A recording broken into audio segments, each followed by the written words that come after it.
I feel it deep flowing through my blood. Rising up to become someone, and taking it all on my own. What a sweet victory.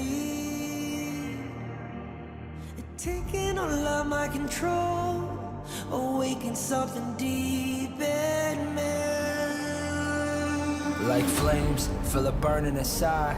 Take a hold in pursuit of the prize. I've been told ain't no way to survive, keeping all of this fire that's locked up inside. When this is the time, enter the ring. All those mental chemicals doing their thing. I got flashes of battles inside of my dreams. I was made for this moment. At least now it seems like it's time to come face to face with your fear. Been battling reasons for all of the years, and I learned how to fight them with style and grace no one's ever encountered. You say it's amazing, I'ma come out swinging when they open the gate. Go ahead, call passion, I'm calling it rage. I'm taking what's mine like I already own it. Watch but don't blink, going here to the moment. The sky rain down. Here's to the madness that's all around. Go on, tell them who you are, you are, you are. Go on, tell them who you are, you are, you are, you are. Here's to the moment, the sky rain down. Here's to the madness that's all around. Go on, tell them who you are, you are, you are. Go on, tell them who you are, you are, you are, you are. My name is honor, my name is king, my name is champion, my name is strength. Tell them who you are. My name is Pentakill, you think it's strange? My name keep ringing inside of your brain. I hear it every night. Here's to the moment the sky rain down. Here's to the madness that's all around. So tell them who you are, you are, you are. Go and tell them who you are, you are, you are. Here's to the moment the sky rain down. Here's to the madness that's all around. Go on, tell them who you are, you are, you are. Go on, tell them who you are, you are, you are, you are. Here's to the moment the sky rain down. Here's to the madness that's all around. Go on, tell them who you are, you are, you are. Go on, tell them who you are, you are, you are. Go on, tell them who you are, you are, you are.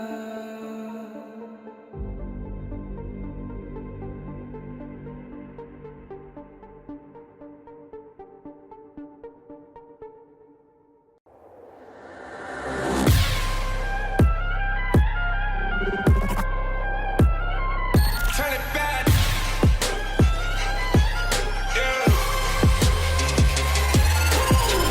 Gear out the weapon, getting ready, counting down. Pay attention to the challenge, tell me where you from. Gotta be tough, gotta be strong, gotta be savage animal. Every time you tryna push me down. Look at me, I'll Put be the line down when I run around, and I make a sign, I will catch you. Watch out, it's better feel, kind of mercy. Look at me, I'll be rising. Carry the season, look out the damn, gonna weapon. You never hesitate for another moment, but my bone is golden. I'm invincible, just let them know. I can show you all the glory I own. To the drunk, go find a way to the party time with me. Go, never mind, can we go? It ain't a river, turn it back. Storm is coming, light up your cold. It's my kingdom, fire, blowing up. We the kings, it's our honor showtime. Honor kings, Guess we're gonna burn up. honor kings. On a killing spree, I tell you all this. All my enemies, they go on silence. Wipe them out for only 6 seconds. We got honor. You wanna get me juice, kind of the one who made the rules. You have night to choose, only one way, got night to I can lose. see it, I'm gonna shut down. We got no cry. We burn it 5 as 1, crash in pieces, you can cheat. First blood, double trouble, then I take a pen, I kill. All you do is sweat and look at me still with the rain. Say. I've triggered my soul For my down. pace. We the champions, screaming, I'm invincible. Just let them know I can show you all the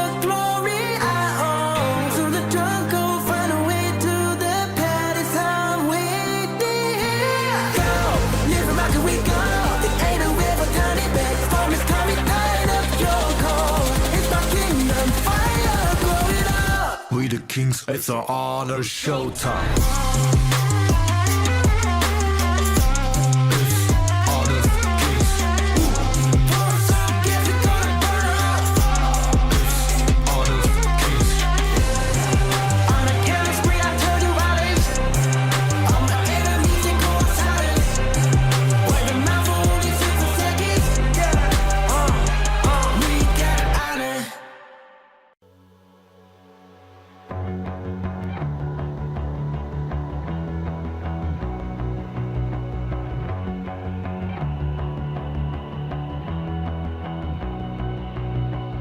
You've walked through the darkest nights. You've heard the crowd, felt the blinding light. You were standing there when your heart comes alive.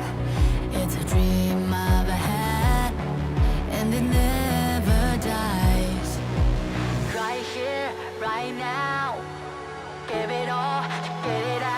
Never surrender, I fight and never fail. I am a contender, a challenge I can feel. The smallest lies become the brightest enemies, relentlessly. And even if you fall, you gave it everything to be a king.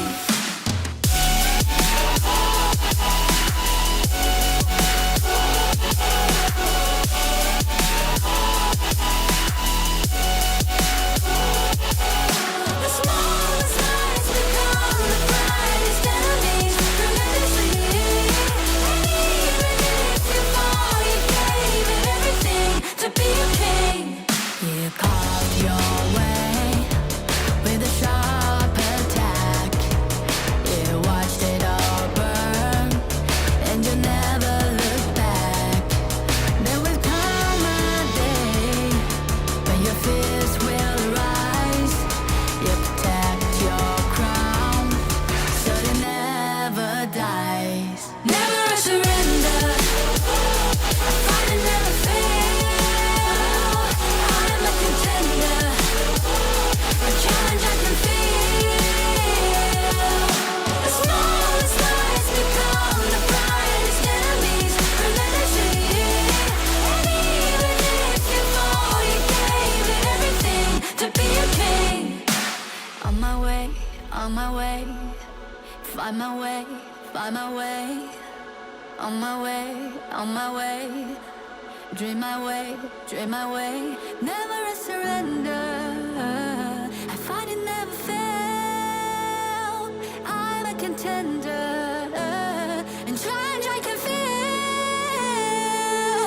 The smallest lies become the brightest enemies, relentlessly. And even if you fall, you gave it everything to be a king.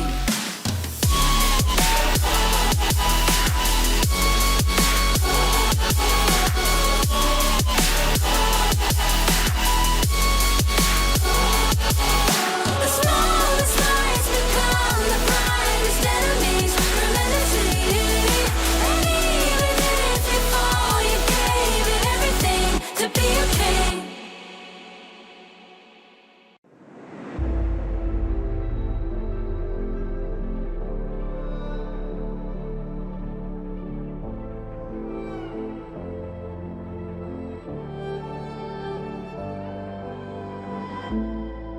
We're no strangers to the fallout. It's what got us here. Ever changing, some chameleon. Blood, sweat, and tears. We'll never make it if we fall to everything that brings us down. With a comeback is now. Blood, sweat, and tears. Fight for what we want. Doesn't matter the cost. Every day, put in work. Blood, sweat, and tears. Nothing comes overnight. Strength in numbers start to line. We don't bow to fear. Blood, sweat, and tears.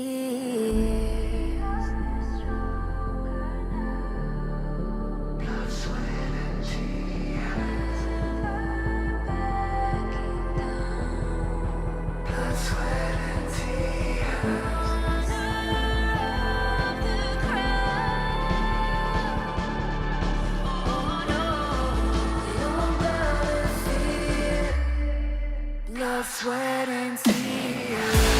Fight for what we want, doesn't matter the cost. Every day, put in work. Nothing comes overnight. Strength in numbers, starts in line. We don't gotta fear blood, sweat, and tears. Fight for what we want.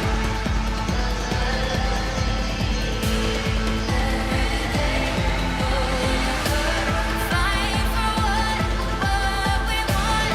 Nothing comes overnight. Blood, sweat, and tears. Fight for what we want. Doesn't matter the cost. Every day, put in work. Blood, sweat, and tears. Nothing comes overnight. Strength in numbers, starts in line. We don't go to fear. Blood, sweat, and tears. Fight for what we want. Doesn't matter the cost. Every day, put in work. Blood, sweat, and tears. Nothing comes overnight. Strength in numbers, start to line. We don't go to fear. Blood, sweat, and tears.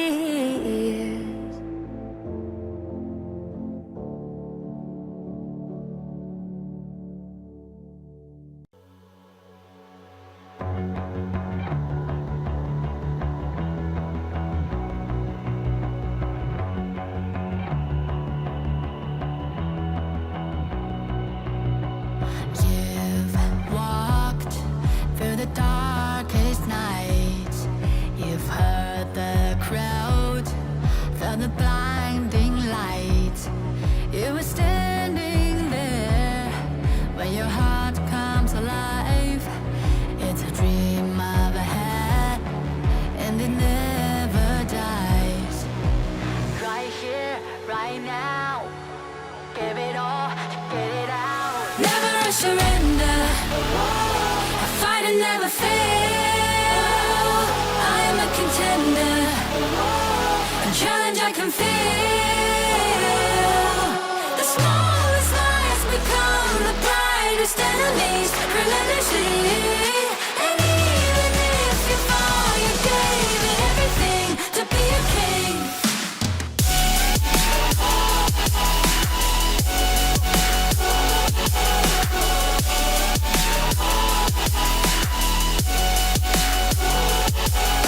The smallest lies become the brightest enemies. Relentlessly. And even if you fall, you gave it everything to be a king. You carved your way with a sharp attack. You watched it all burn, and you never looked back. There will come a day when your fears will rise. You protect your crown, so it never dies. Never surrender. I fight and never fail. I am a contender. A challenge I can feel. The smallest lies become the brightest enemies. Relentlessly. And even if you fall, you gave it everything to be a king. On my way, on my way. Find my way, find my way. On my way, on my way. Dream my way, dream my way. Never a surrender. I fight and never fail. I'm a contender. And challenge I can feel. The smallest lies become the brightest enemies. Relentlessly. And even if you fall, you gave it everything to be a king.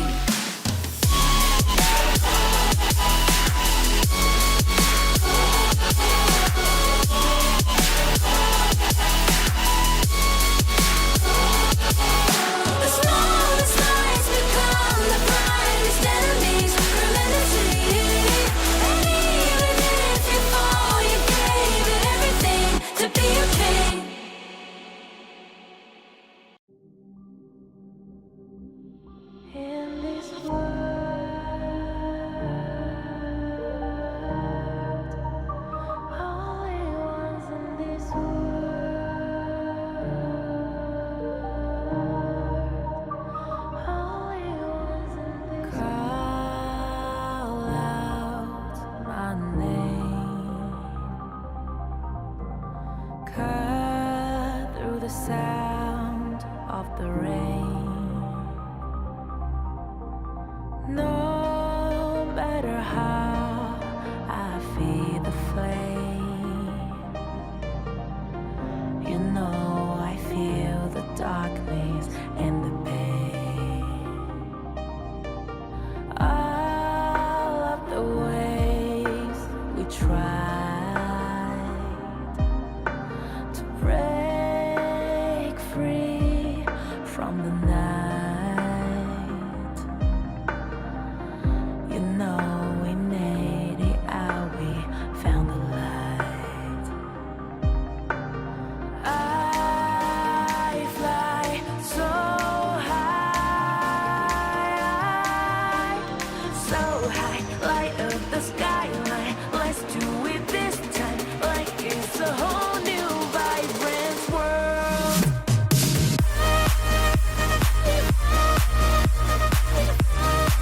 Like we're the only ones in this world. Like we're the only ones in this world. Now I see that I got everything I need.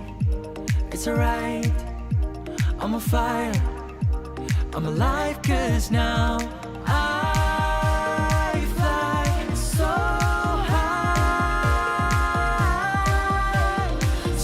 high, light up the skyline. Let's do it this time, like it's a whole new colorful world.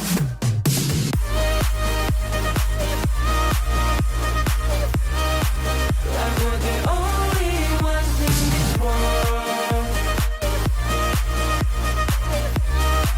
Like we're the only ones in this world. Never thought we'd get this far, burning like the stars. How we get this far, like we're the only ones in this world.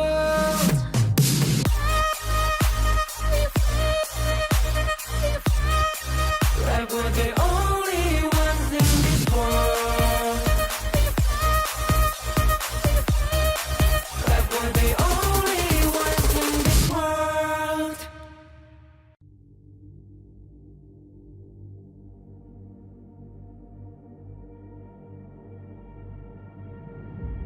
I feel it deep flowing through my blood.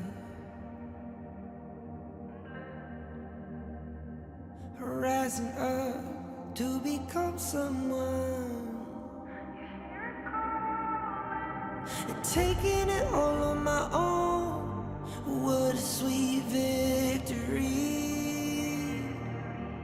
And taking all of my control. Awaken something deep in me.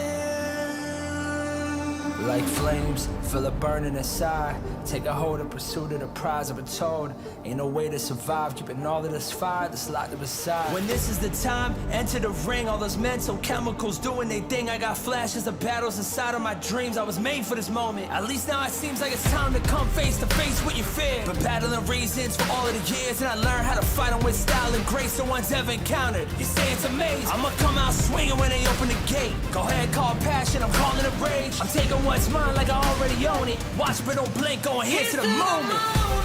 The sky rain down. Here's to the madness that's all around. Go on, tell 'em who you are, you are, you are. Go on, tell 'em who you are, you are, you are, you are. Here's to the moment, the sky rain down. Here's to the madness that's all around. Go on, tell 'em who you are, you are, you are. Go on, tell 'em who you are, you are,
In Hero's Gorge, the base is the spring of life.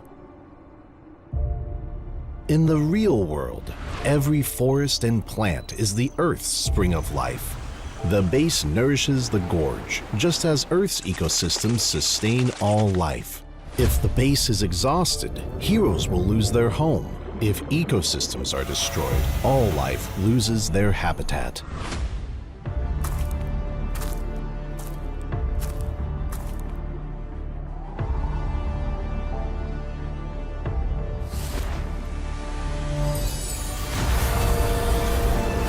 Honor of Kings is working with players worldwide to support real-world environmental causes and protect our planet's future. By participating in Protect Nature, Protect All Life, all efforts in the event will contribute to real-world causes, protect the environment, and let us defend the honor of our planet together.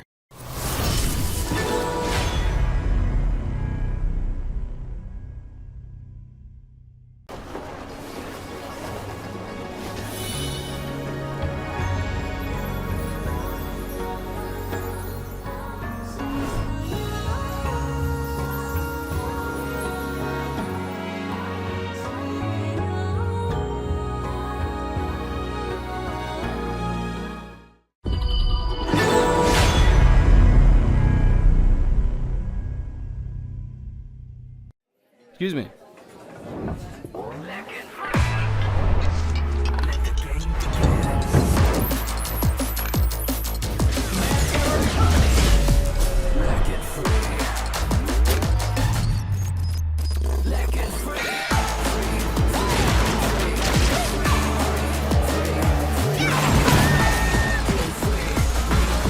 Hugging stinks. Another round. Sure, but how about a smoother phone next time?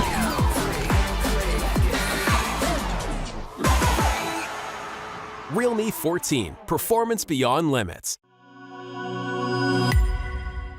Welcome to the Honor of Kings Major East League Spring and Major West League Spring 2025. Two independent tournaments, each featuring 7 top teams from rising powerhouse regions across the globe. Major East features teams from South Korea, Japan, Middle East and North Africa, and South Asia.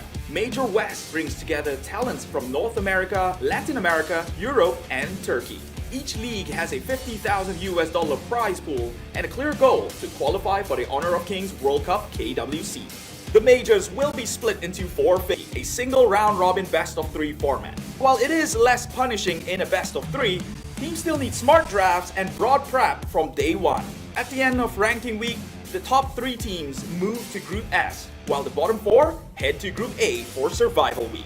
Unlike traditional slow-paced formats, this week 1 is anything but forgiving. Every match counts.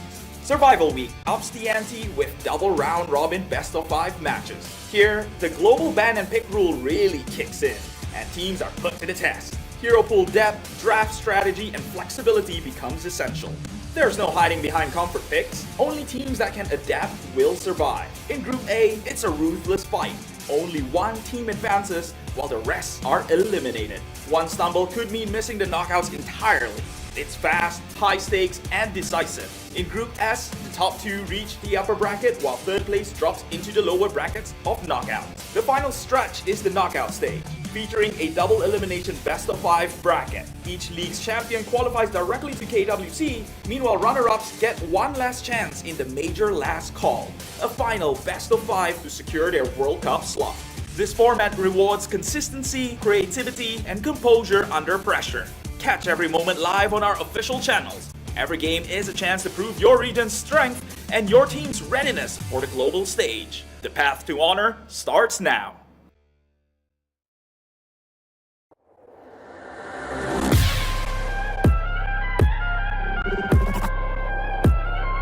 Turn it back.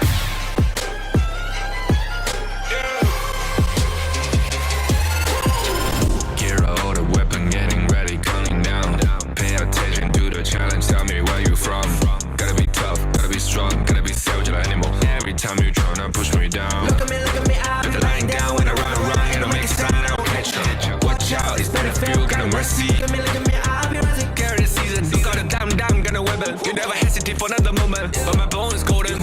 I'm invincible, just let him know I can show you all the glory I own. To the drunk, go find a way to the palace. I'm waiting. Go, live from rock and we go. It ain't a river, tiny bed. Storm is coming, light up your cold. It's my kingdom, fire blowing up. We the kings, it's our honor showtime.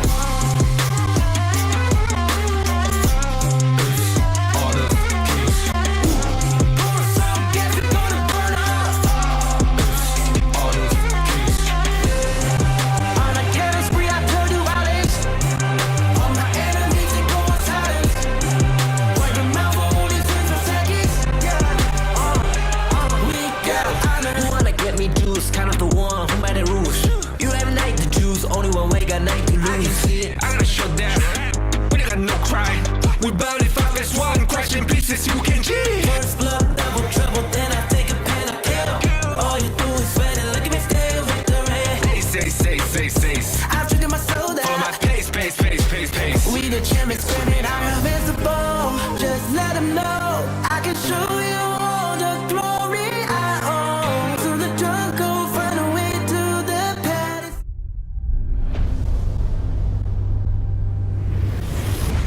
Become a pro player? I am free. Now, how hard is that to take another path? Can you walk this path? Je me suis déjà posé la même question. Posso percorrere questa strada? Il l'appelle. Le chemin et le champ de bataille vers le plus grand honneur. Posso arrivare? Je ne suis encore personne. Posso lasciare il mio nome? Inizia a salire su questo palco.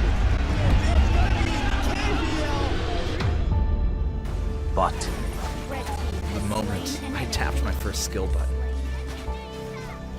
the moment I stepped onto the stage, I was no longer nobody. Our names began to shine.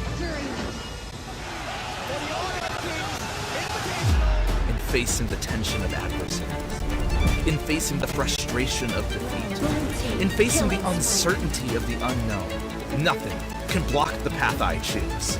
With the light of victory, we pierce through the thorns. The path to honor is here. Beneath our feet. Light up.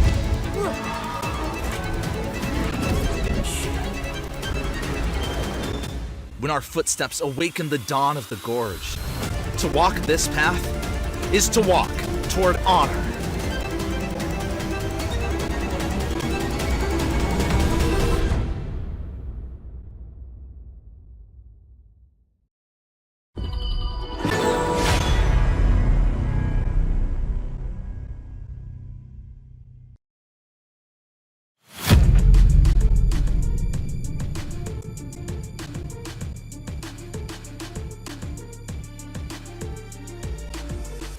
It's not just about adapting.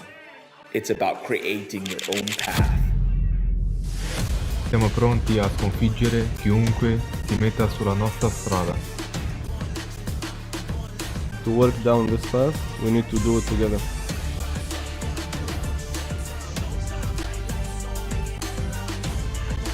side by side to walk the road that shapes our fate. Es hora di cumplir con nuestro papel. Siamo pronti a sconfiggere chiunque si metta sulla nostra strada. It's time to walk the path of honor.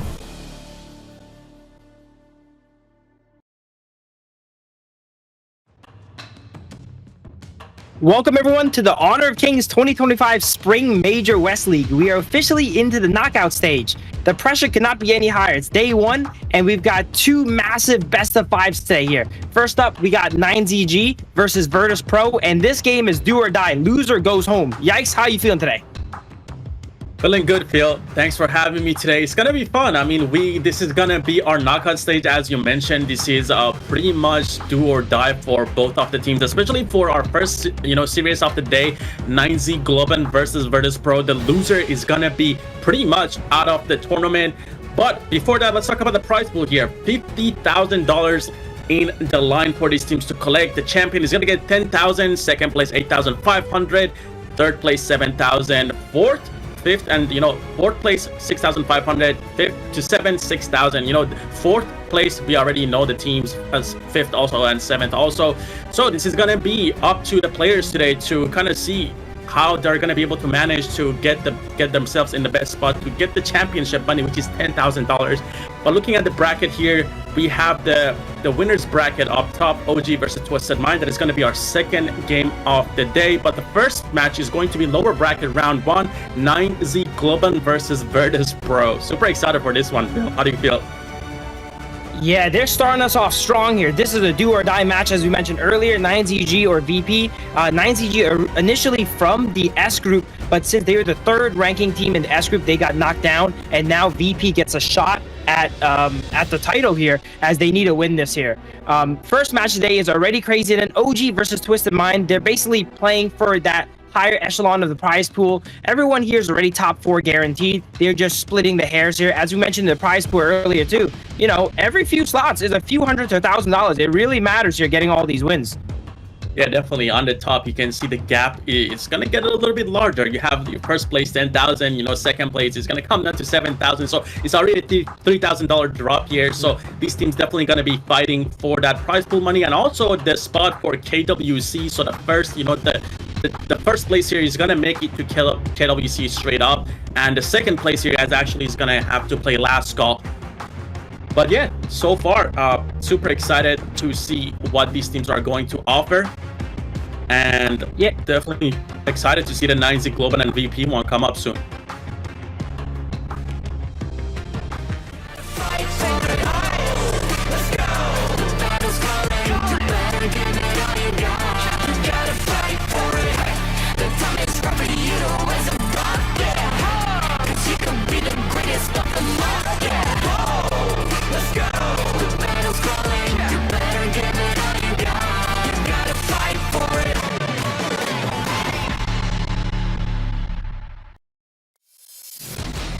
$9Z Globant, they're gonna be on the blue side here.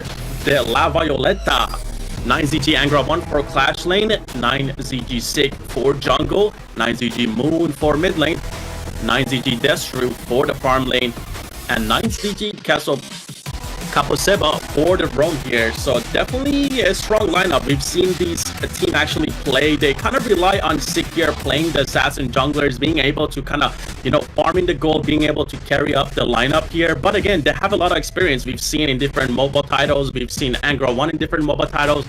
These guys are definitely going to put up a fight against Virtus.pro. We talked about them being in the Group S. Obviously, they were the third seed in that group. But now we're going to go ahead and check out the Virtus.pro side.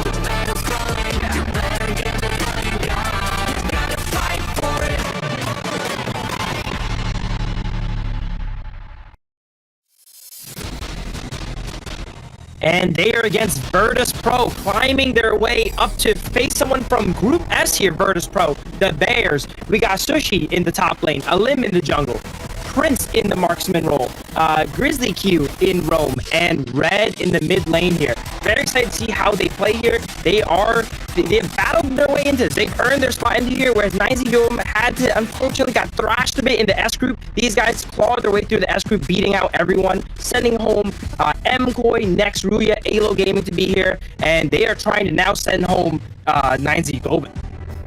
Yeah, they definitely had to put up against a lot. They had to play for their spot to be here, and that's gonna, make it fun. That's gonna make it challenging, as they have everything to lose today, and they're gonna have to play against someone from Group S here, who's gonna be 9ZG. And we've seen both of these teams actually be super heavy jungle reliant. Like we've seen Alim also pick up those assassin jungle farming type heroes. So it's gonna be interesting to see how they're gonna draft here to kind of help out their junglers. But we have the head-to-head players here. We got the 9ZG Moon versus a VP Red. Definitely players to look at here. They're both amazing mid laners throughout the tournament. They both have amazing Ganon modes, of which I'm pretty big fan of. But yeah, 42 to 58 total kills, 62,000 damage dealt to 88,000. Red here having the upper hand. Average gold 512 to 539, 69% to 76%. Team fight participation, definitely strong mid lane players here to look out for in this matchup. I think Red definitely having a bit of an edge on the numbers here, but numbers aren't everything, right? Sometimes the game goes a little bit long, you can farm a little bit more damage. As you mentioned here, Ganon Mo is probably going to be a pivotal pick in the series. Both of the mid laners, some of their signature picks is the Ganon Mo. Other teams did not value it as much, but I think this team, both mid laners really prefer it. So we're going to see probably 2 Ganon Mo matches, one from each side. How they prioritize it, who takes it first, who gets, the pressure on Bird Force. Let's see. Yeah, definitely, it's going to come down to the draft, and as you guys know, if you haven't been watching the tournament, we are running the global ban and pick system, meaning that a team that plays a hero, they're not going to be able to play moving forward in the same series, so it's going to make it tough. It's going to make it challenging for these players to come up, and as I say that, we're going to go ahead here and get into the draft. We got Coach Void for the side of 9ZG and Hydro for the side of Virtus.pro. And I'm excited to see what they're gonna pan out here. 9ZG with a first ban on Luna here, taking that away from Alim. Yeah, 9ZG seems to be understanding that Alim is one of the priority players on VP. As you mentioned prior, they like to target down Alim's character pool. We've seen in prior games where 3-4 junglers were even banned against Alim here. As you see, VP with a pretty standard Arlie second ban. Likely second pick, you usually go ahead and ban Arlie and Mai. So let's see if they go ahead and follow the textbook here. Yeah, the Arlie ban is always a solid ban. Liang gets banned out here from the side of 9ZG. I do like the Luna ban, but this is something that I've seen, I believe, Sick also play. So pretty much whatever junglers that are going to get banned throughout this series is going to be damaging both sides, as they both play assassin junglers. So I don't want to see how that is going to work out. But yeah, Dharma is going to get banned too from BP, leaving Mai open, as you said. Immediately picked away here. It's like these teams, they see Mai is up. All right, Neuron activated. We're gonna pick Mai. Mai gets immediately locked in. VP getting no time to think, as it's their turn to pick 2 back. Diadea comes out, and Argon. Diadea, Argon, amazing combo. They even have some secret synergy. Diadea can cross over the skill 1, similar to Argon, help him follow up in some ganks and invades. Pretty interesting combo, that couple there. Yeah, they definitely have that for themselves going. But yeah, Diadea and Ogren definitely strong picks here as the red side. Moon here gets picked up along with the Mai, so definitely a lot of burst, a lot of damage here from the side of 9Z Globant, and with the Motsu coming out for the side of 9ZG as well. The Motsu is going to give them the range to kind of, be able to poke and also stop the dive that Ogren and Diadea are going to be able to provide for the side of BP so far. Yeah, I really like the Motsu with the Mai combination. When you pick Mai middle, you're gonna lack range damage, right? And Motsu is great to make up and supplement that, and allowing him to lock down enemies from range, to set up a Mai combo or some Mai poke. As you see, D-Renji get locked in on the side of VP. Yeah, D-Renji gets locked in, and right here, yeah. In the name of the law, I will punish you.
I'll protect the memory of you, whatever the cost.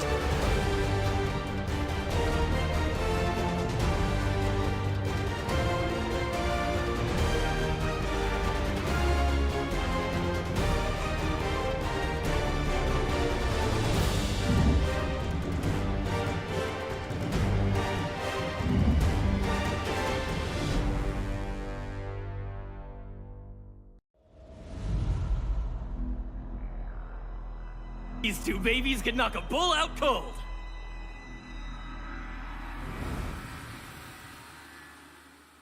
Courage is me only belief.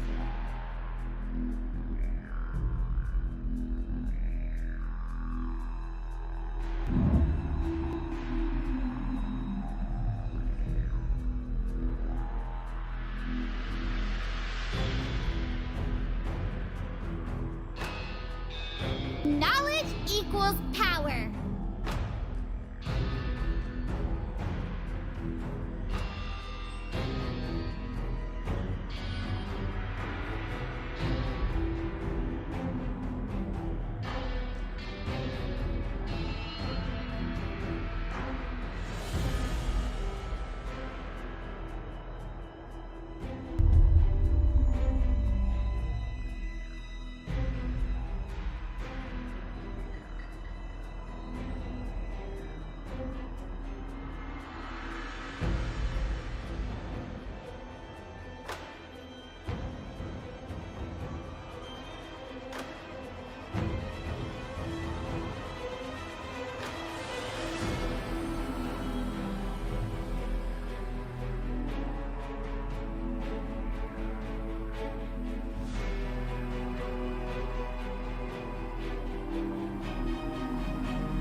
Enemy minions will arrive in 5 seconds. All forces, move out!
Extinguishing wandering souls.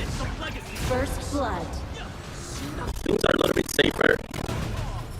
But red here is rotating down. Might be able to catch out the Kapasova here. We talked about the Diadia and Angela combo, and there we have it. They get an easy kill on Kapasova here. So much lockdown there. The idea of setting up Angela's full combo here. I was a bit skeptical with the Angela, you know? I don't see it too much in competitive. It's more like a solo queue pick, but he's making great use of it so far. 1-0 already as he goes back and clears the mid lane. Argren is cleaning up some camps, and it seems like VP has neutralized the Byron Pay early game that's been so devastating in the series so far. Yeah, 9CG definitely not utilizing it so far. Moon goes pretty deep though. Angela here with an answer, gets the kill on their tower on the Moon. 4-1 so far. Red is at the right place at the right time every time here. 2 times he comes bottom, 2 kills for him here. And he also leaves the minions middle for Argren to scale up on, which is very nice too. You want to funnel as much farm as possible into that Argren if you get the opportunity. And that's exactly what Red is doing now. Yeah, so far VP seems to be having the control over the match. Moon has been overextending a little bit towards these bot lane ganks, trying to kind of get a pick on Prince before he picks up the tanky items that you kind of built on Direngia here. But, you know, the objectives are coming up in the next 15 seconds. Both teams are looking for a play here. Prince here has to use the Direngia ultimate, doesn't really land it on Kaposeba, but this might be another kill outside of VP's looking for it. Doesn't happen. Both teams again going for there's so much kill threat inside VP. Anyone walks up, they get the idea comboed into Angela comboed, and you can just be dead in a moment's notice here. Motu forced to play really safe there, as we see Argren smited away. Motu tried to take it out of her cannon blast. You know, I like the effort there. As we see a fight in the clash lane here with Sunset 1v2. He's not backing up though. Yeah, seems like the side of 9ZG, they're looking for the invades that we were talking about, the Pay and the Byron combo. They always try to look for invades, try to get picks. But Shisui doing a good job holding them back. Bot lane here is taking a lot of tower damage. Destru just hitting the tower as they're going to be able to destroy the first tower of the match, I believe. Yeah, the first tower is going to go to the 9ZG side. But first Tyrant did go to the side of VP, so they're not at lost too much. Angela here, once again with the help of Argren, they might be able to get a pick on Angra 1, but he's going to have to flash away once again. That common skill is going to be down for him.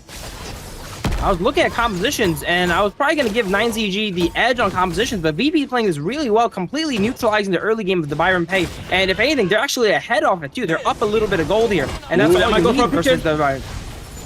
Grizzly Q goes in, locking in Angra 1. They know that he doesn't have flash, so they're looking for this kill. But the same thing is happening on the other side of the map. On top of Alim, he's going to have to give up the second inner tower as there's 4 players from the side of 9ZG taking the tower here. So great response by the side of 9ZG, getting a second tower off the map. They're playing the objective, and now they're ahead in gold here.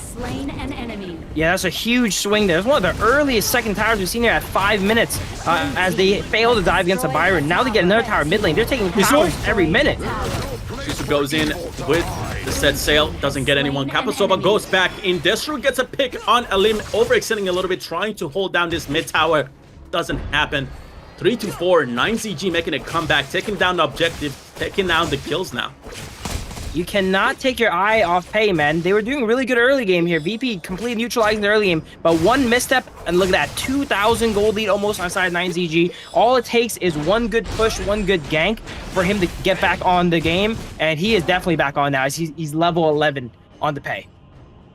Yeah, 9ZG didn't really care about the early on kills. They've been playing the objective, and now they're looking for overload from the look of it. The side of VP does have 4 players on the Crimson side of the map, so they do have the numbers here to fight for it. And 9ZG just looking for the Sunsei from the look of it. Maybe they're looking for the Azure Golem as it is coming up.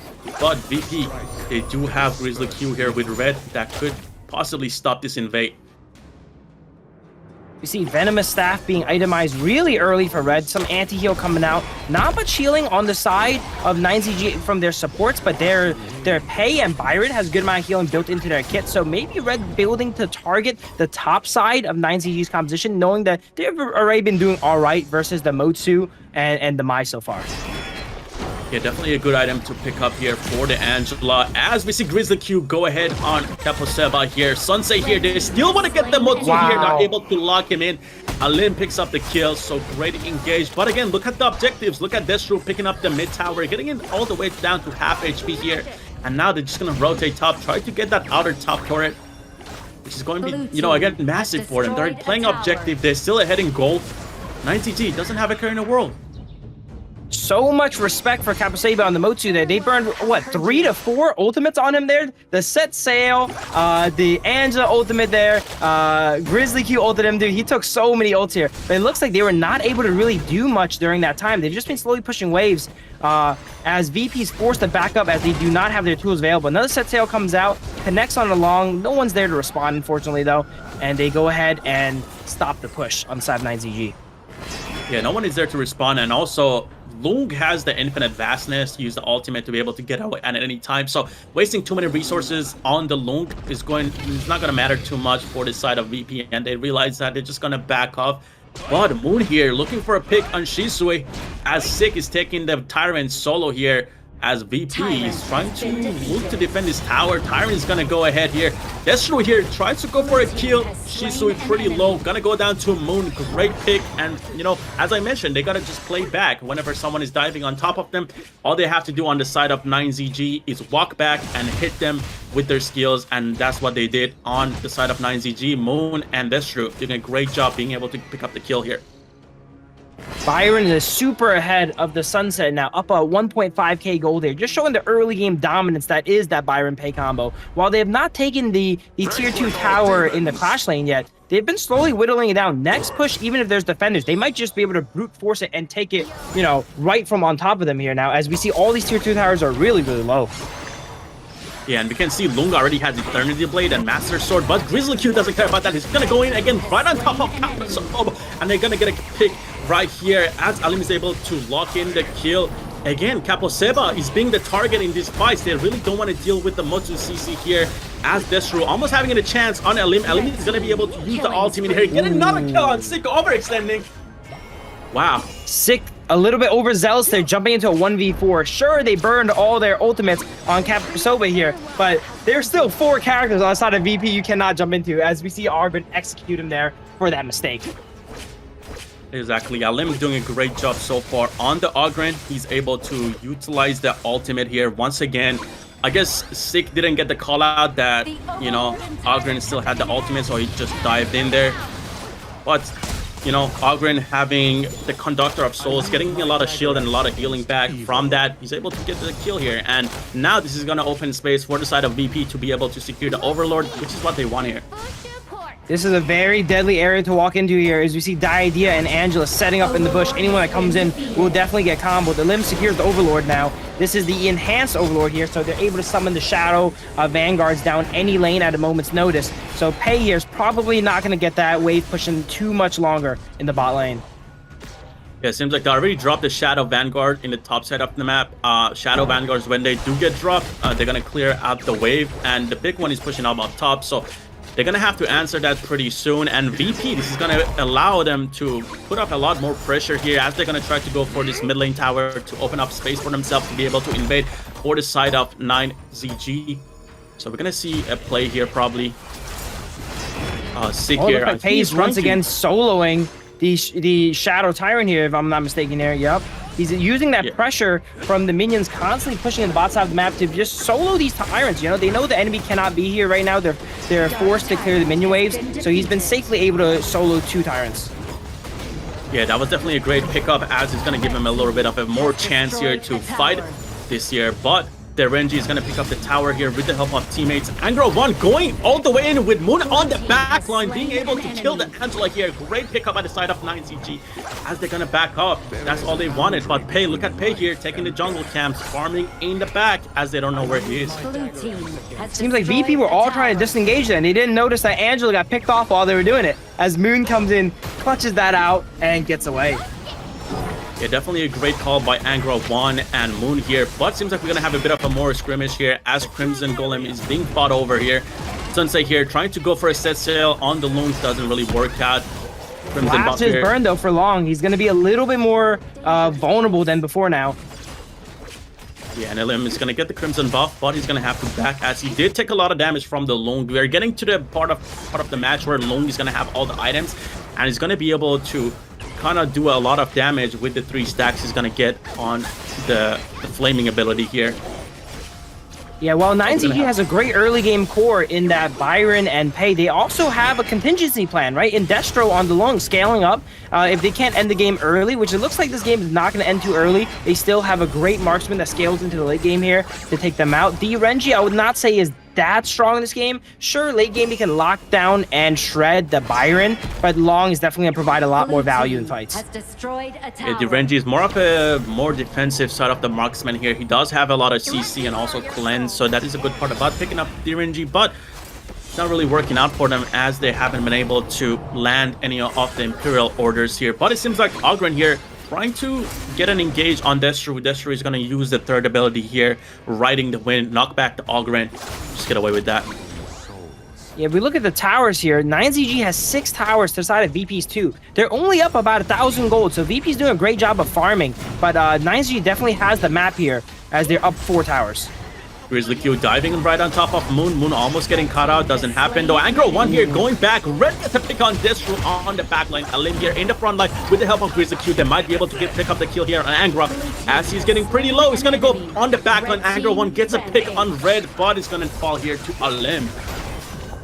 Red landed a full combo on Destro, and he was not ready for it. He died in CC. He didn't even get the opportunity to flash, use his ultimate, get it away. That's why you see some longs actually opt to go Purify in matchups like this, where they can get taken out during the lockdown, as he didn't even have an opportunity to move. Ooh, we might have another pick. Yeah, seems like Alim and Prince are trying to chase down Moon. He's a little bit overextended, trying to clear out the waves here. Is he gonna get the recall though?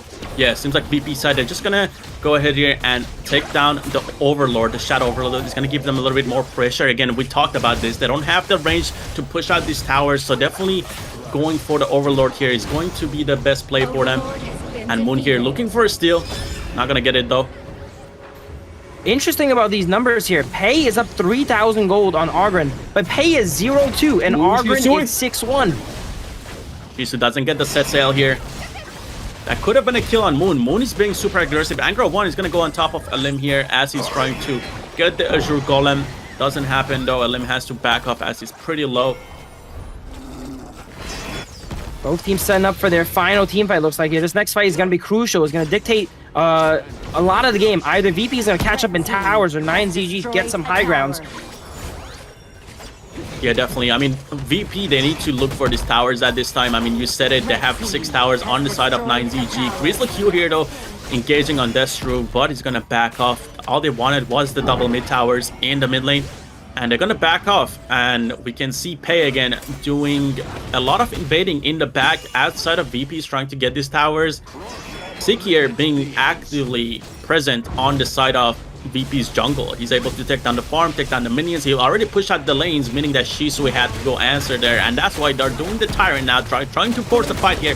Alim is gonna go in, death through, taking down Grizzly Q. Alim on the back line. Prince here is gonna secure the Tyrant. Whoa. Prince gonna kill on Angro 1. There's a lot happening here. And this is messy here, as that is an ace for the side of VP. Can they end off this? It looks like they have minion wave mid. That should be the game right there.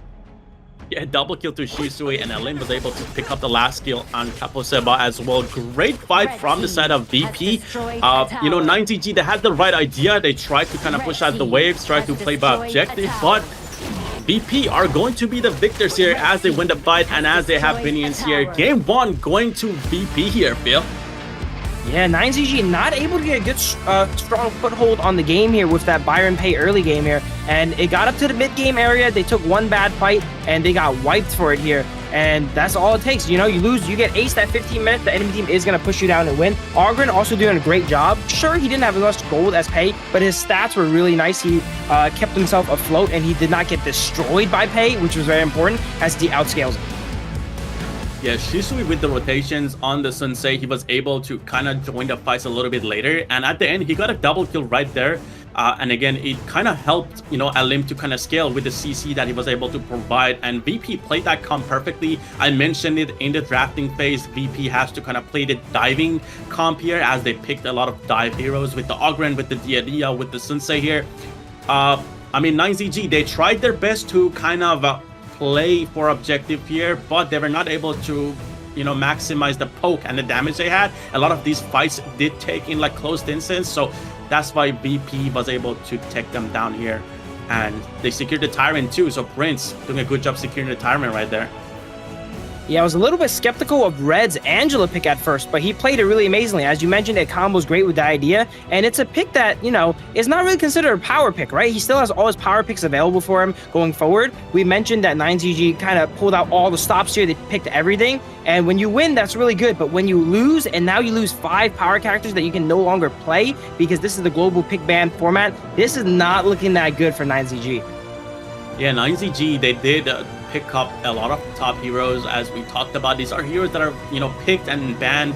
We see them actually get picked and banned a lot throughout like the group stages in the previous weeks, but now 9ZG, they're not gonna have that. They're not gonna have the ability to play these heroes anymore, so it's gonna be a little bit hard for them to, you know, not having the Mine, not the Byron, not the Pay, not the Loon.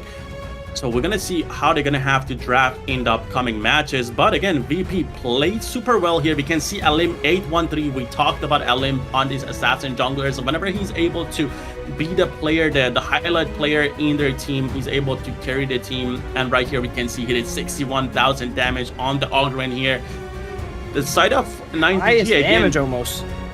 Yeah, they had Destru at 80,000 damage, but again, Loon got to the late game but wasn't able to do much.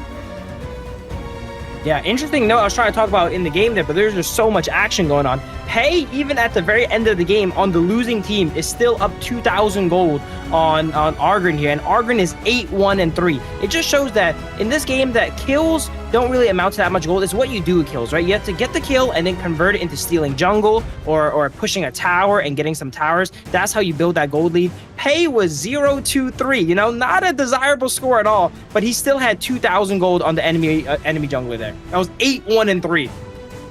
Yeah, definitely a great, you know, play by Sick. I would say he realized that they had a lot of trouble, but yeah, MVP is gonna go here to Alim, as we talked about it. 813 KDA damage taken, 34% damage dealt, 23% total gold, 22%. Definitely a deserved MVP here, as Alim was definitely shining on that Ogren. But now this means that he's not gonna have Ogren, and we saw his Luna being target banned, so maybe there's something that 9ZG knows about the Luna. We'll see if they're gonna try to ban that out or not. But yeah, Alim, definitely a great performance on the Ogren here. A lot of kills, and we're going to be able to see some of that right here. Yeah, it looks like 9ZG never really got rolling early game, you know, that we're used to. We're used to kind of early game domination, and teams have to, you know, barely survive the Byron Pay. But some missteps here, you can see Sick giving away some kills. That's how you can go ahead and lose that lead really quickly. Give away those kills. Pay had so much gold on him and gives a shutdown every time he dies, and that will definitely accelerate the side of VP. Yeah, and I would say that Alim here had some of the best Conductor of Souls I've seen. Using the Ogren ultimate to kind of bait out some of these fights was the winning points for him. Like we saw that one time Sick was kind of trying to fully engage and try to take him down, but he was able to use the Conductor of Souls here to kind of survive the very last second, which was great. So yeah, definitely, you know, some of the best Ogren plays we've seen from a player so far. Alim here putting up some great numbers. It looks like 9ZG is not too ready for the Angela as well, too. At the end there, they look like they lined up for Angela ultimate, and they got wiped for it here. But there's that. Teams are going to need a little bit of a break after that one, as well as us. Let's go ahead and take a break.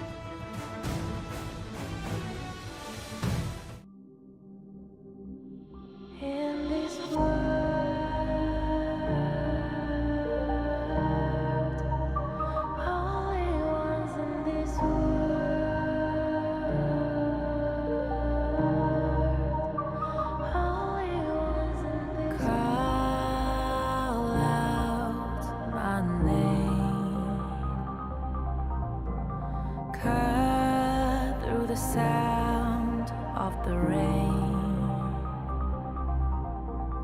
No matter how I feed the flame, you know I feel the darkness and the pain. All of the ways we tried to break free from the night, you know we made it out, we found the light. I fly so high, so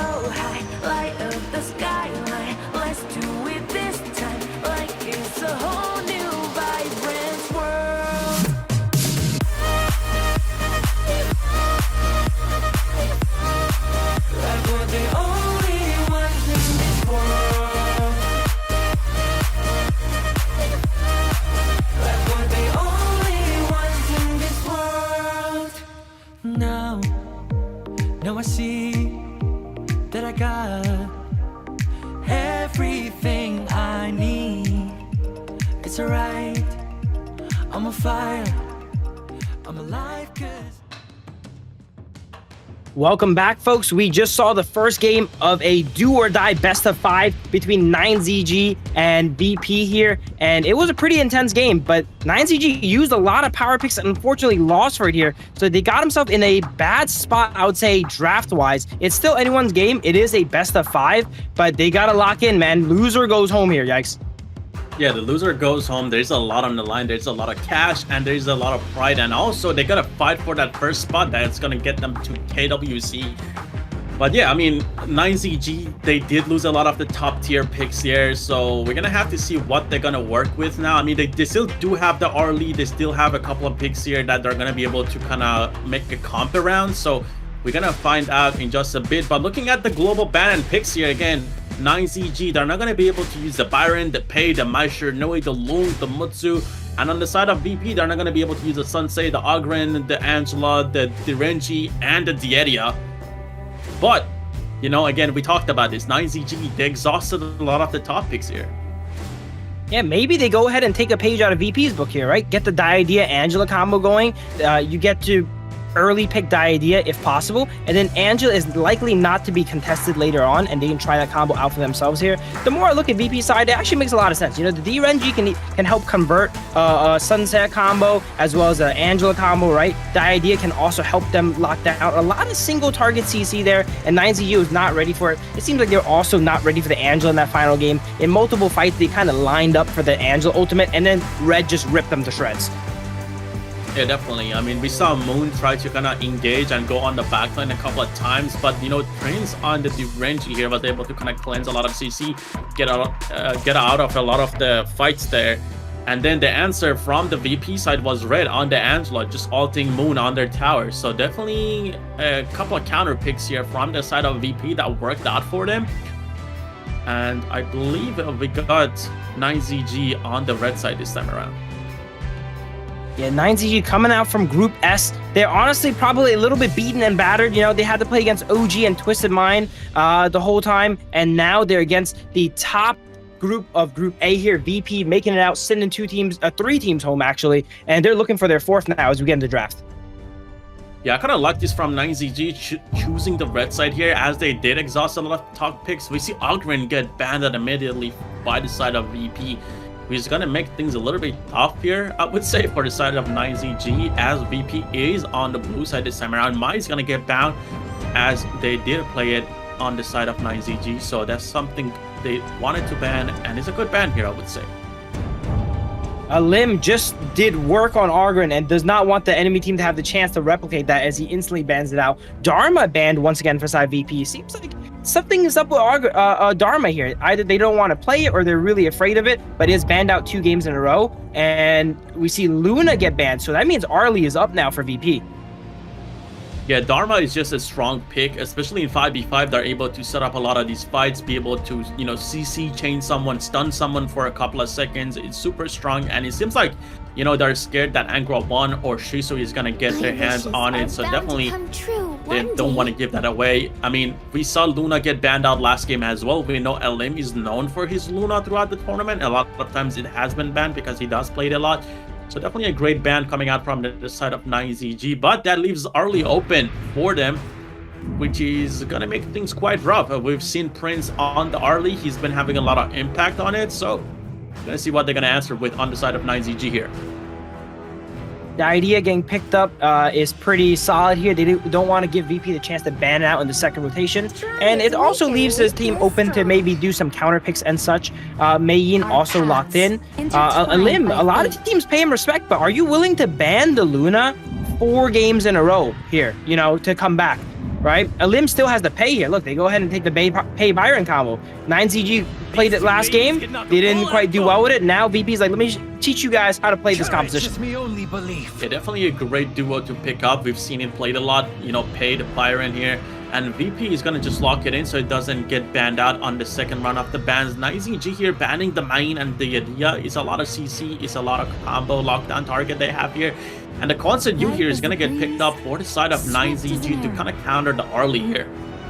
Wow, I really like the concert you pick up here. Everyone on side VP is all physical damage, and especially Byron and Pei, their divers, their burst divers, and using that skill 2 to go immune and negate all of that is amazing. And as well, it's not a very contested pick, right? So 9ZG, they exhausted a lot of strong picks game 1. Now they got to be a little bit more conservative, picking up stuff like the concert you. But in a spot like this, I would say this is an S tier pick. Yeah, definitely an S tier pick. She's able to use Protecting Winds, her second skill here, to block out a lot of the incoming physical damage, and it's gonna open up the the opportunity for them to kind of dive towers too, as Protecting Winds is able to block out some tower shots as well. So definitely a good combo on the top of the Diadea and the main here. The Motsu and the Yixing gonna get banned out here. Musashi and Ganon Mo also get banned from VP. We talked about both of these mid laners, Moon and Red, playing a lot of Ganon Mo, so definitely a good ban here. Yeah, I'm surprised VP actually ended up banning it. They know that 9ZG has the first pick priority here, so they are afraid it was going to get taken away. But we have Yuan potentially being locked in on the side of 9ZG, and a lot of the mid laners are off the map now. I think the only ones left are Lady Jen and Princess Frost that are consistently played. So let's see which one VP opts to go for here. They actually opt for the Sha. Okay, that's another one of Red's picks here. That's very strong. Sha, almost forgot about her there, as we see Sha probably getting locked in. And what are we gonna round out VP's roster here in the jungle? Not in the jungle, in the roam position actually. Yeah, Lianpo is gonna go to Grizzly Q. We've seen Lianpo picked up with the Byron Pei combo quite often. It is pretty much the holy trio, I would say, as it's played a lot together. Lianpo is able to create the space that Byron and Pei need to invade. I mean, that's probably something that 9ZG was actually lacking, and now having the Lianpo being able to dive the back lines here, it's gonna give Virtus.pro a lot of chances here to be able to fight. But they do get Fade on the side of 9ZG. Fade might be able to do some damage here. Fade, one of those picks that they're kind of, you don't know what they're gonna do, right? It's good into almost every composition. It just matters if you snowball or not here. So that it's gonna depend on how sick plays. But VP, a lot of dive. 9ZG does have Concert U, one of the best anti-dive marksmen, but is it gonna be enough? You have 2 seconds of immunity, but Liangpo, Pei, Byron, they have a lot of time to go at you here. I'll make sure to see how they go ahead and play these team fights and how the Fade can maneuver around the early game. Can he feast or will he famine? Exactly. I mean, it's gonna, there's a lot that's gonna rely on She here, on Red. Red is gonna have to try to take down the Concert U as much as possible. I feel like that is the only magic damage here they have on the side of VP, and we know that Concert U is pretty weak against magic damage. You know, she whenever she exhausts like the protecting mains, obviously she's gonna be like strong against physical damage, as she doesn't take any of it. So here, Red is gonna have to put up some big numbers against the Concert U. So we're gonna see a lot of gangs probably from the mid side here, from the side of VP going down towards the Concert U. While I don't think Red is going to have the firepower to quite take him out, Sha is not the highest damage mid laner. Maybe he can go ahead and hold her still long enough for that Protecting Winds to run out so that his teammates can go ahead and take her out. The Arlie on Prince here will scale up throughout the game. And just like, it seems like a similar pick to last game's 9ZG. They picked the early game and then a scaling marksman as like a fallback plan here in case they don't go ahead and secure that early game.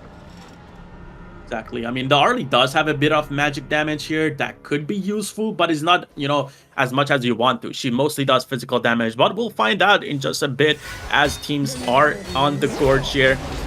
And it seems like VP already going for it. Engage on Moon is going to have to go back all the way here, as VP here is looking for the boars on the side of 9ZG. And it begins. Pei is already in the enemy jungle, not even 30 seconds into the game almost here, as he steals away the enemy boars, goes back and retreats and clears his own jungle now. Fade, I'm not sure if he can protect himself much against the Pei. He's going to need the Diadea to babysit him a bit here, as you see Liangpo try to mess with the main in the Clash lane. Byron is definitely advantaged in this matchup, and with roams as well too. Mayin's going to be in a bit of trouble. Yeah, Main is going to be in a bit of a trouble, as she has to use her skills to get over the wall there to safety. Grizzly Q being so active around the map so far. Seems like Kaposeba is just trying to help out Concert U here to get the gold. We know that the idea is able to kind of get you the farm that you need with her passive and her skills. She's able to get you gold and also steal gold, so it's quite nice. So it kind of makes sense that she's sitting in the lane with Destro here. Grizzly Q though trying to open up space for his teammates. Again, we talked about the Pei, the Liam Po, and the Byron combo, and we can see that Grizzly Q is trying to abuse that as he's roaming around the map, looking for engages here, and making the side of 9ZG try to, you know, use their common skills here, the flashes. Yeah, some small skirmishes coming down. No teams have their ultimate really yet, and you really need that ultimate on the melee supports to go ahead and engage these fights. Currently, he's just a little bit of a meat shield. He helps you push out the wave a little bit, and he runs away. But once we have level 4 in Liang Po, he's going to be able to use that to hard engage for his team, help people lock down, show with a nice pull here, all the way back into their side, 9ZG. The idea is on the run in VP's base. Yeah, nice dodge, I guess, by KMW as he's able to kind of get pulled into the side of VP, but he walks around, and Yuhan here comes out. Moon is able to kind of give him the space to get on top of her, to get out. So definitely a great play by KMW here, and the side of 9ZG, stopping the first blood. Great awareness from Moon to know that she has to go into the pit there to help out the deity and let her jump over the wall and get her out. So both teams are on point today. Yeah, definitely on point. And Moon here is actually playing mid Yuhan. We haven't seen Yuhan actually get picked up as a mid laner. We've seen it picked up before in the tournament, but mostly as a support. So I definitely want to see what kind of optimization they're going to go with here. Moon here looking for an engage on red, doesn't get it as Grizzly Q is right on top of him. Gonna have to exhaust the ultimate here to get out, but Shay pulling her back. Doesn't really get anything out of it though. The constant pulls from Shay must be so annoying. Forced to use that ultimate there. Doesn't want to use it too late, because even if you could use it to dodge some crucial skills, you're pulled all the way into enemy side already. So Moon needing to use that ultimate to disrupt that combo. As you see some more small fights coming out. Nothing happening on either side. Both sides are kind of low damage here in the early game, but they're trying it though. Yeah, Grizzly Q tried to go for a full dive on the constant U. Destru, knowing his limits, used Vaulting Shot, his ultimate, where he gets a bit of a crowd control immunity, and he was able to kind of immune the Liam Po ultimate and get out, which was a great thing to look at. Yeah, Consu's ultimate super clutch. If someone has, you know, telegraph CC, you can go ahead and prep that ultimate and dodge it. And Liang Po is one of the most telegraphed crowd control moves there in that ultimate. It goes 1, 2, and then the third one knocks you up, right? So very easy for Consu to time going forward.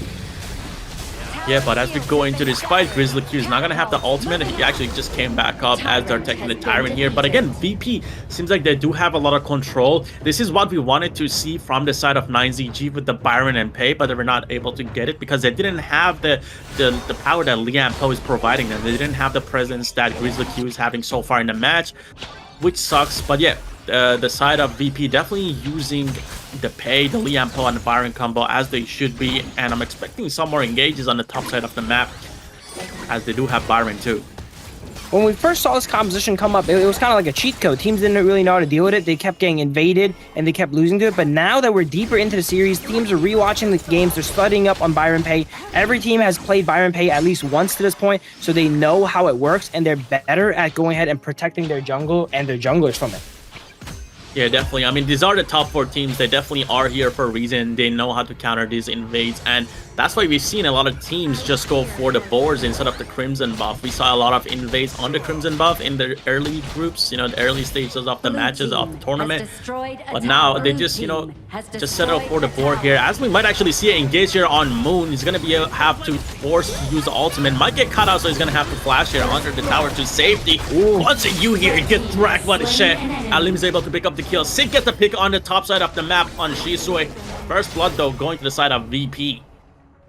Alim is so ahead on the Pei right here. Look at this. He's level 10, and Moon, the mid laner, is level 6. He's fighting characters that are 4 levels below him. Sure, Sick is only a level down, but when you have a fed Pei full damage hitting a character that's 4 levels behind, it is gonna be rough for you guys in fights. Yeah, the Shade's doing a lot to the Constant U, as I talked about it.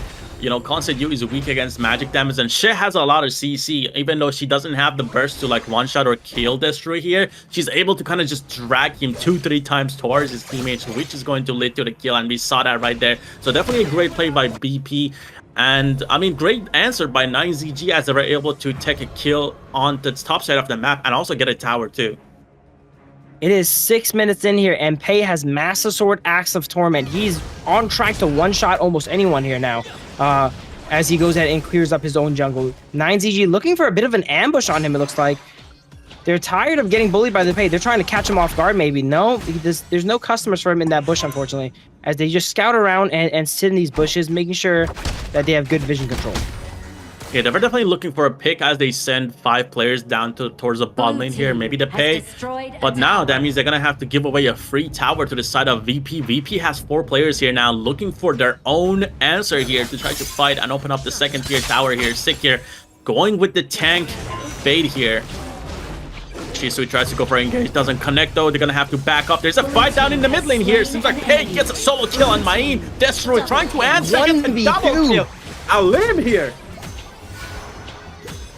We were just talking about how strong that Pei was, and 9ZG just felt it as they just got 1v2'd. I think they were trying to make a catch on him, as we mentioned before, in the bushes, and they did not like what they found, it seems like. Yeah, we need to watch a replay on that. That was definitely a fight to watch. Alim was able to clean up the double. I believe it was a 1v1 at first, but it turned into a 2v1. And Destro going down, that is gonna be bad for the side of 9ZG. They're able to open up the map. They're almost getting the second high ground here. Shisui might be a little bit overextended here as he's getting chased out by 4 players from the VP side. Uses the ultimate to slow down, but Alim here is back, jumping on Moon. They're gonna have to back up on the side of 9ZG. VP is definitely showing 9ZG how to play the Byron Pei combo here, as they're up 3,000 gold, and they're already into the side of 9ZG's high ground. It is 6 towers to 4, and this game looks like it is not going to go that much longer here. Yeah, we saw the little bit of a footage of the minions in the bot lane hitting the towers. That's forcing Shisui here to rotate down, try to clean that up. But Tyrant here is going to get secured by the side of Virtus.pro, which is going to be huge for them. Again, they have the R lead, they have the share here, they have a lot of range, they have a lot of bursts, and with the help of Tyrant here, there's gonna be a lot of damage for them. This is putting back 9ZG around 4,000 gold, which is not good for them at all. VP has the momentum, they have the Tyrant, they have the gold. Everything is in their favor here, but can they close out this game quick enough before they begin to fall off here, is the question. Yeah, Shisui here is getting caught out once again by the main, and the Fade combo is gonna be dead for him though. Teammates are collapsing from the back. Grizzly Q here looking for an engage, as Pei is also looking to join this fight. Secure is gonna go down as Prince is able to secure the kill. Great response by the side of VP. 1 for 1 there by Sushi, extending a little bit too far here without his teammates there. Goes down. That is going to give 9ZG a bit of breathing room, because without that Byron, they're missing that frontline bruiser to go ahead and threaten the enemy backline with those skill 2 knockups. Liangpo still has that potential, but he does not have ultimate available at the moment. So they are probably going to have to chill for a while here until the next objective comes up. They might try to push this 4v4 though. Let's see. Yeah, they're going to force out an unending sorrow. Moon's ultimate here, which is pretty nice for them. It doesn't have much of a cooldown now later in the game. Big engage coming from Main. Doesn't really connect though. Sig is able to pick up a double kill, but Main also gonna go down as well. Double kill going to Sig here with the power of Fade. Wow, it looked like he went in there and died. He set up Sig, for 2 kills on 2 carries on side VP. Both Shut and Arlie going down from that engagement here. Yeah, definitely a great play, but now that means Tyrant is going to go to the side of 9ZG. Definitely a great pickup for them. But it seems like the Virtus.pro side is looking for the Overlord. This has been the popular objective, I would say, for the side of Virtus.pro. We saw them actually try to get Overlord multiple times, and they got it in the previous match of this series. So I'm wondering if that's something that they've been working on, or this is something they like to use. Yeah, they have the map so far, and they don't want to give 9ZG that Overlord to go ahead and reset the tempo of the game. I would say when you're ahead, Tyrant is probably better, but if you take out Overlord, the enemy cannot get it and come back. So that's probably what they're thinking here. Alim here trying to look for the main once again. Survives at the barely. Shisui is able to pick up the kill on the main. That was a great pick on the side lane. Angro 1 trying to, get some of these picks on Alim is not really working out. I mean, Main does have a lot of solo burst, but once there's multiple targets around you, you're not going to be able to kind of handle them as you're easily able to do in a solo matchup. The Vanguards here, though, they're pushing in. Yep.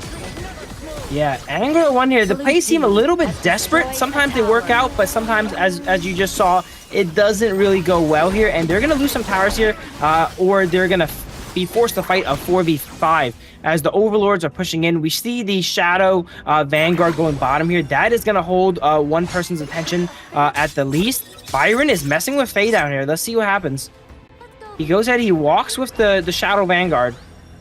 They already have 2 high grounds. If VP can go ahead and get that last one, it should be checkmate. Yeah, they already have 2 high grounds. The super minions are going to be walking in now, so VP is going to have an easy time pushing in these waves, and that's going to be something for 9ZG to worry about.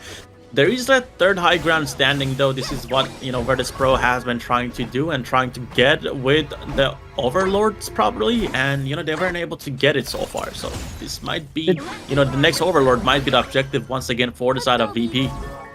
The difference in the pay play we see in the 2 games is the first game, while 9ZG's pay was up, 2,000 gold similar to this game on the enemy jungler, they had a lot of deaths, so that means they gave a lot of shutdowns back. Whereas VP's pay here has no deaths. They never gave any of that gold back, and that really helps them secure that gold lead of 4,000. And now they're slowly pressuring the base on side 9ZG. Once they get that 3rd high ground tower, they know the game is almost wrapped up, and 9ZG knows that as well too, as they're spending everything possible to 5-man turtle in base to defend it. Exactly. We can see Shisu in the bot lane trying to create a lot of space, pushing in the minions. Right here, it seems like Virtus.pro is kind of trying to set up for a dive here with the minions walking in, and this might be it, Phil. This is the final fight coming up here. Let's see if 9ZG can win this fight. They need to win it handedly too, because they're like Lian Byron in the back. Prince gets a pick on the Yuhan. Angro 1 also is going to pick up a kill on the Arlie here. Deathstroke surviving, getting a couple of kills. Gets a double kill, picking up red at the very end. 9ZG surviving. They dropped 3 players on the side of Virtus.pro. They win that fight pretty handily. That tower did get chunked in the meantime, though, so they cannot really take another one of those fights. Even though they win that one, if there was another fight that goes down in the exact same fashion, 9ZG is going to lose their final high ground tower, and they'll be fighting against waves of elite minions for the entire game here. As they have this breathing room, they need to go ahead and reset the tempo of the game, push out these waves, and never give VP the opportunity to go in their base again if they want to win. Yeah, it seems like Moon utilizing the Unending Sorrow is creating a lot of advantages here for the side of 9ZG, as she's able to kind of dodge and bait a lot of the abilities and also heal her teammates back up here. So great play by Moon here, being able to kind of control the abilities in a way that helped out in the dive over there. Seems like they see Grizzly Q, they want to go for an invade here. Doesn't really work out though. Shisu getting engaged on by 6. 6 might be actually caught out here. He kind of overextended here. Alim is gonna get a pickup kill on right on top of him. Capo Seba also in the back, gonna go down. Seems like they did overextend just a little bit on the side of 9ZG. This might be all she wrote. Yeah, this might be all she wrote, as VP has 5 up against the 2 defenders on Sav 9ZG. They have a minion wave pushing up. They're diving Crystal here. They take out Destru under Crystal with that immunity as well, and that looks like game 2 is going to go over to VP. Wow, what a turn of tables. I feel like 9ZG kind of got themselves back into the game, countering the dive that Virtus.pro was trying to get on that top high ground. But Sick here overextended a little bit, put 9ZG in a very bad spot. The idea had to kind of try to go on the backline to try to help him out. They both go down, and Main here trying to protect the Yuhan, and that's true, doesn't really work out. And Virtus.pro 2-0 now, Phil. Yeah, at that point in the game, with towers already falling, minion waves pushing up, you cannot make a mistake. I can understand why they would walk up, though. You know, they just won a great team fight, right? They walked up, they want to go ahead and push those waves back out. But once again, even after that fight, they were still down thousands of gold. So once VP reset, they were back in position. They caught out Sick, and everyone on the side of 9ZG kind of funneled in one by one to try and save him. And that's the worst. As you can see here, they go down. Yeah, they go down, and this is not great. That's going to put them on the match point. This is going to be a lot of stress, a lot of pressure for the side of 9ZG. I mean, this is do or die, literally. If they lose this match, they're going to be pretty much out of the tournament. They're going to get the 4th place, obviously. They're going to have, a good chunk of that prize pool, but they're going to be out if they're not able to put up a fight and try to take this to an actual best of 5.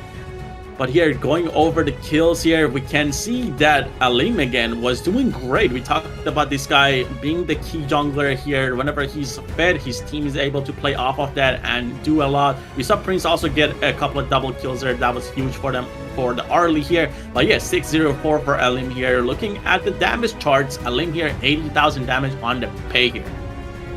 Also got a shout out Grizzly Q on the Yang Po, who was first to every single fight, engaged every single fight, but didn't actually end up dying. 009. Perfect support KDA for Grizzly Q. Yeah, perfect support KDA. 58,000 damage taken. But actually, Shisui here was the one tanking 80% damage on that Byron. Definitely a lot of presence during this team He fight. got himself into a lot of fights, you know, not as clean as Grizzly Q. As I mentioned, Grizzly Q did not go down. Shisui farming a lot of damage taken, sometimes joining slightly unfavorable fights as we saw throughout the game, but it was not enough to take down VP. Yeah, definitely. Shisui was baiting a lot of those fights, and he did a great job tanking a lot of it. You know, having the shield on the Byron, the healing, you're able to stay in these fights for a very long time. And we can look at the gold here. I mean, Virtus.pro had the gold in the entire match. Like, we just look at here early on in the game before the 4 minutes, it was kind of back and forth. But after the first objective here, after 4 minutes, where they were able to get the Tyrants, they were able to kind of stack the gold here on the side of Virtus.pro. We saw the point where Alim had the most gold from like the entire side here on the VP side, as he was just farming on the pay, farming jungle camps, farming kills, farming objectives. So definitely great play by Virtus.pro, utilizing the Byron, the pay, and the Liampo pick. It seems like the early game is fairly solved there, you know, against the Pay Byron. We see a lot of teams react to the invades and know how to deal with it. But after that, not so much, right? As we see Alim here, even though the first 4 minutes didn't do much, scaled up 6-0-4, 20% damage taken, 31% of his team damage on Pay. That's very impressive on a melee character, right? And 30% total gold, maxing out all the stats. Yeah, definitely a great performance on Pay. This is how 9ZG should have played the Pay, I would say. They did have the Byron Pay combo, and we're going to see some of that and how Alim was able to utilize this hero. The mobility he has, you know, get the first blood here, get on the backline. You're going to be able to see the double kill he was able to get on Angro 1 and Destro, I believe. We didn't get to watch this. Look at this. Wow, a 2v1 coming out of Alim. Definitely a great player to watch on the Pay here. We can see he's able to transform to the Tiger form, be able to swap back to the human form, get a lot of shield here, picking up the Main as well. And as I mentioned throughout the game, you know, Pay one of those characters that they fall off really hard, right? You get a lot of gold early, but you fall off compared to other junglers. So it's important that he actually never ended up dying, giving up those shutdowns, which would accelerate the enemy junglers like Fade to get to a position where they could outscale him. He never gave him opportunity. Yeah, definitely. I mean, you have a lot of mobility. You're able to transform into the Tiger, you know, leap through the walls, and then you also have the human form giving you a lot of shields. So Alim being able to utilize that kept him alive throughout the game. But for now, we're going to go ahead and take a break, as players are taking a break as well. Once we come back, we're going to go ahead here and get to the match 3 of this series.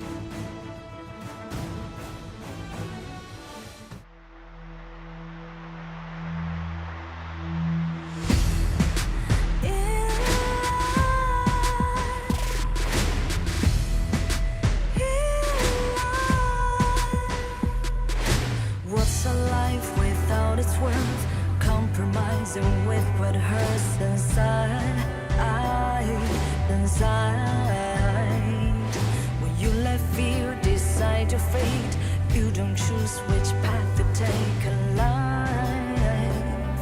In life, I'm finally letting go of everything that still holds me. I'm against all odds, but I won't give up, 'cause it's my time to shine. Standing in the spotlight, can no one let me down. Destiny is calling high. I'm not afraid to fight for everything I love. Victory's on my side.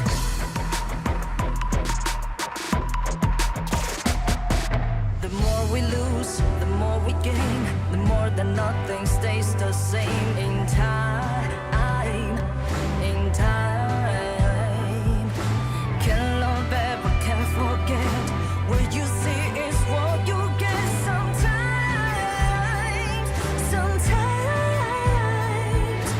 gonna show the world tonight. The light that shines inside us. We're against the odds, but we won't give up, 'cause it's our time to shine. Standing in the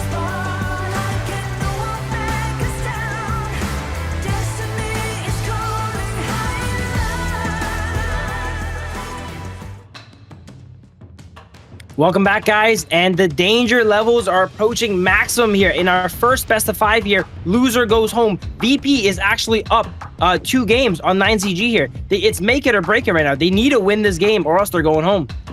Yeah, VP came here as our 4th seed, as they were able to, crawl out of Group A, as you mentioned. They had to battle out MKOI, Elo Gaming next Ruya, but they made it. They made it here, and now they're giving a challenge to the Group S 3rd seed here, 9ZG, and we can see that they're up 2-0. But looking at the global ban and picks here on the left side, we have the heroes that Virtus.pro has played, and those are heroes that are not going to be able to play any longer.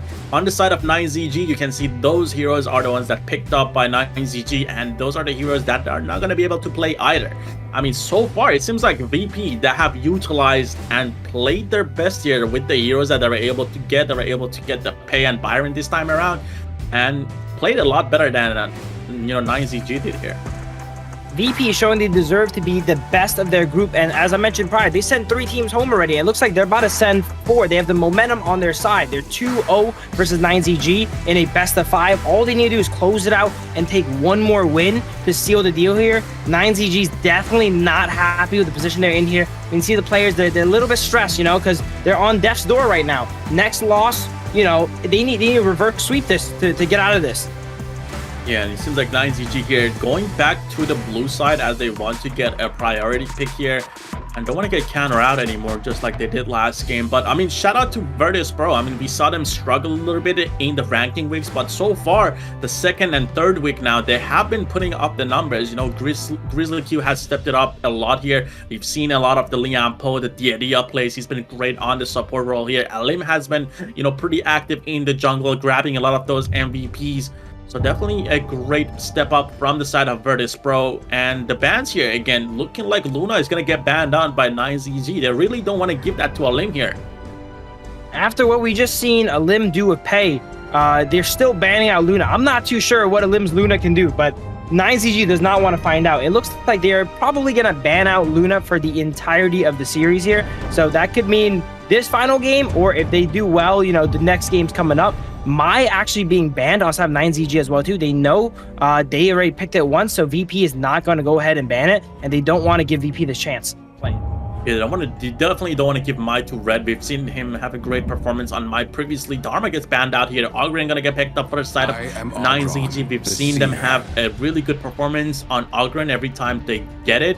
So it kind of makes sense that they're able to prioritize it here and pick it up. Dolia, though, I was going to talk about it. Dolia hasn't been picked out or prioritized here, but Dolia, Gananmo might be picked up here as Red wants to lock in the Gananmo. We've seen this guy on Gananmo. He's been able to steal a couple of objectives, steal a couple of kills here.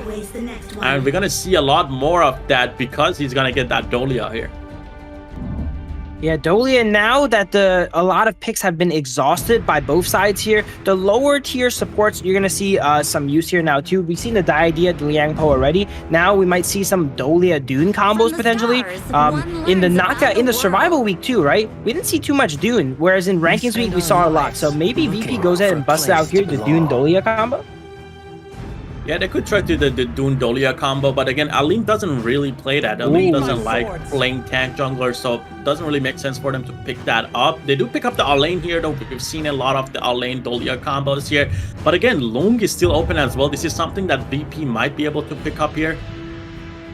It should hopefully be banned away by the side of 9ZG here, as they still target more of the junglers on side VP. But if they give him Long, they have Long, Alain, Dolia, that's a devastating core.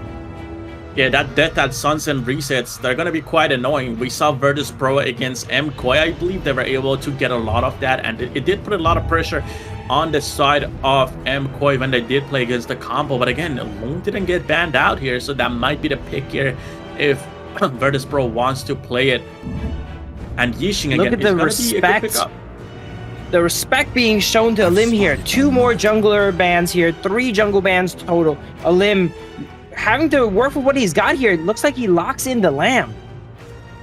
Yeah, the Lamb could be a great pickup here. They don't have much CC so far, I would say, on the side of 9ZG. At least they don't have a solo target CC here that is able to lock out the Lamb.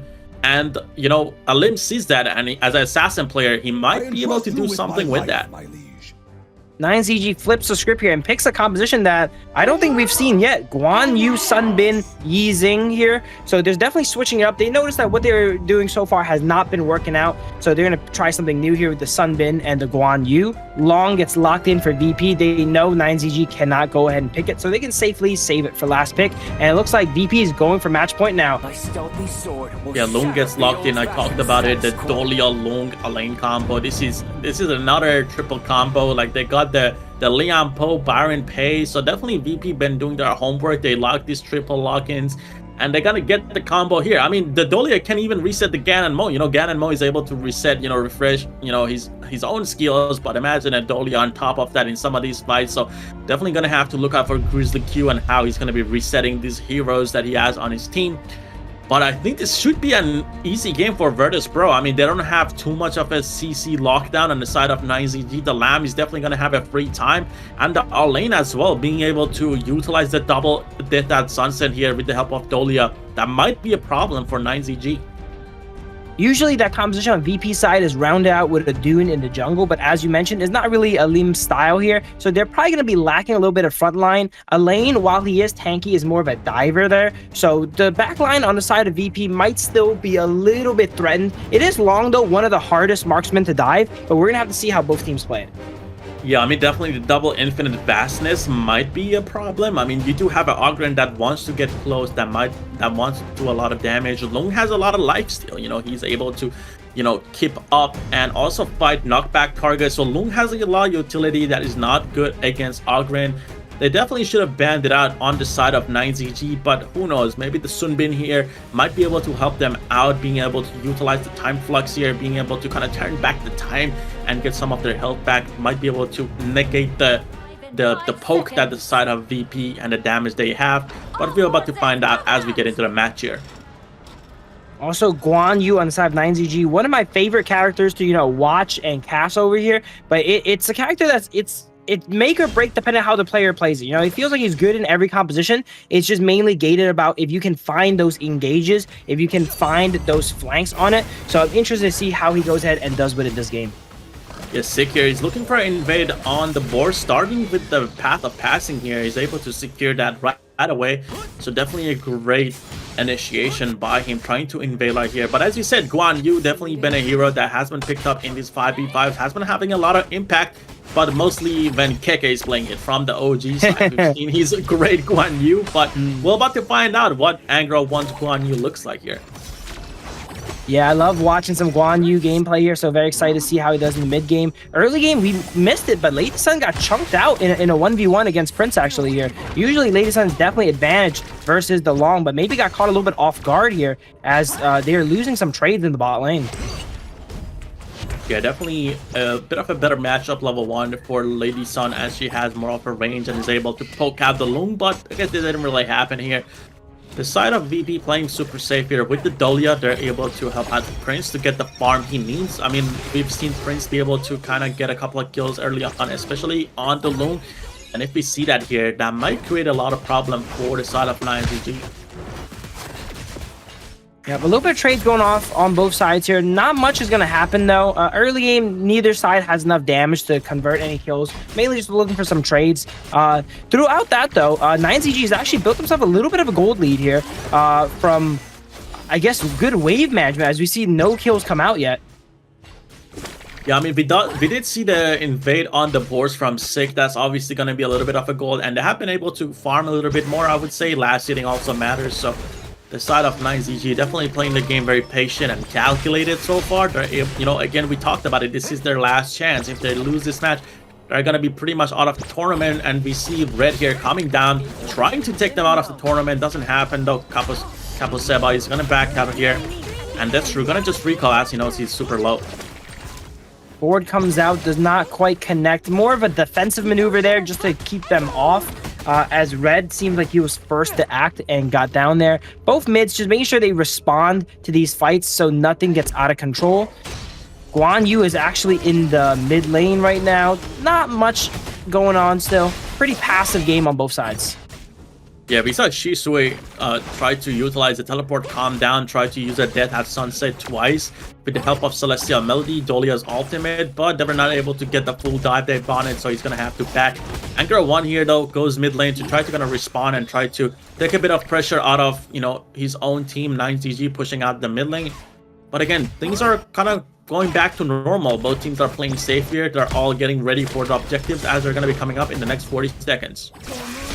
Yeah, we've seen a lot of these games where both teams have aggressive support, you know, the Daidea, the Liang Po. But now we have a game where we have two more passive Enchanter-style supports. So the early game is a lot less hectic here. The Sun Bin also one of the best disengaged supports here too. So able to fend off the double def set sunsets. Ooh, Alim! From Sushui.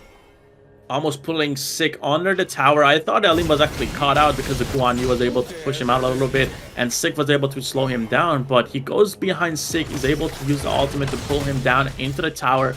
Doesn't really get anything out of it though, as Lamb, again, I talked about it, he's super slippery, and the side of 9ZG, they don't really have a lock on to kind of lock him in here.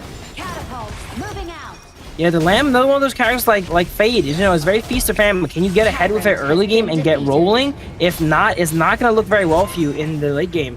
The matches I've seen, Lamb has not been doing too well, mainly just farming throughout the match and not really making some plays. Hopefully Lim can change my view on Lamb, because I've not seen too many great Lamb plays so far in this tournament. Infinite Vastness is forced out as Prince was taking a lot of damage from the Lady Sun and Sunbin here. Red here might be caught out though. The World is My Board comes out, you know, got a couple of people locked in. There's no damage, there's no follow-up. The Ogren wasn't here. But 9ZG, knowing that the side of BP, they're poked out, they're gonna try to invade the Azure Golem here and try to take that for free. Sick, trying to focus it down right before LM comes in here. LM is not gonna have the Azure Golem any longer here. Angra 1 here is looking for a pick here on the mid lane on Shisui here. Doesn't really get anything out of it either. Potentially caught out there. He was forced to run away here. Another fight comes in. Lim grabs Argren here, but not enough firepower yet at this point in the game to go ahead and take him out. Yeah, Conductor of Souls are also weighted on the side of 9ZG. Sick kind of wasted that as he thought Elim would kind of pull him into the Ganon mode, so he was a little bit scared. But it was just an alt trade from both junglers. Not a big deal. Grizzly Kudo here is going to lose the tower as Lung is not here. Lung again has to recall a little bit earlier as he did get poked out by the Lady Sun. And then Kaposeba. Ooh, Red here gets caught out by Moon. And Sick here. First blood going to Moon. Red got caught in the smallest box I've ever seen. That was a 2x2 square that he got caught in. I don't know how that ended up happening. We gotta watch the replay for that. But that ends up yielding first blood on the side of 9ZG. Wow, so World is My Board was used actually. I thought he just walked into a bush and there was like hovering here, got him out. But if there was a 2x2 box there, we gotta watch it was the smallest possible, I think. I don't know if it can get smaller than that. Maybe a 1x2, I don't know. Yeah, and the great thing is that Moon also keeping his passive, the little fatal damage immunity, so that is going to be great for him here. It wasn't exhausted here. Ganon Mo here checking the bushes, using the skills, not too much kind of with it. And Shisui here is going to get the double lane ult that we talked about. He's kind of just on the back lanes here. Gets pushed back though by Angroban, doesn't really get anything out of it. Sick here, trying to poke on the sides with the power of Ogren.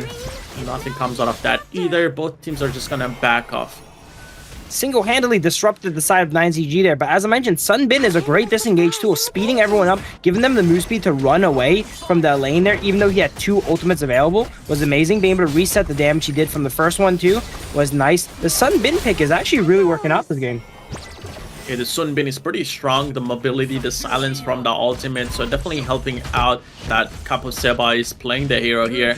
Yixing here, forced to use the ultimate to lock down the tower and try to protect it. Destro kind of fed though. Seems like he's getting a lot of these buffs as well. But here doesn't care about that. Goes right on top of Kaposeba, gets the pick here, and gets out just like that. Out of nowhere, he jumped across like 3 walls to get Sunbin here. Sunbin was not ready for either as they get one-shot there. Couldn't even respond with the ultimate, the silence, none of that. Lim was just too clean with that. Yeah, and it seems like we have kind of a bit of a lane swap here as Prince is being forced to use the ultimate. as he cannot challenge Angra 1 building tanky here.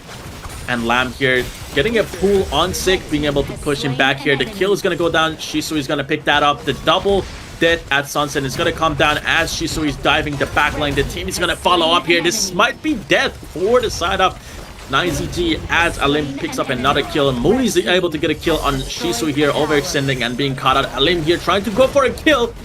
Seems like wasn't able to get that kill. Full Trains gets the last second kill on Angra 1 here as well. Long cleans it up for him. Very bloody match. We have casualties on both sides here. Shisui diving super hard with the double def set Sunset here from the Dolia. It looks like every one of those resets went onto him. So that's definitely the strategy that they're going to be employing in these fights. Definitely. And I mean, again, we see the power of Lamb when you're able to utilize his mobility. And again, the World is My Board comes in strong. Locks in the Lung and also the Dolia. The double Infinite Bastion has to come out of here, though, kind of saving them, and they're able to exit. That was a great ultimate by Moon, I would say. It didn't really work out, and there was no follow-up. That was an amazing board. I'm surprised, as you mentioned, no one went down that from that endeavor.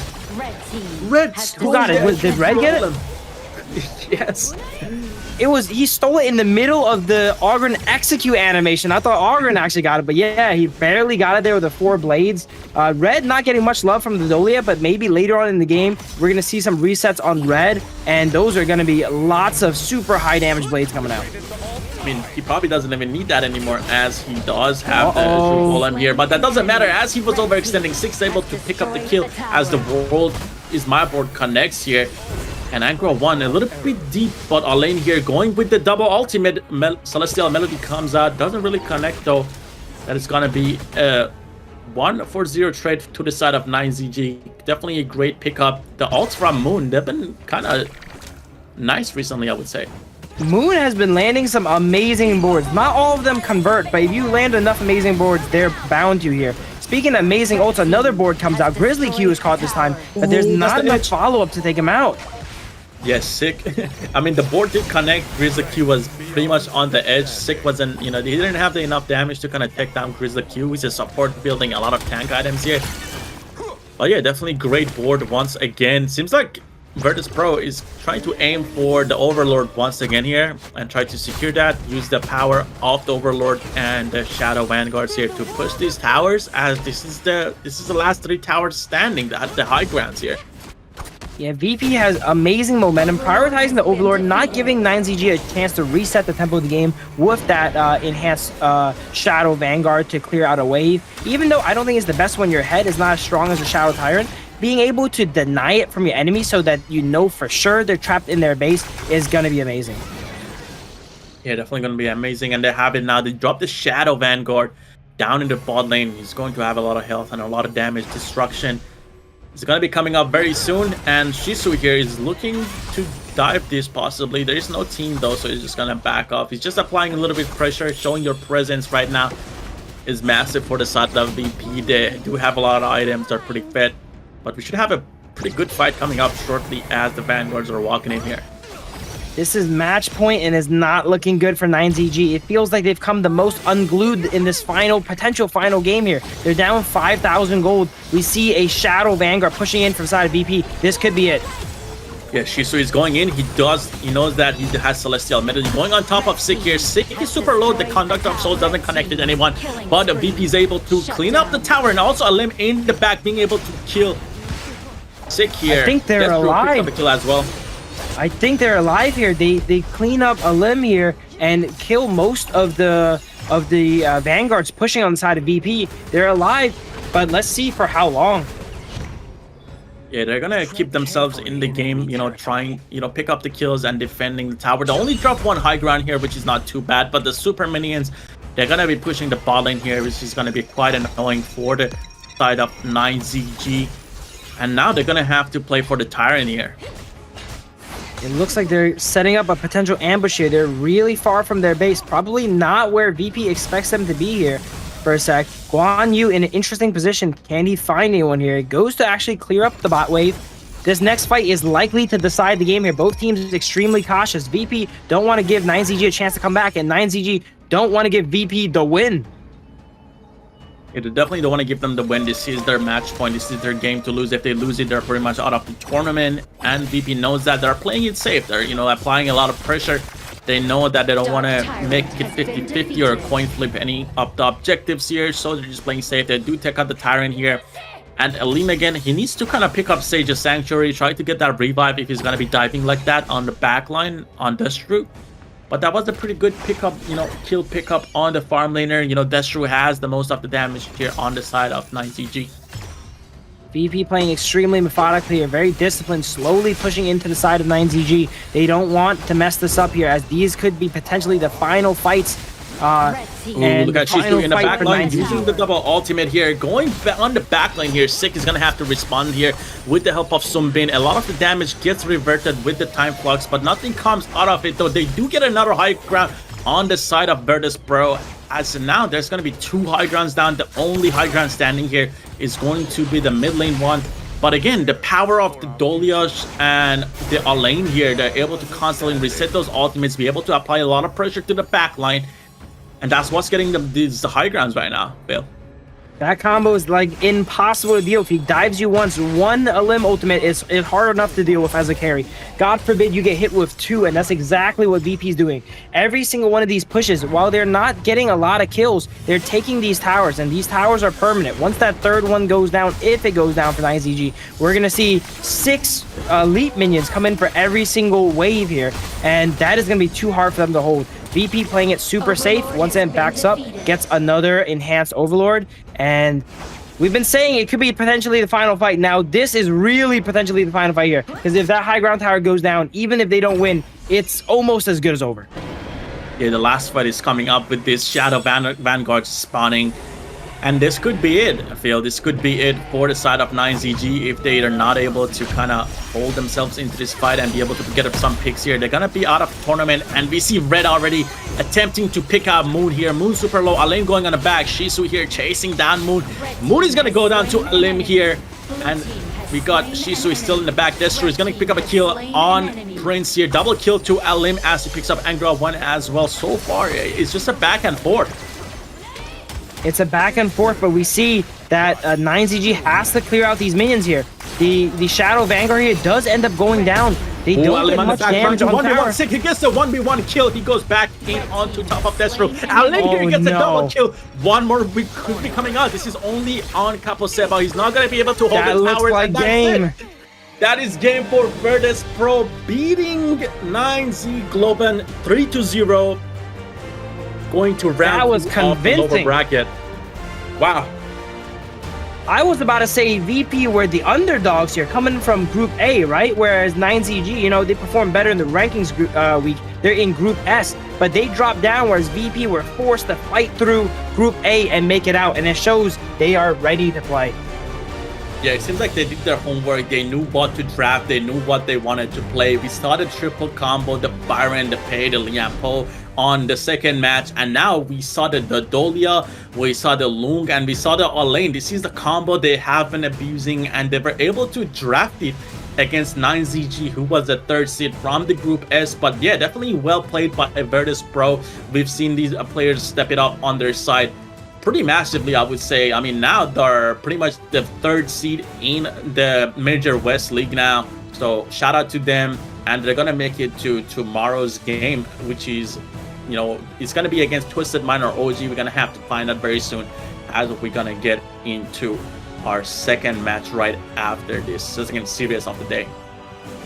Yep, so it looks like 9Z Globant is unfortunately going home. They are going to be taking that 4th place position here. And as we mentioned earlier, still a big chunk of change, right? As VP goes ahead and advances here. I love the underdog story from VP, clawing their way up to from Group A and beating a team from Group S now in dominating fashion here too, 3-0. Amazing performance by them here. Once again, look at that. Grizzly Q's KDA throughout these games has to be insane. Last game he was 0-0-9. This game is 0-0-8. I'm not even sure if he died in the first game here. And then Elim getting all the kills as well. 7-1-2 on the Lamb. Yeah, a lot of good Celestial melodies coming out from Dolia and Grizzly Q. But again, looking at Elim 7-1-2, we talked about him being one of the best assassin jungle players in the tournament, and whenever he's doing well, his team starts doing well as well. and this has been kind of like the pattern in the past 3 matches, and that's why they just 3-0'd 9ZG, as he has been able to get a lot of the kills that he wants, a lot of the farm he wants, and honestly, I would expect him to be the MVP once again and just get a triple MVP in this series. For sure. Elim on the Lamb here. I noticed that he played a little bit more towards the team. You mentioned when he gets ahead on jungle, his team gets ahead as well too. In the past, we've seen some Lambs are a little bit more selfish, right? They like playing for the farm, whereas when teams were doing objectives, they were invading and stealing some buffs. Elim here joined every single fight, 100% team fighting, you know, more than the support, which is impressive for a jungler here. And he was there every single time, made sure to use his advantage, use his lead, and push it with his team to get all these towers and objectives. Yeah, and we saw the gold graph. I mean, 9CG had a chance at the early game. They were ahead in gold. They were able to invade the board. You said it yourself. They were ahead somewhat, like 500, 600 gold in farm. At some point, maybe like 1,000 or 2,000. But we're about to find out who the MVP is, and that is going to go to Elim, as we talked about it. He's going to get the triple MVP in the series. KDA 7, 1, and 2. Damage taken 18%. Damage dealt 21%. Total gold 28%. This guy is a monster on the assassin jungle. I have to say it. And this is on top of every single game. He's target banned almost 3 times, you know? We're not even seeing him on his preferred picks here. Those are all banned away. I cannot imagine what Elim looks like on Luna here.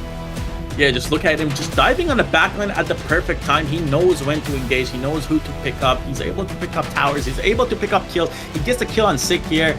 And again, he's gonna get shot down, obviously, by Destru there. But again, he has one of the best timings here on the assassins we've seen. He's always able to target the right person, be able to push them out.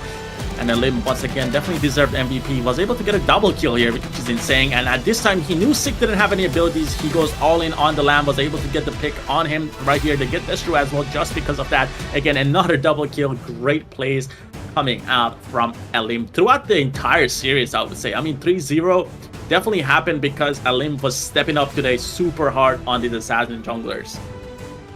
They were potentially going to hold the game a little bit longer there, right? But Elim said, nope, we're going to cut it short right here. Goes in, cleans up, 1v2, ends the game there. And that's all she wrote for 9Z Globant. They put up a strong performance here in the Kings Major West League. They actually were in our Group S, so they made it out of rankings really well. Unfortunately, they took a bit of a battering from Twisted Minds and OG, and that really hampered their momentum here going into this match, potentially, and VP goes ahead and takes them down for it.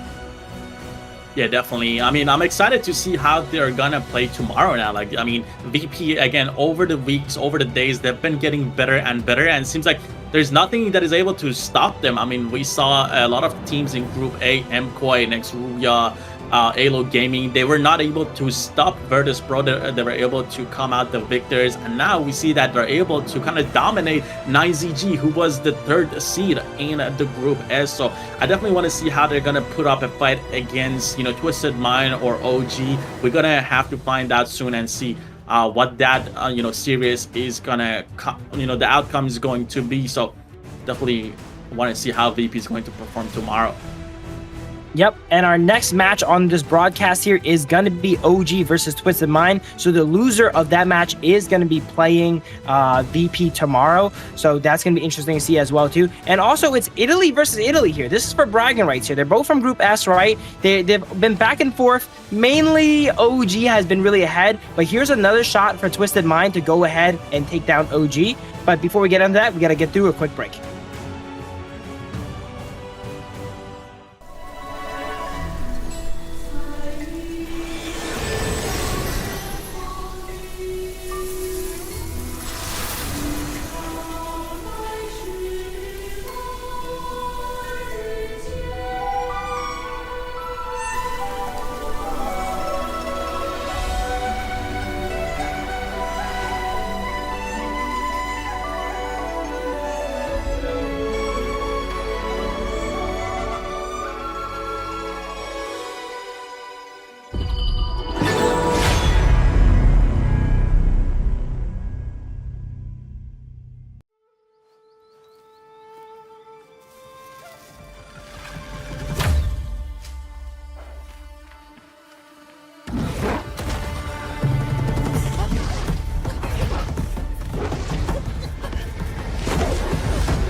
In Hero's Gorge, the base is the spring of life.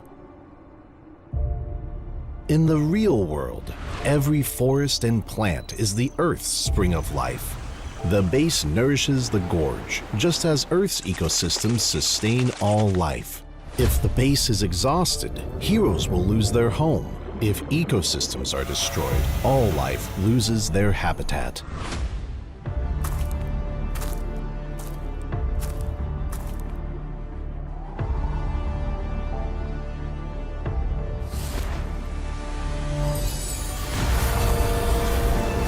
Honor of Kings is working with players worldwide to support real-world environmental causes and protect our planet's future. By participating in Protect Nature, Protect All Life, all efforts in the event will contribute to real-world causes. Protect the environment and let us defend the honor of our planet together.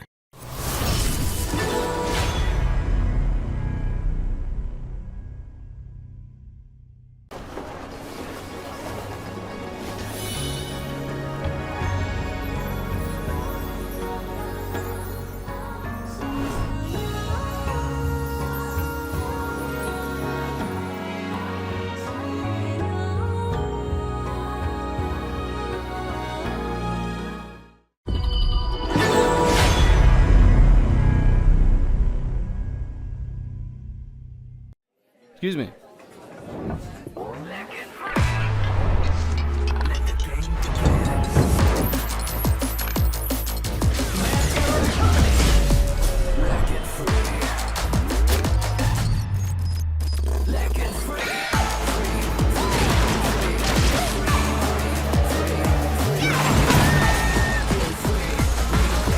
Fucking stinks. Victory! Yes, yeah. Another round. Sure, but how about a smoother phone next time?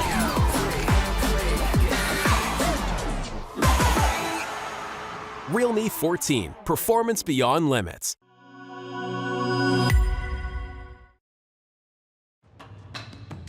Welcome back, guys, to the Kings Major West League. We just concluded game match 1 here, which involved 9Z Globant going home, unfortunately. VP is going to be securing their 3rd seed here, with 9Z Globant securing 4th. And now we're into the top dogs, you know? Seed 1, Seed 2 here, both from Italy. We have OG versus Twisted Minds. And also, something apparently happened in the break here. Yikes, you want to break down some of the penalties that went on the side of Twisted?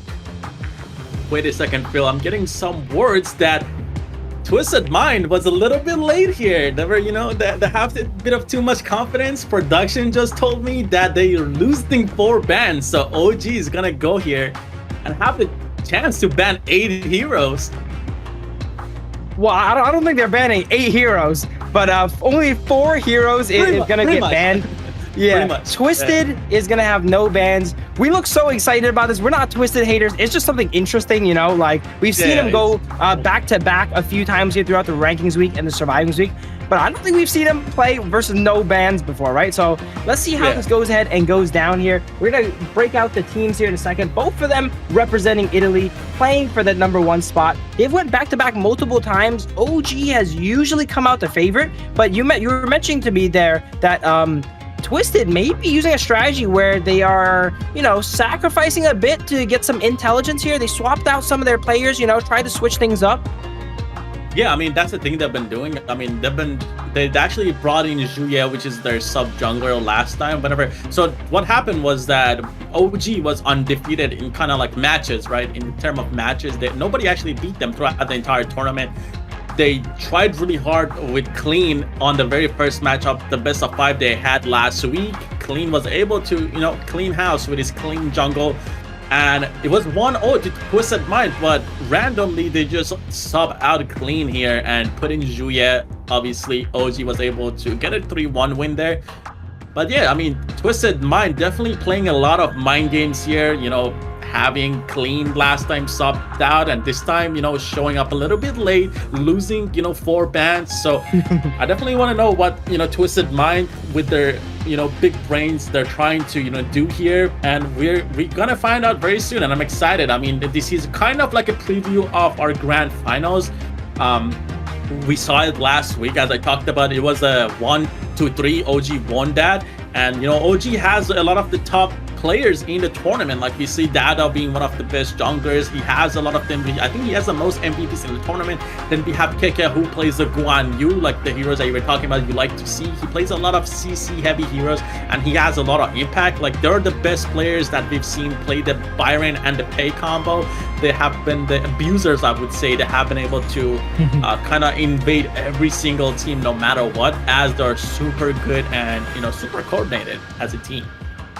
I think they definitely set the pace with the Byron Pei combo. Before them, no other teams were really doing it. But then after the rankings week, teams started watching some of the VODs, trying to review how they can improve. They started picking up tips, tried to play that Byron Pei to, you know, OG's level. We have yet to see a team really pilot it to that level yet. But we're going to see today here how it goes. Twisted Minds is likely to go ahead and try it as well too. But let's go ahead and go into team intro, starting with OG.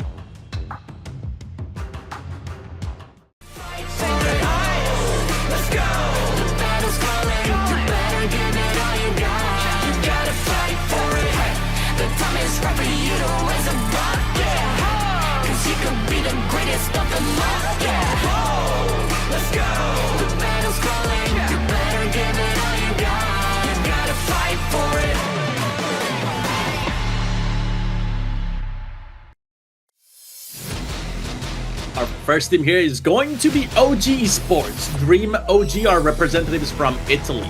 OG Keke for the Clash Lane, OG Dada for Jungle, OG Wen for mid lane, OG On for farm lane, and OG Muchen for support here. We talked about this lineup. They are super strong. Last time they were against Twisted Mind, Muchen was actually banned out. There was 4 bans on support pretty much throughout the entire series from Twisted Mind. Seems to be the game plan for them going into this probably. But again, we talked about this. Twisted Mind not gonna have the 4 bans this time around, as we're gonna check out Twisted Mind's lineup right now. See the fire in your eyes, gotta fight for it. Let's go. The battle's calling. You better give it all you got. You gotta fight for it. The time is right for you to raise a bar. Yeah. 'Cause you could be the greatest of them all. Yeah. Let's go. The battle's calling. You better give it all you got. You gotta fight for it.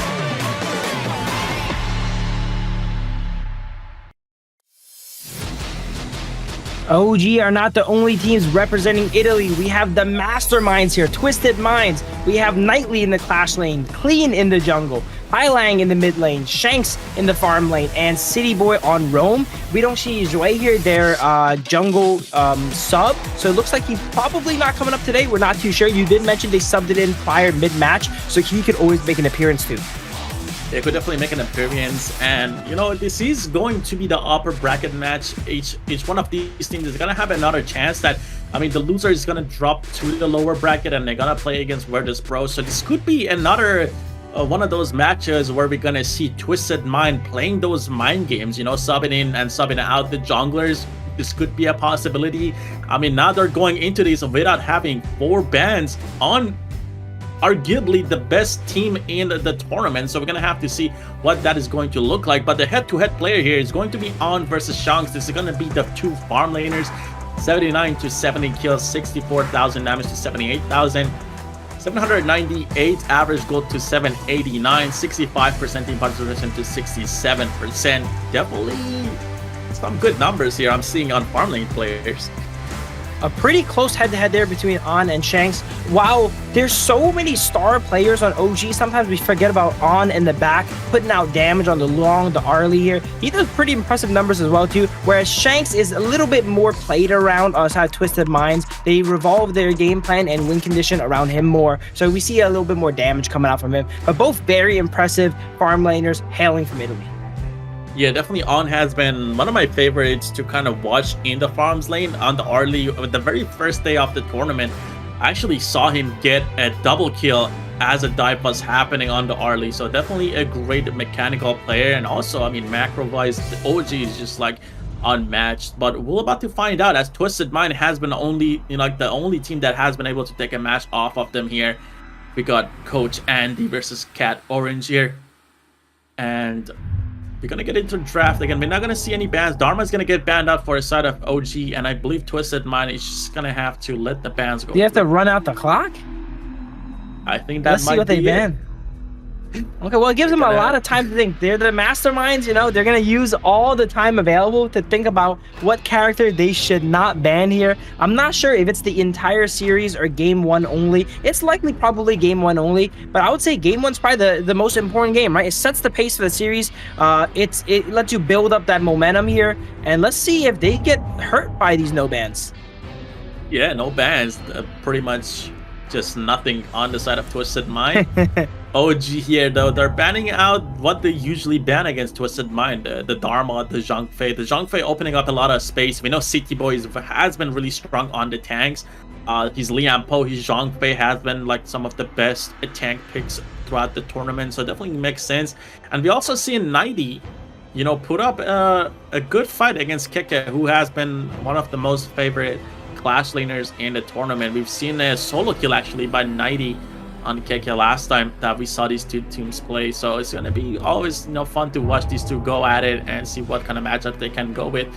But Phil, we're not going to have 4 bans. That is going to leave up a lot of top tier heroes.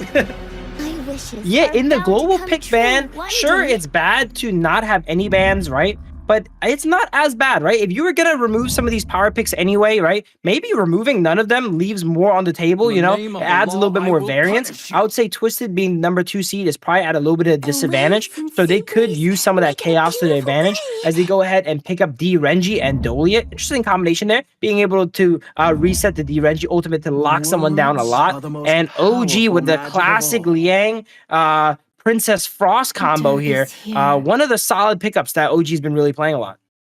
I mean, this makes sense. Like OG Muchin, as I talked about him, he was banned out every single match of the series. Previously, when these two teams played, they target banned Muchin, as they know he likes to play the Liang, he likes to play the supports here, and they're not gonna have that chance because Twisted Mind does not have 4 bans once again. They literally cannot target ban him this time. He's safe for once. Yeah, Muchin definitely is super happy. He gets his Liang and Princess Frost as well. That is a deadly combo. We talked about this. They're pretty much a couple during this tournament, as they have been paired every single time we've seen them on screen. Sunsei is going to get picked up here on Twisted Mind side. There's definitely a great pickup here, as they do have a Dolia.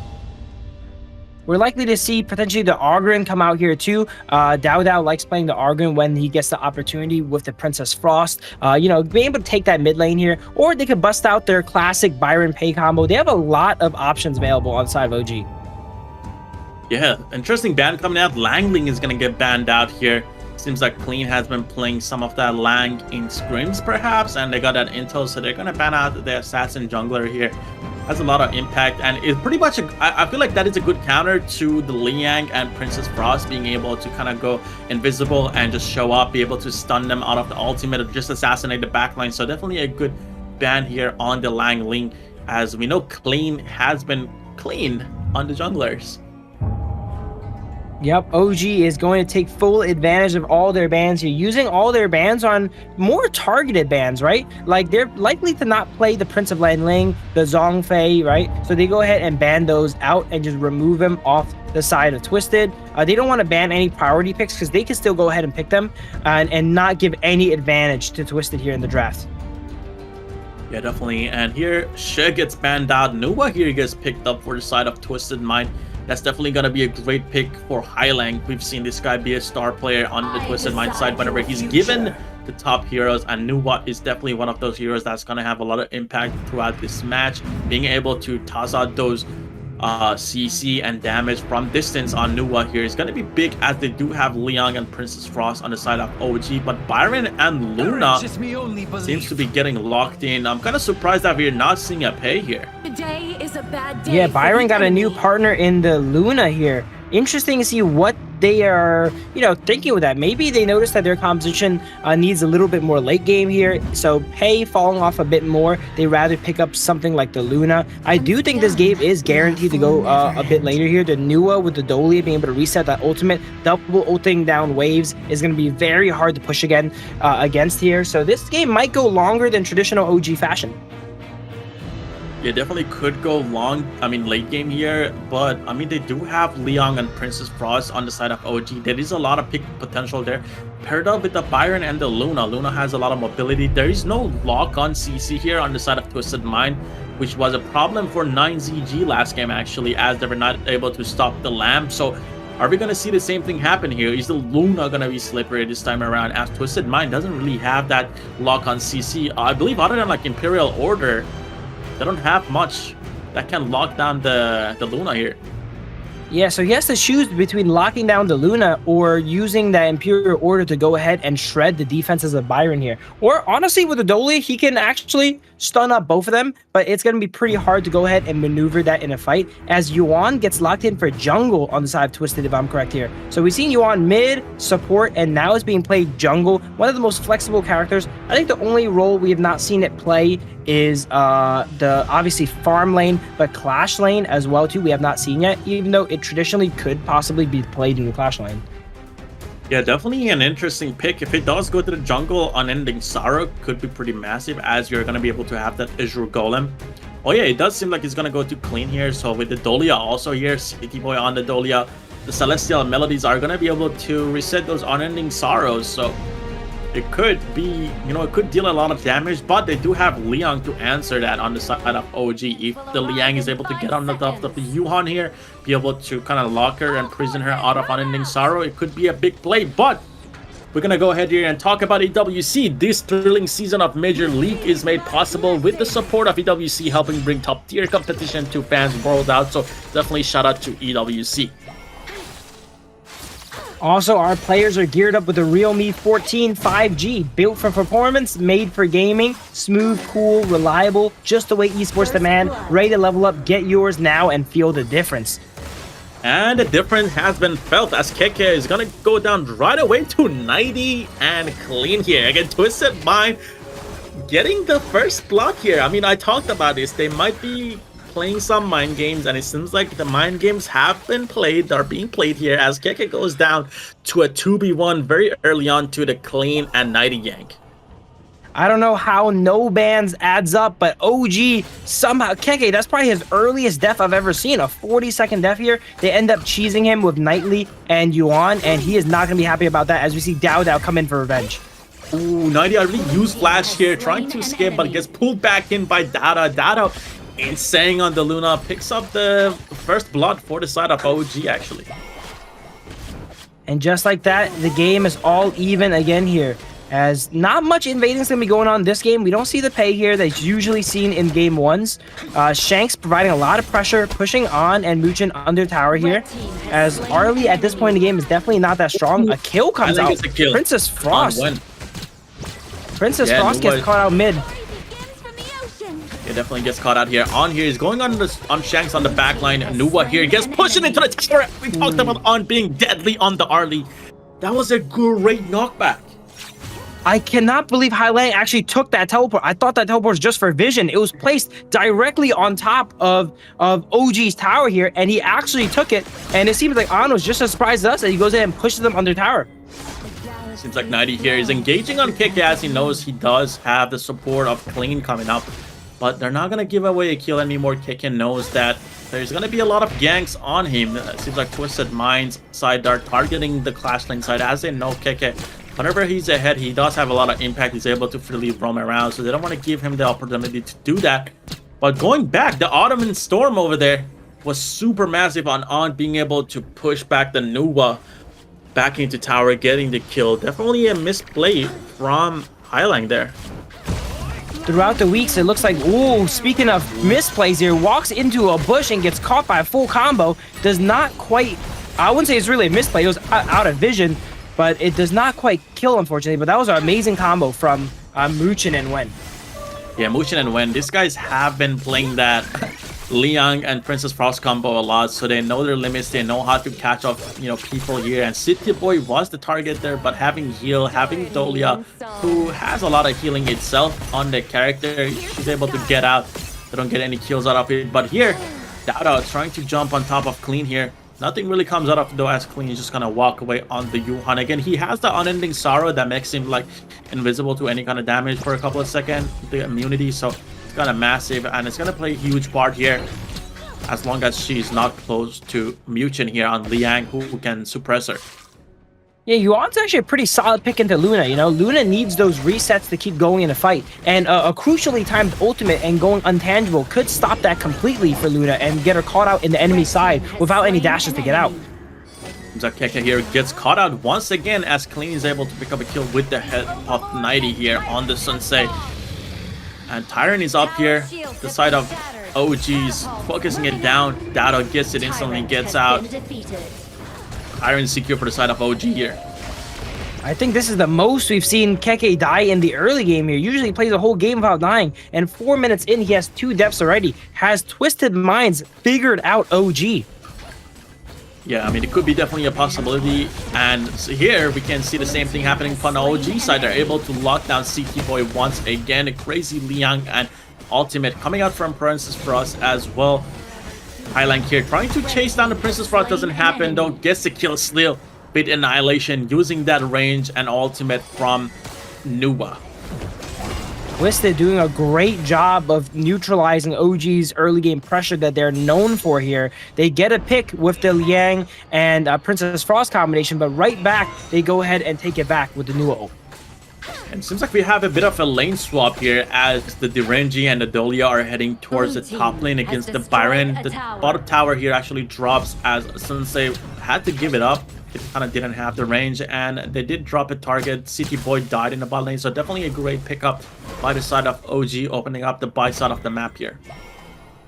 OG setting up a lot of ambushes here. While the gold is pretty similar on both sides here, they're in different places. On the side of OG, they're jungler and farm laners ahead, and on the side of Twisted, it looks like their marksman, actually no, their roam and mid is actually ahead in gold. Exactly, so definitely both teams playing to the best of their ability here, and Dado going for the Overlord here.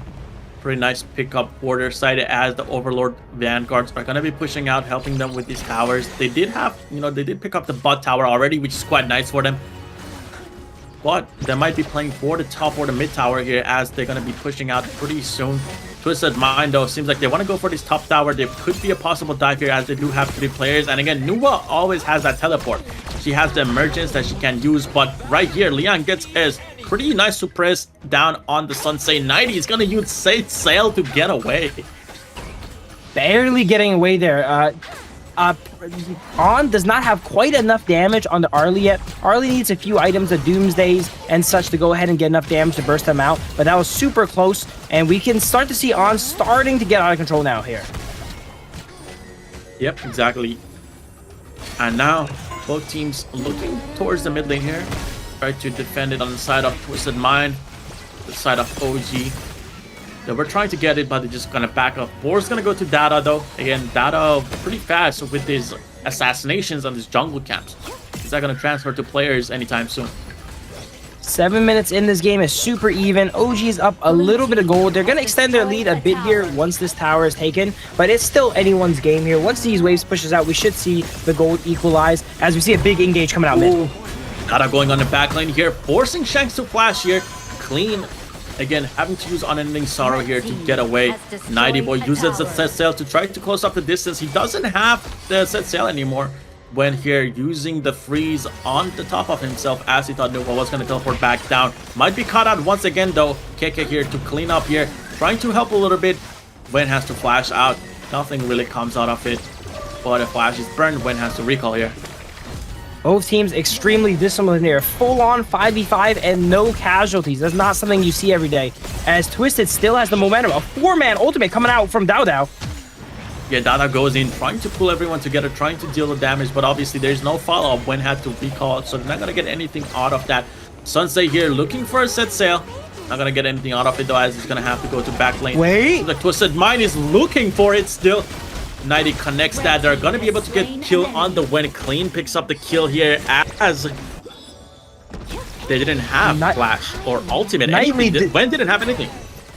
Nightly did not get it on the first go around, but he spun the block and caught him the second time over here. Wen getting caught behind his tier 1 tower. Tyrant has been defeated. Yeah, Luna is gonna lose the Azure Golem and also gonna drop a player on the side of OG as Wen goes down. But they're gonna pick up the Tyrant here, which is a pretty nice trade. They might try to go for this bot inner tower now with the help of Liang and Arlie here.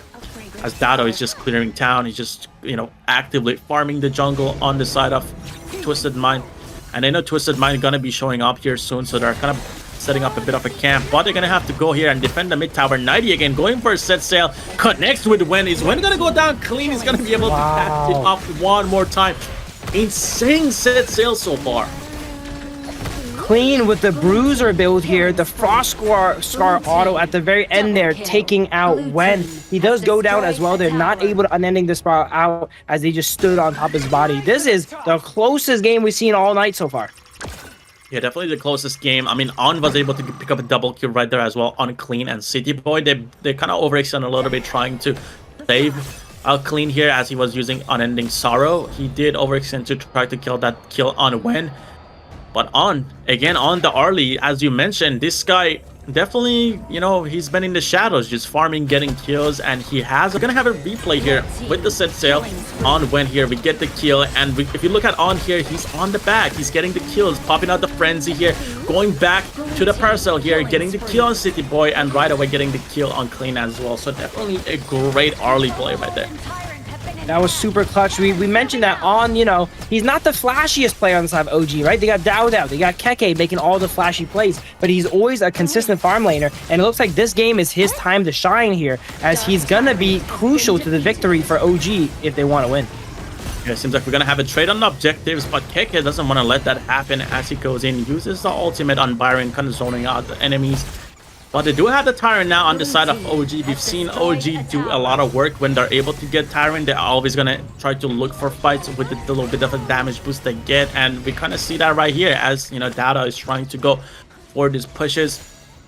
And this might be the second inner tower right here as Muchin is setting up right here. He's going to be able to lock down someone. And if they're able to fully dive, this could be a tower for the side of OG. It looks like Twisted was holding on early game now, but OG has got their stride. They've got their tempo. They're up 3,000, 4,000 gold now here. Can these set sails find any connections? Not this time from Nightly. OG seems to be back to where they used to be, you know, have great control of the map, slowly pushing down these towers one by one. Another suppress coming out. Yeah, suppress comes out. Might have been a kill on Clean, but didn't really happen. On wasn't there to follow up, and there's a lot of control. Again, Nuva has a lot of impact, has a lot of CC in these close gaps. Not able to get in close. Yeah, no kills here, but definitely softened up the side of Twisted here. They're still pressuring. No, they actually opt to retreat and secure the Overlord here instead of continually pressuring that tower. They know that everyone on the side of Twisted here is ready for it, so okay, we'll just go ahead and we'll get the objective instead. Yeah, Nova uses Emergence here to get some of the vision here. It doesn't really happen. No, they do know that Nighty is sitting here, so they're going to use some of the abilities they have on the side of OG to kind of poke him out. He's going to have to leave here and just give up the Overlord. Overlord going to the side of OG now is going to be pretty good for them. This is the Shadow Overlord. They're going to be able to push out more towers already have 5 of them. This is not looking good for Twisted. I've seen this before. Once OG gets a good hold on the game, they usually do not give it up. We need Twisted to make some sort of play catch here. Look at the high ground. To get themselves out of the base. Yeah, this might be the high ground right here, as OG was able to kind of play the macro here, push out the minion waves in the mid lane and go back on the top side of the map. Dada trying to go in, try to get the resets, gets the resets, goes back out. Definitely a great player to watch on this Luna. Shadow Overlord pushing it down in the bot lane. 90 trying his best to clear out the minions before they arrive. Now gets on the boat trying to set sail. Muchen might be going down here. Doesn't connect though. On gets a pick on Shanks on the back. Dada going back onto the tower. 90 is here. Set sail might be catching out Dada as he's not able to tank too many tower shots. Tower gonna take him down. Keke though gets a kill on clean on the back line. On here, he's still alive for the side of OG. Picks up a tower in mid lane and picks up a tower on the high ground. Again, we talked about On having so much impact on the farm lane. This might be all she wrote here. It is 4v2 here as Twisted tries to defend their base. They have Shadow Vanguards to help them tank up these towers. Flash skill 2 come out, one-shotting the Nua there, Keke, and that should be game. Twisted did a great job holding the early game, even gaining some leads, but once OG got that lead, they never let it go, and they keep building and go ahead and take the base. Yeah, I mean, great performance by OG, taking the lead 1-2-0. Twisted Mind losing their first match. They didn't have 4 bans, and apparently they also got some, fine. So they have been fined as well, so they're losing some cash. This is not a great spot to be right now if you're Twisted Mind. That must have been a stressful game for On. He seems relieved at the end of that game. There's like, poof, all right, we finally got this done. Everyone was going for me. I had to dance in and out of the fight, taking my parasols here. Great performance from On, though. We're definitely going to see some replays, and I will also predict that to be the MVP of this game here. Yeah, I mean, On had one of the greatest performances we've seen. He was able to use the early ultimate whenever. I think that was like the very first fight of the game where he was able to the Nua teleported down, right? Yeah. Was able to knock back CT Boy and Nua into tower, getting the kill right there. And throughout the game, he's been able to secure some of the nicest double kills we've seen. Being able to get on the back lane, definitely has one of the best positionings on early we've seen, utilizing the parasols and just not being hittable.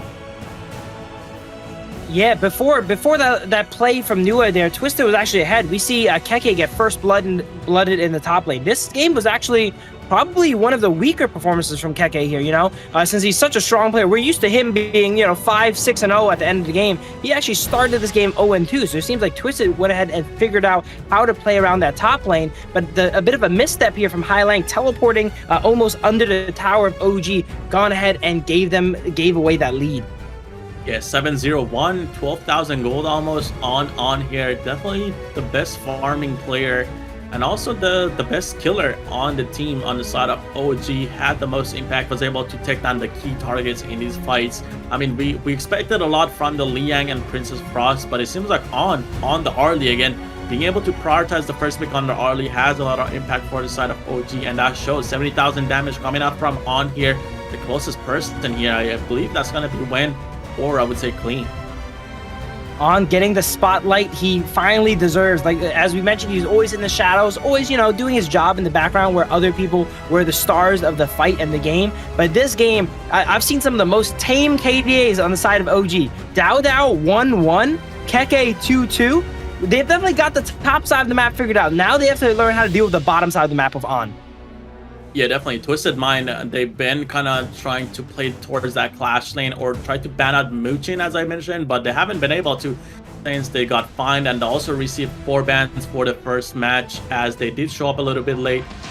So that was definitely not the best, but MVP, we talked about it, On with the great performance on their early, definitely the best player, I would say, on early throughout the tournament. 7-0-1, damage taken 14%, damage dealt 27%. Total gold 26%, 14% damage taken. This guy might be a positioning monster, I would say. Yeah, OG definitely has a lot of players that are the best in their respective characters here. On, unlike the other Arlies, as you mentioned, has great positioning. Wow, look at that push. Amazing push coming out. Definitely one of the best players to look at whenever he's on the early, and we're going to be able to see some of that right here as he's going to be able to, pop the frenzy here, get on the back line, go back to the parasol here, gets a kill on the City Boy, and also Clean at the same time. So great double kills. As I mentioned, he's able to position really well. You can see like Sunsei is walking up. He knows that he goes through the wall. He's able to pick up a kill on Shanks on the back lines. Definitely how you want to play Arlie, as she's super squishy. She's able to go down with a couple of hits, but you know, her mobility is what gives her the ability to do what On is able to do. So utilizing that shows just how much of a great player he is here. Yeah, throughout the tournament, we've seen a lot of players play Arlie. He's one of the most contested picks here, right? But they're not able to have such a flawless performance because that character is a little bit low range. When you go in for that damage, you know, sometimes you get taken out. Not On, though, right? And we're not going to see On for a few minutes here as we go ahead and go over to a break.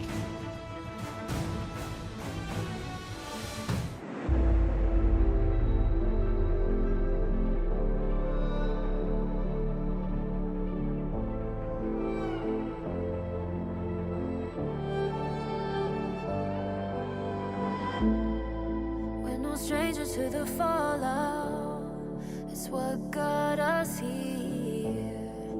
Ever changing, some chameleon, blood, sweat, and tears. We'll never make it if we fall to everything that brings us down. With a comeback is now. Blood, sweat, and tears. Fight for what we want. Doesn't matter the cost. Every day, put in work. Blood, sweat, and tears. Nothing comes overnight. Strength in numbers start to lie. We don't bow to fear. Blood, sweat, and tears.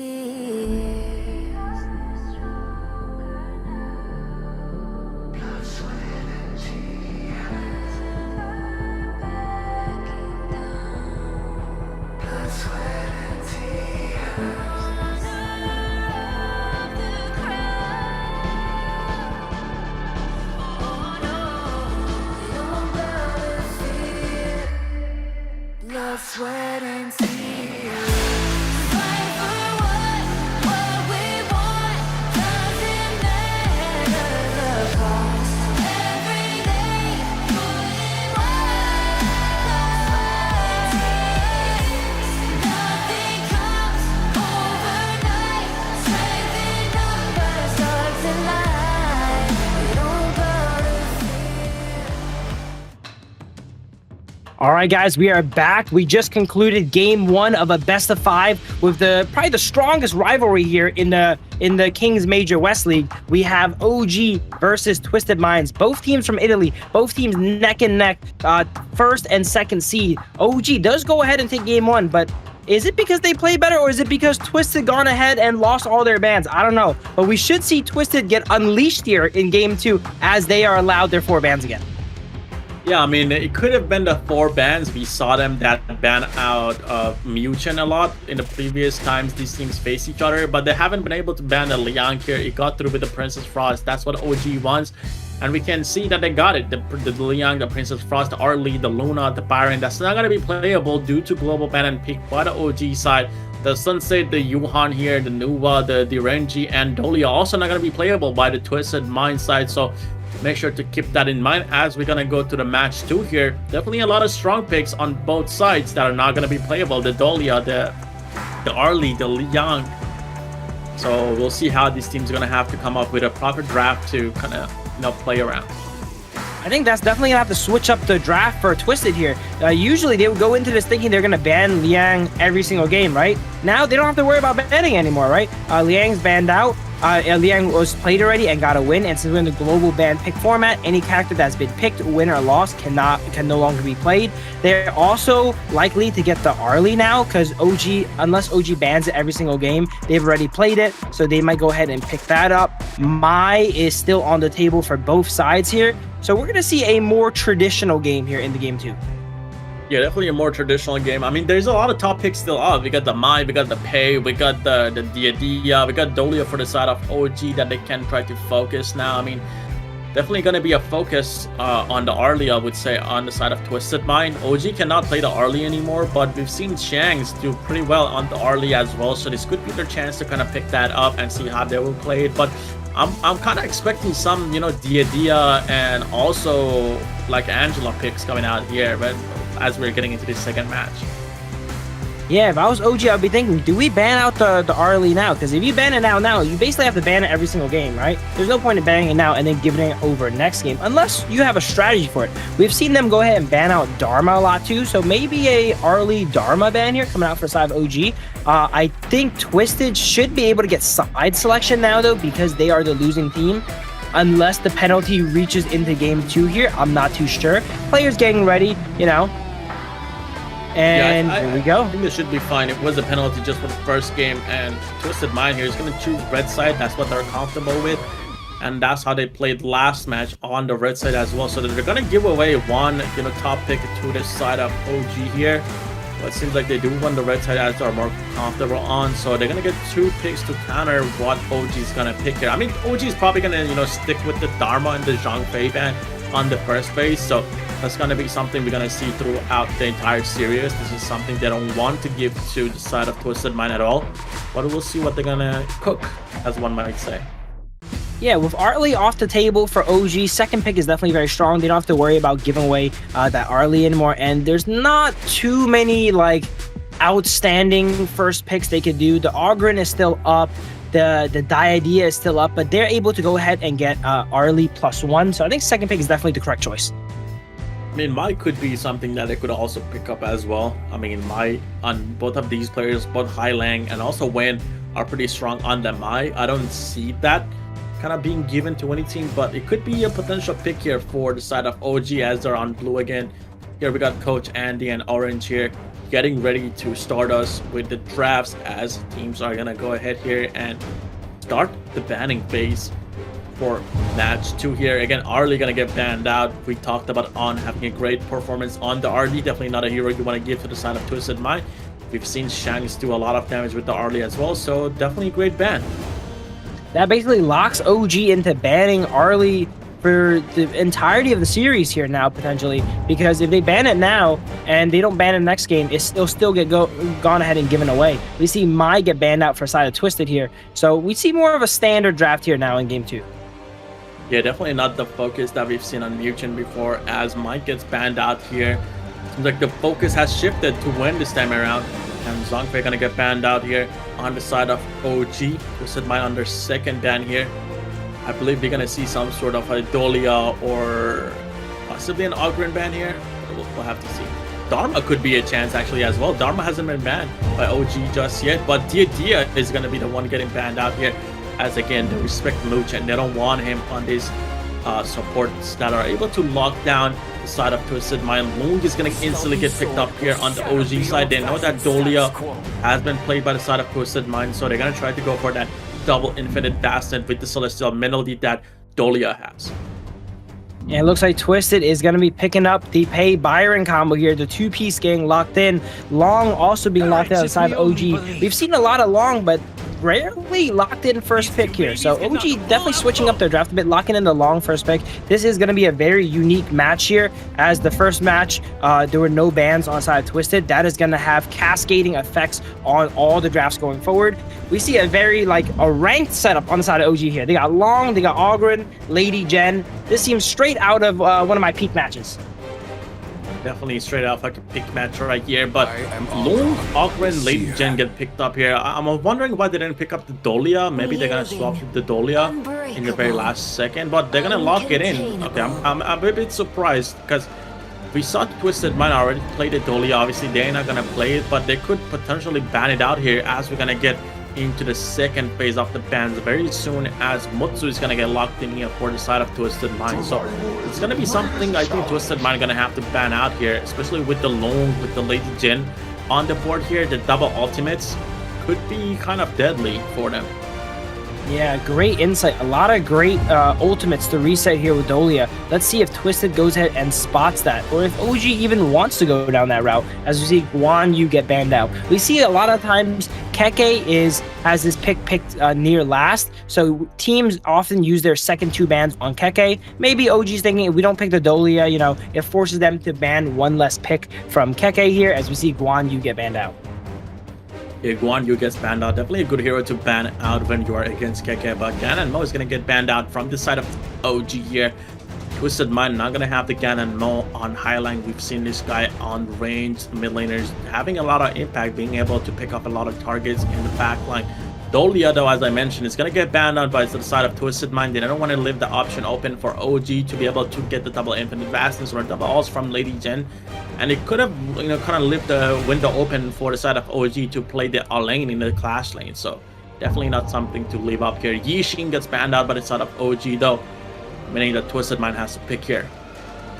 We have not seen Keke play much a lane, but yeah, with Dolia, that's definitely a situation you want to go ahead and pick it here. They ban out the Gan and Mo off Highlang, but Sha is another one of Highland's signature picks here as it gets picked up. Yeah, Sha here is going to be a great pickup for Highlang. He's definitely one of those heroes that, one of those players that knows how to play the heroes from range, and Sha is definitely right up his alley. But Mulan here is going to get picked up for this side of OG. This is going to make things exciting. Mulan, we've seen Mulan do a lot of damage. You know, she has the transformation. She's able to get to the heavy sword mode, be able to deal a lot of damage, be able to get in and get out of fights. And Yuhan here gets picked up for Mu Chen for support as well. And Twisted Mind is going to respond with the Shoyu here. Shoyu, they definitely have a high poke damage team here. The Motu, the Shoyue, the Sha, being able to zone the enemies and soften them up for the Pei and Byron to clean up. The Mulan, on top of being Keke's signature pick, right? We always see him in the team intros with the Mulan behind him. It's also a great pick in the Sha because it has a lot of crowd control immunity, not having to worry about getting pulled in all different ways and being able to slash through the side of Twisted.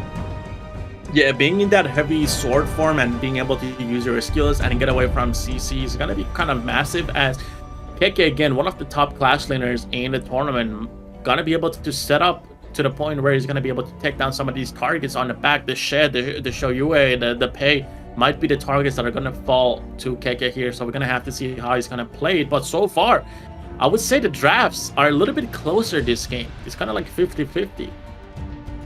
Yeah, I think OG definitely just gone ahead and picked up all the high tier picks. They're not necessarily known for their play with high tier picks, right? Dao we've seen on, stronger on some assassins and such, but they are still great picks for a reason. It looks like OG's playing it by the book, whereas Twisted is trying to spice it up a bit, playing a more pointed composition, focus on poke, not really worrying about the picks as much here, as they didn't have the best options available for them. Yeah, I mean, they're definitely playing the poke comp, like pretty much poke and fall back, and then have like the Pei and the Byron go in. Something that we saw 9ZG try earlier in the day, but they failed, as, you know, the side of Virtus.pro, they had the Ogren was able to like kind of just still go on the backline, try to get the kills. And again, we see Data on the Ogren here, so it could be the same story repeating itself, just different teams this time around. But we're about to find out as we are going to step onto the Gorge. Both teams just going down in the mid lane, trying to get some vision for their junglers. Again, we've seen the Pays try to invade a little bit early on into the game, try to secure that. But we're going to have OG here, both of the junglers going to the side of the clash lane here. Keke is gonna try to go in with the Mulan, doing a lot of damage. That could have been a kill right there. 90 and both clean are half. Mu Chen here is gonna respond to that, and Keke gonna pick up first blood to clean. This is disastrous for the side of Twisted. They tried to pull the same trick twice. Keke was ready for it, you know? Last time, fool me once, shame on me. Second time here, calls up Dao like, hey, they're gonna 2v1 me, man, all right? Come up here, be ready. And man, was OG ready as they take out Pei and completely neutralize the early game. Yeah, I like the fact that, I mean, Keke didn't even show up on the map. He was just sitting in a bush. Dado was just in the open trying to clear the wave. He comes out of nowhere, gets them both down to 50 health. Mu Chen just rotates down and is able to secure the first blood. And again, OG is not a team you want to give them the first blood. I was talking to Rafa about it. Giving OG the gold lead, even if it's like 1,000 in OG gold, that's about 5,000. Every 1,000 is 5,000 to OG. And we're about to find out very soon. They're about to be up 5,000 now here, I think, in a sec. But as we mentioned last game, you know, while teams can hold their own against OG, once OG goes ahead and gets that lead, we've never seen them drop it before. And that's why they're flawless, right? Last game, Twisted did a great job of holding the gold pretty much even until 4 minutes or so. But once OG started to go ahead and pick up that 1,000 gold that's worth 5,000, you know, it starts to become a crazy lead. Shanks trying to go for these snipes on Muchen. Doesn't connect really in one though. He's gonna just pick up the minions from distance. Pretty good so far. You know, City Boy Shanks, they both have the range. And they're just gonna clean up the minions here as there's 3 players from the side of OG down in the bot lane. When notices that there's nothing they can really do against all the range they have on a Twisted Mind side, he's just gonna leave. But might be able to check out Highline here. Highline walking into the bush. We've seen Win do this over and over again. Full combo on the top of Highline. On is the person picking up the kill though. Great play from the side of OG.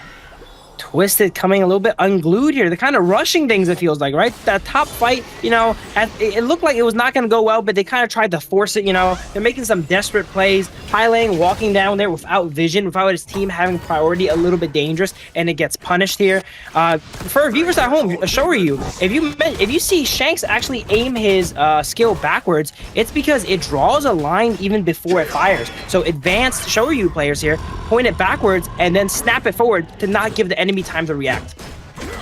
Yeah, exactly. Like there's a little red laser that you can clearly see when Shouryu is kinda trying to hit you.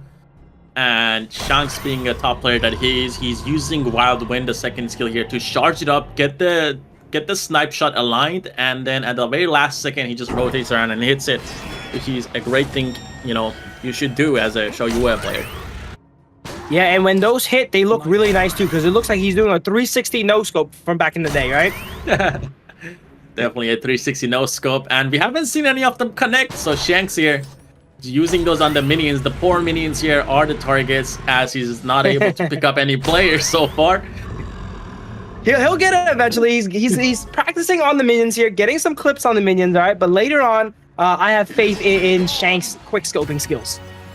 Yeah, quick scoping skills coming up here. As it seems like Muchen wants to poke out Shanks here. They do hit him a little bit with the help of On here. But Tyrant again, being the victim of the side of OG, they're going to pick up another Tyrant. We've seen them pick up Tyrant as much as they can. This is something that they really like to do, giving them the damage boost. They know they're going to be able to utilize that to kind of win these fights when they need to, and also secure towers right after. Yeah, outside of the... When? Hold. That kind of looked like he was walking into tower, but no, that was Highline using the triple pull here on Che here, pulling him right on their tower. Definitely, that was not a disconnect by Wen. That was that was definitely a triple pull right there, and that's gonna be a kill for the side of Twisted Mind. I'm almost at a loss for words here because Wen got pulled so far away there, and that's just a power shut. If you're not paying attention, not to say Wen is not paying attention though, but if you get caught by a combination that you don't expect, you will get pulled so far, you think the middle of the lane is safe. That's still actually considered out of position if you get pulled. Ooh, wants to get a nice sniper here, City Boy, with the help of Clean. They might have picked kill Muchen. The snipe barely misses here. Unfortunately, he almost did it. He almost did it there. He almost did it for the first time here, but doesn't happen, sadly. They're gonna have to back off. And Keke holding himself against the Byron here. I mean, this is kind of like an uneven matchup, I would... maybe actually even. It's a 50-50, I would say, if Mulan is able to kind of get it engaged and go into the heavy sword mode. I think Byron is probably stronger early game, but we saw since level 1 here, a little bit of gold went over the side of OG because of that, a bit of the skirmish that went over there. Okay, trying to look for a pick here. They might be able to get on Clean. Clean knows that is coming. He swaps to the target point, gets out right away, leaping into the wall. And Clean and Nighty gonna have to back up here. Try to clear up the top lane as the rest of the side of the OG here. Try to get the mid lane. And possibly try to go down to the bot lane here to try to help out the lone Keke here. Trying to 1v2 under the tower. He knows that if he walks up here, he's not going to be able to hold it. The tower is going to go down. First tower here. Going to Twisted Mind, but OG is going to respond right back with Lone Tech in the bot tower. Twisted clawing their way kind of back in the game. They were down about almost 2,000 gold a second ago. Now they caught back up. They caught back up a little bit here with the tower trades going down here. It's going closer back up to 2,000, but they are not slipping as much as teams would against a gold lead that OG has. Yeah, definitely not. I mean, they're still holding themselves in the game. We've seen, you know, Twisted Mind being the only team that was able to beat OG in a match. We expect them to kind of have this kind of gameplay. They know how to play against the second representative is from Italy here. They're both from Italy, so that might be something that kind of has an effect. They're able to scream each other. They have been playing against each other, possibly in rank, so they do have a lot of experience against each other, which is helping out Twisted Mind, something other teams don't have. Yeah, they definitely can help each other out. They're both hailing from Italy, but now it is time to choose a victor here in this match. The loser will go down into the lower bracket and be left on 1 life, as the winning team will have a lot higher chances to go ahead and make it to KWC. Exactly. And right here, we have a camp from Muchen. He's trying to look for 90 and possibly clean, but they seem like they know about this. They're going to go right again on top of Ben. Ben is going to get pulled back. Kill's going to go to clean, though. Pretty nice engage. Dada here looking for a conductor of stones. It's gonna land, but clean in the back, just dishing out damage, being able to take down Dada. Double kill going to clean here. That pull is so devastating, as we see another pull here. Keke using the immunity from the heavy sword to go ahead and block it out, but still almost going down even with that immunity. When second time gets walks up, not quite used to Shah's range here, gets triple pulled again, and that's a go button for Twisted to go ahead and engage on him. Yeah, Shah getting through for the side of Twisted Mind is pretty good. We've seen Highline, you know, Shay is one of his top heroes. The range mid laners are his go-to, and he's showing us why. I mean, he did die whenever he was trying to gank in the bot lane, but now he's showing us how he's able to pull these targets towards his own team and get these kills. And with the help of the Mutsu and the Shoyu here, we're able to lock down and dish out a lot of damage. Yeah, City Boy being able to lock the enemies down from range definitely makes his job a lot easier. Although he's making a really great performance, it's a team effort, right? Everyone needs to work together in unison. We get the startup from City Boy to engage the fights, into the pull, into the Pei and Byron cleaning up the targets that are being pulled.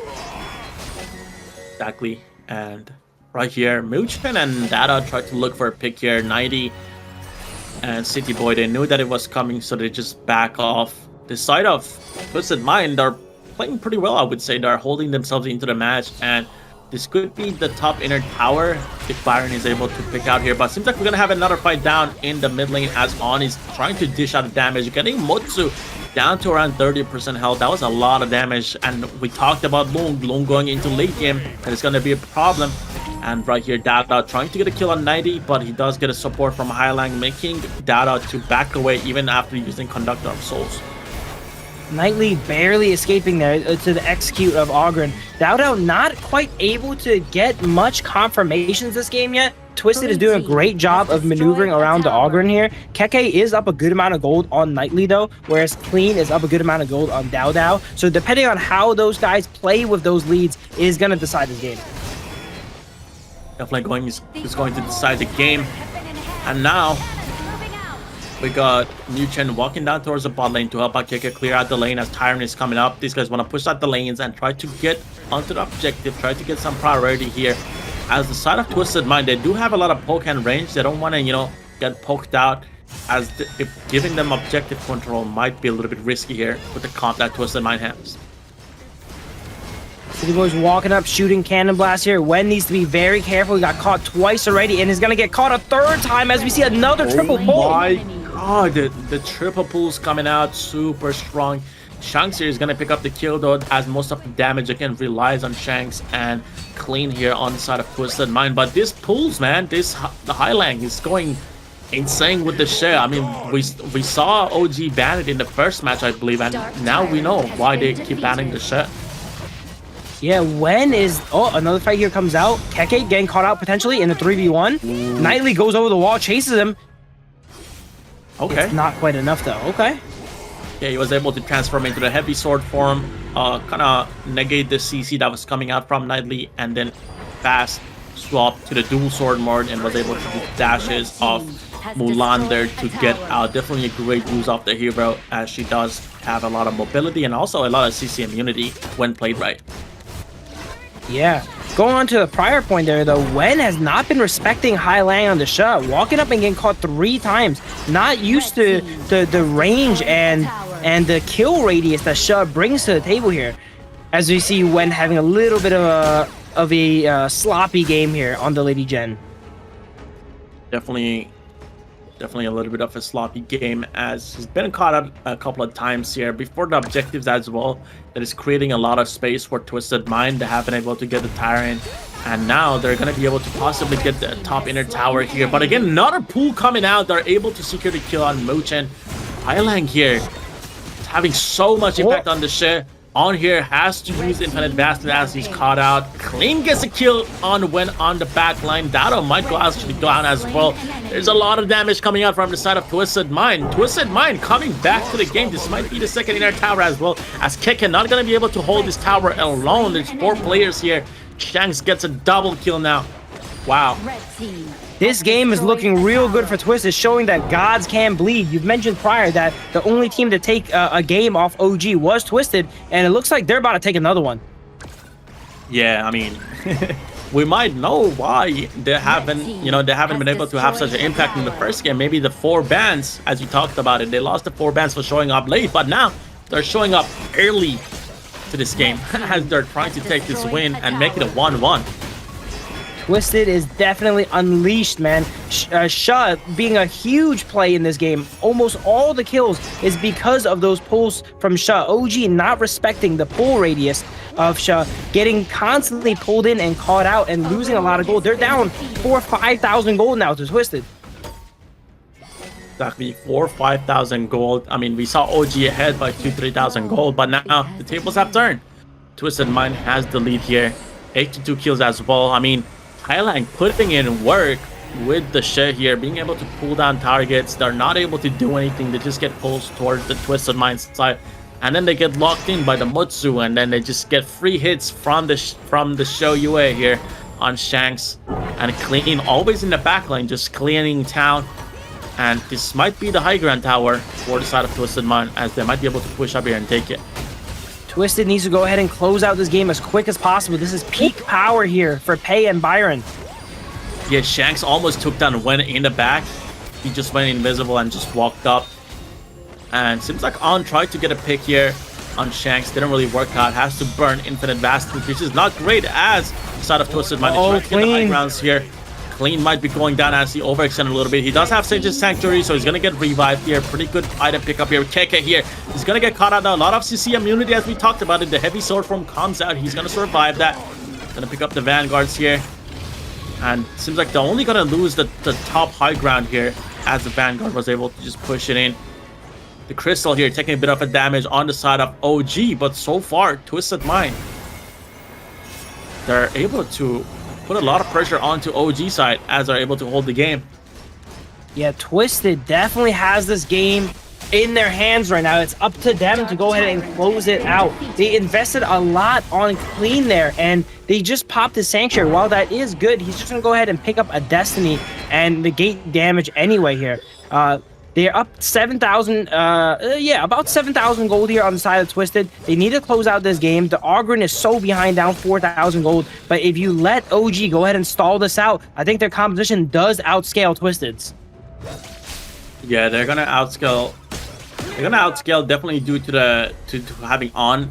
The Loon getting into late game is gonna be able to do a lot more damage, and we've seen On try to take down Shanks. Shanks too seems to be the problem for On. He's been trying to one-shot him, but he hasn't been able to get the chance.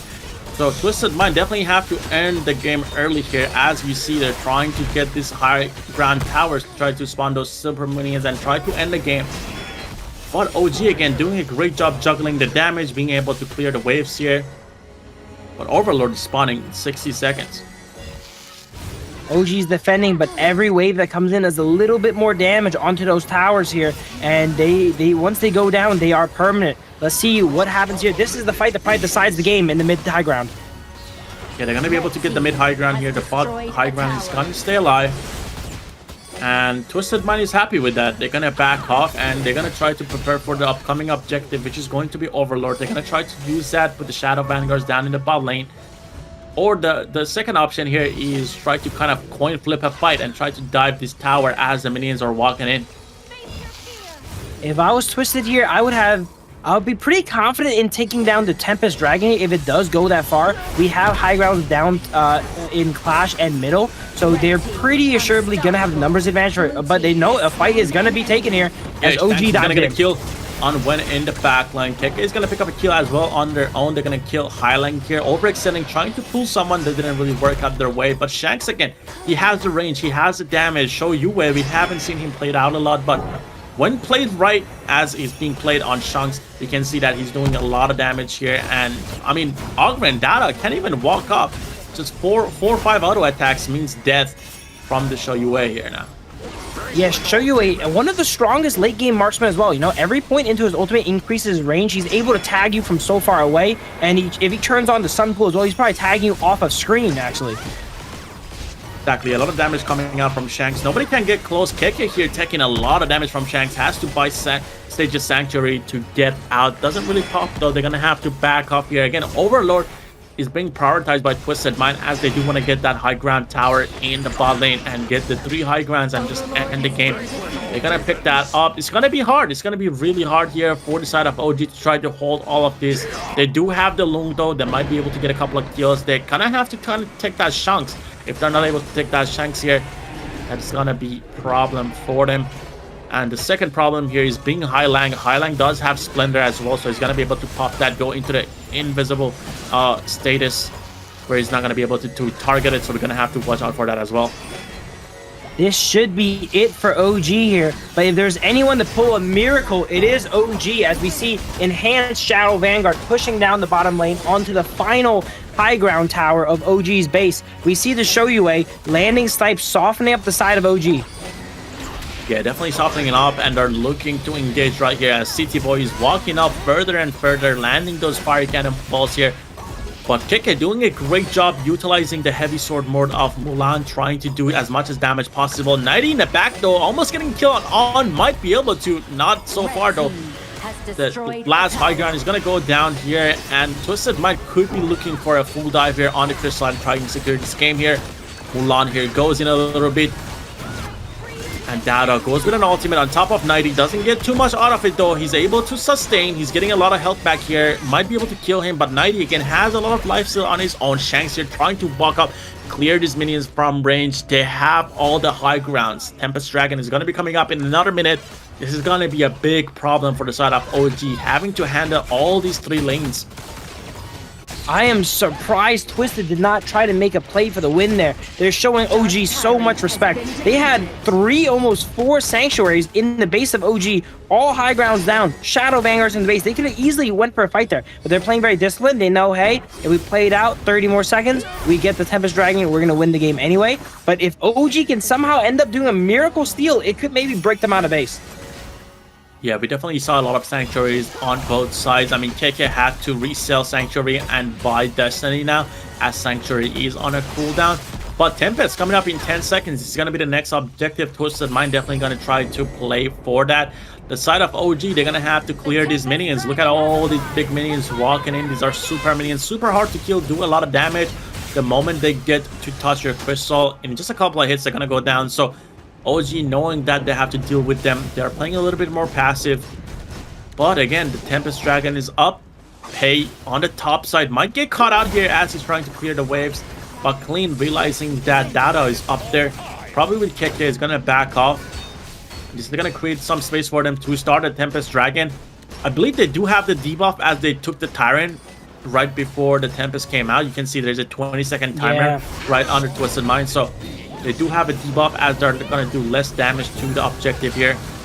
They're watching out for that. But again, another pool coming in from Highlang, almost catching out Muchen. He's going to have to use Unending Sorrow to get out. They're super low and poked out on the side of OG. Just look at On trying to use the life steal built in into Lung here, trying to get some of that health back using the camps. But again, Dada has to walk up here. Shanks just hitting him from distance, getting super low. He's gonna have to walk in here, try to use the ultimate. Dada getting a lot of life back, but he's gonna have to back. Might be a kill here. Gets a kill, but again, Sage of Sanctuary is not going to be able to finish that off. Destiny gets picked up by Nightly. They're going to get a double kill on Clean on Muchen. Dying here as well. Dada knows that he doesn't have much to work with here. They're going to have to back on here. Gets popped as well. He's going to have to use Infinite Master to get back to the base. Look at the minions. The minions are ending, Phil. There we go, man. At the end of the game, there were so many lives. Everyone had a Sanctuary into a Cell into a Destiny. Dao there got like 3 to 4 executes canceled. He couldn't execute anyone at the end there, actually. But once you take a fight at the Tempest Dragon, it's kind of lose-lose. Either you fight for the Tempest Dragon and you lose your base, or you don't and you lose your base. Once 3 high grounds go down, it's pretty much GG. You can see Highline smiling. I mean, definitely a deserved smile. And, you know, deserved to be happy right after that game. Being able to pull out so many targets. He was able to pull out the win 3-4 times, and then he was able to do the same thing to Muchen, and they couldn't really get into the fights. I mean, they were just hitting them from range, having the Shed, having the Shoyued, having the Mutsi. They couldn't really do much late game. You know, Ogren is only good if you're able to get close up, but if you're not able to get close up and you take a lot of damage from the Shoyued with the auto attacks, you're gonna have no impact. And we saw that Data was completely shut down this game as he was not able to get in. And we saw Pei. We saw Pei having a lot of impact. You know, Clean was able to be clean, be able to go around the map, get under the back line, and kind of avoid the Pei throughout the entirety of the game. So definitely a great play from the entire Twisted Mind side, making it a 1-1. Yeah, Twisted Minds go ahead and shutting down OG's momentum there. They were able to play a composition that kind of OG invented, it feels like, right? The Pei Byron, and they're going ahead and getting a win on it too. The Byron is already removed on the side of OG because they had a game for it. Busting out the Shoyue, right? Some interesting picks on the side of Twisted. They didn't really remove that many priority picks from themselves yet. They lost the Pei Byron combo. The Sha is not really a high priority pick that needs to get banned away, right? The Shoyue, they still have a lot of ammunition left in the tank here, and it's going to be 1-1 going into game 3. Yeah, we can see 505 score on Shanks here, and then we got Clean 614. Definitely putting up a performance. Highline doesn't have the best KDA 026, but he definitely had a lot of impact. Like, he was the player to look out for, getting those pulls, pulling into, you know, his own teammates, being able to finish them off. So I mean, I wouldn't even be surprised if Highline is the MVP of this match with all those pulls. Yeah, Highline definitely clutched up early game, pulling when I think got him 3 times in a row here. And it seems like when we've seen him play Mai and some other characters too, when he goes down, he might be one of those players that tilts and then, you know, keeps dying over and over again. As this game is that was the case. He got pulled once, got a little bit frustrated, walked back, got pulled again, and just did not respect Highline's range and kill radius on the shot. Yeah, Highline definitely had the range here, and maybe it was just a miscommunication. Maybe he was trying to bait a lot of those skills using like Lady Jen's first skill. Like, if you walk into your first skill, you're able to kind of get the Splendor effect where you become immune. But yeah, MVP is gonna go to Highline, as we talked about it. He doesn't have the best KDA. He wasn't the flashiest Chef player we've seen, obviously. He didn't have the space to do that, but 026 KDA, damage taken 30%, damage dealt 12%, total gold 14%.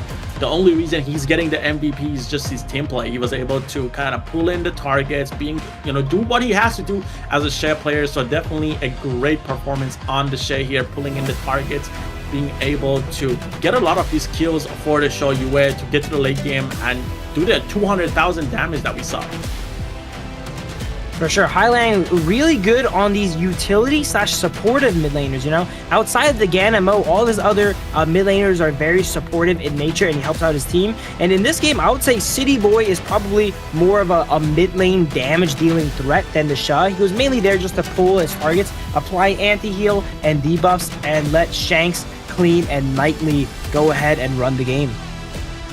Exactly, and again, a lot of these fights are happening because of the combos that the Highline and City Boy had. They're able, again, look at here, we can see Highline walking up, pulling in Dado, not giving him space to work with here. A lot of these team fights have been dictated by Highline here, as he's able to pull around a lot of these targets. So definitely a great pick here by the side of Twisted Mind, picking up that share, knowing that this is somewhat of a counter to the side of OG, as they like to have a lot of good fights. But we're gonna go ahead here, go on a short break, as we're gonna get back to you guys with match 3 pretty shortly, so stick around.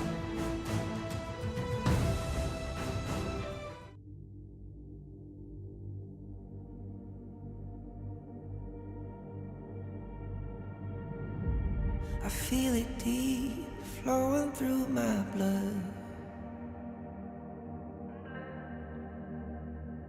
Rising up to become someone. and taking it all on my own. What a sweet victory. And taking all of my control, awaken something deep in me. Like flames, feel it burning inside. Take a hold of pursuit of the prize. I've been told ain't no way to survive, keeping all of this fire that's locked up aside. When this is the time, enter the ring. All those mental chemicals doing their thing. I got flashes of battles inside of my dreams. I was made for this moment. At least now it seems like it's time to come face to face with your fear. Been battling reasons for all of the years, and I learned how to fight them with style and grace no one's ever encountered. You say it's amazing, I'ma come out swinging when they open the gate. Go ahead, call passion, I'm calling it rage. I'm taking what's mine like I already own it. Watch but don't blink, going here to the moment. The sky rained down. Here's to the madness that's all around. Go on, tell them who you are, you are, you are. Go on, tell them who you are, you are, you are, you are. Here's to the moment the sky rained down. Here's to the madness that's all around. Go on, tell them who you are, you are, you are. Go on, tell them who you are, you are, you are, you are. My name is honor, my name is king, my name is champion, my name is strength. Tell them who you are. My name is Pentakill, you think it's strange? My name keep ringing inside of your brain. Welcome back, guys. It is all tied up with Team Italy versus Team Italy. OG versus Twisted Minds. We first started off with a 1-0 for OG, but then Twisted gone ahead and tied it all up. It was actually looking pretty bad for Twisted at the start of the game. They had a little invade / cheese they tried to do on Keke that they did in game 1. It failed, and it set them really far behind. But Highlang in the mid game was just getting pulls on pulls, just spoon feeding the side of Twisted Minds here kills. Yeah, definitely. I mean, we talked about the Highland getting the MVP as well. Definitely well deserved. But looking at the global ban picks, that means the OG side not going to be able to play any of the heroes on the left side. And Twisted Mind, same thing, none of the heroes on the right side. So we're definitely not going to see Highland again on that share. He's not going to be able to pull the units, the players from the OG side anymore, as that hero is not going to be playable as they played it. Global ban pick, the way it works is that if you played a hero, even if you lost or you won with it, doesn't matter. You're not going to be able to play it as that team anymore. So that's going to create some space for the OG side to see what comp they want to go with this time around. OG definitely a little bit off balance here. They don't taste defeat very often, and if they do, it is from Twisted. So they need to go ahead and get back on track here. As you can see them, they're talking with their coaching here, developing a plan here, trying to see how they can go ahead and pierce through the masterminds that is Twisted. Now that they have bans, they're at full power. Exactly. It's definitely great to talk to your coaches, see what the game plan is and how you guys want to play. Definitely playing as a player, you kind of get the experience to know what you want to play the next match and how like Twisted was playing and what they were comfortable on. So you can definitely communicate that to your coach and see what bans and picks you're gonna have this time around. So Coach Andy and Orange once again. And Arnie gets banned out from OG. We saw them play the first match. They don't want to give it away to Twisted. They know Shanks has been a really good marksman player, so taking that away from them. Twisted Mind here banning out the Mai Shernoi here. Definitely another important ban during these draft phases. They don't want to give that to Wen. That gives them a lot of mobility, a lot of CC, a lot of damage. Taking that away. Zhangfei gets banned out. Seems like OG doesn't like playing his CT boys Zhangfei here. OG sticking to the script.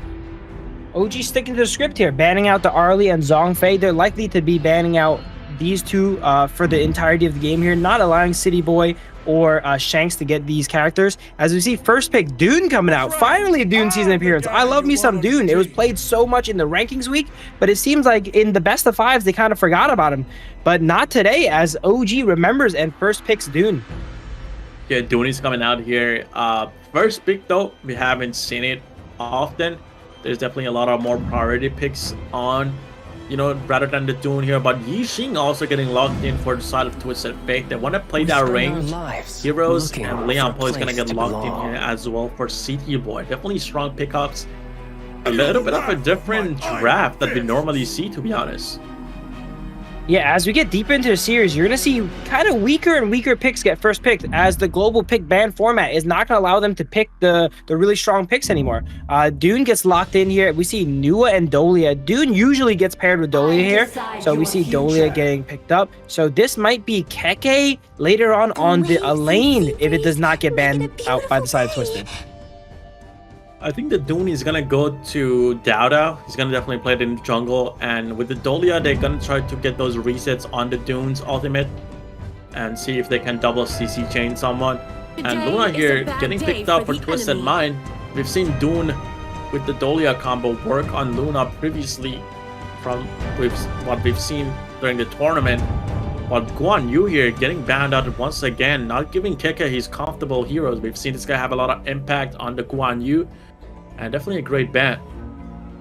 I think if they don't ban a lane here, even though it's not one of Keke's favorite picks to play, it might just be too good to pass up, right? And they as you mentioned, they're going to go ahead and move Dune over to Dao Dao in the jungle here. Liang Po in this match, I think, is a very interesting pick. City Boys, probably most consistent pick. We've seen him play in the survival and rankings week, and it looks like he's able to pull it out now. The lane does get banned out, even though it's not Keke's favorite pick there. Twisted was aware of how powerful that combination is and gone ahead and removed it. Yeah, definitely a great ban, as you mentioned. Our lane is gonna get banned out here just because OG has the Dolia here. And Chano and Dharma get banned out on the side of OG. Definitely don't want to give Dharma to the Twisted Mind side. Seems like this is something they don't want to give 90. 90 has been having his moments throughout the game, being able to challenge Keke. And Mai here gets picked up. And seems like this is what we were talking about. He wants to challenge Keke. So 90 going for the Main. And now OG has to come back with an answer. They don't have too many options open. The Renji is going to get locked in for On. And Muchin gonna have to pick up the Clash laner, who's going to be Charlotte. In the name Solid of the pick. law, I will punish I think DRNG is a great pick here. Oh, the side of OG is relatively low damage, right? They're used to having Dao Dao on a higher damage jungler, so now when they pick up the Dune, they're gonna feel like they're lacking a bit of damage. But DRNG being able to shred down the tanks on the side of Twisted, either it's Liang Po or maybe even shutting down the Luna and Mei is gonna help out his team in the damage front and be able to take out these more tanky targets. Yeah, the RNG is gonna be able to, you know, cleanse a lot of that CC, like the Liampo, the Yushin. Definitely not the world is my board, you cannot get out of that, but he's gonna be able to deal a bit of a damage here. Like Main also have a lot of CC, Luna also has a lot of CC. She's gonna be able to get in and pull you, so definitely a good pick here for On. Charlotte though, I would say is a 50-50 matchup against the Main. If they get into like a little bit of a 1v1 brawl that we've seen these players try to get into, this could be fun to watch. Yeah, they both have lots of like crowd control immunity in their kits. It's up to whichever one can use it at the correct time to go ahead and cleanse the other's crowd control there. So we're gonna see how it goes out. Maybe we're gonna see another level 1 bout in the Clash lane. Recently, every level 1, I think before 30 seconds, a kill has went down. Let's see if third time's the charm. I mean, it could happen again. We saw the first match, Twisted Mind was able to get an early on kill on Keke. The second match, Keke and Dada actually challenged clean. And Twisted Mind's Clash laner on that side, they were able to kind of get the kill, get the first blood from them. So maybe this time around, they're going to be able to challenge 90 and clean once again if they do try to go to the Clash lane side. For sure, let's take a look at these teams here with their full lineups coming up. Looking at the compositions, what do I think here? Let's see. We have Twisted with a more straightforward composition, right? They set up the board. Liang Po goes ahead and knocks up everyone on the board. Lady Sun starts shooting fish in a barrel here with the ultimates and skill 1s here. Whereas OG side is a little bit more catchy, right? They want to catch you with the Dune and the Renji to lock down singular targets. I would consider more that more of a pick composition. So this is kind of like a team fight wombo combo team on the side of Twisted versus more of a pick composition from OG. Exactly, and we're gonna see how it's gonna play out in just a bit as teams are getting onto the gorge right here. Seems like that City Boy and Shanks are playing for the mid lane here, as Yixing is just gonna go ahead here, go towards the top side and help out 90 here, as they might get another pick on Keke. Keke is gonna try to go on the back line. He's gonna get poked out and he's gonna have to flash out. Definitely a great common skill to burn here, as they're not gonna have that, and this could be a dive on the side of Clashling. Yeah, Twisted providing a lot of pressure. Every single game you see someone come up to the Clash lane to help Knightley out. Either it's Highlang, Queen, something to just get Keke behind. They know how strong Keke could be when he's left alone and able to go ahead and 1v1 his laner here and get ahead. So they're not allowing that to happen. Yeah, they're definitely not allowing that to happen, and we see Wen doing a great job clearing these minions. He's gonna try to get level 4 here, try to pop the emergence, try to teleport around the map. And Dune here, clearing up the Azure Golem, looking for probably a fight here. Yixing though, going around the map. We've seen Highline being great on the CC mid laners. We saw him play last on the shit, worked out pretty well, but seems like CT Boy might be caught out here as Nuwa, when he's able to come down here, he's gonna have to flash out, gets away very last second. City Boy knowing to get out of there, he actually had to use that skill 1 to hit 2 people and then knock them up, and in that time flash the wall. I love watching City Boy's Liang Po, one of the strongest Liang Pos we have here in the Kings Major West League. Yeah, definitely he's been a great Liang Po player. We saw Grizzly Q do also great on the hero, but City Boy is definitely someone to watch out for here. It seems like they're winning down in the dual lane, and there could be a dive from the Twisted Mind side on Keke. We know that he doesn't have the flash, but they're gonna play it safe. They're gonna try to go full the Spirit Portal and just gonna go through the mid lane. He's gonna catch. He has flash. He has flash coming up here in about 30 seconds. If they want to make a play, they kind of got to make it now. It looks like they gave up on that endeavor as they are maneuvering around to the bottom side of the map. Highlang has been everywhere. He's been clashed like 2-3 times. Now he's helping out Luna in the jungle. He's doing a great job moving around the map. And this just goes to show Highlang, when he plays mid, he's not there for the damage. He's there to help out his team and provide that utility. And he's always there to do it, as we see him get a catch onto Dune here. Yeah, definitely a great catch. Dada is going to get locked in the world is my board, but again, they don't have enough damage with the Luna and the Yixing to do anything. They're going to have to play around Shanks. Shanks is going to be the carry here. We saw him last game on the show. Yue go late game, deal out a lot of damage, and it's same plan here on Shanks playing on the Lady Sun here. So we have to watch out for that, but there's a lot of frontline this time around for the side of OG. They got the Dune here going full tank, and that might be a little bit of a problem. These are both very momentum-driven teams. They usually start off kind of passive like this, right? Both sides are a bit even, you know, maybe 100, 200 gold lead each time. But then there's one crucial play from, depending on which side that does this game here, that breaks the game open and gives them that momentum to carry it throughout the game. Exactly, and objectives are coming up. I mean, Muchin already doesn't have the ultimate, so we're not gonna see a double Unruly Blade, as the ultimate on Dolia is on a pretty long cooldown. Possibly it could come up before the objective, but we'll have to see. But definitely doesn't have the ultimate right now, and also Dada doesn't have the ultimate on Dune. It does come back up though, so they both have it. Could be a brawl here at the Tyrant. It just got used for On here, playing so aggressive, knowing he has that legal immunity, not having to worry about Liang Po CC, as he just stands in front of their tower, autoing them down. And it looks like OG does have priority for the Tyrant here, and they go ahead and take it out as Twisted gives it up. Yeah, they're just gonna take the Tyrant and get it out.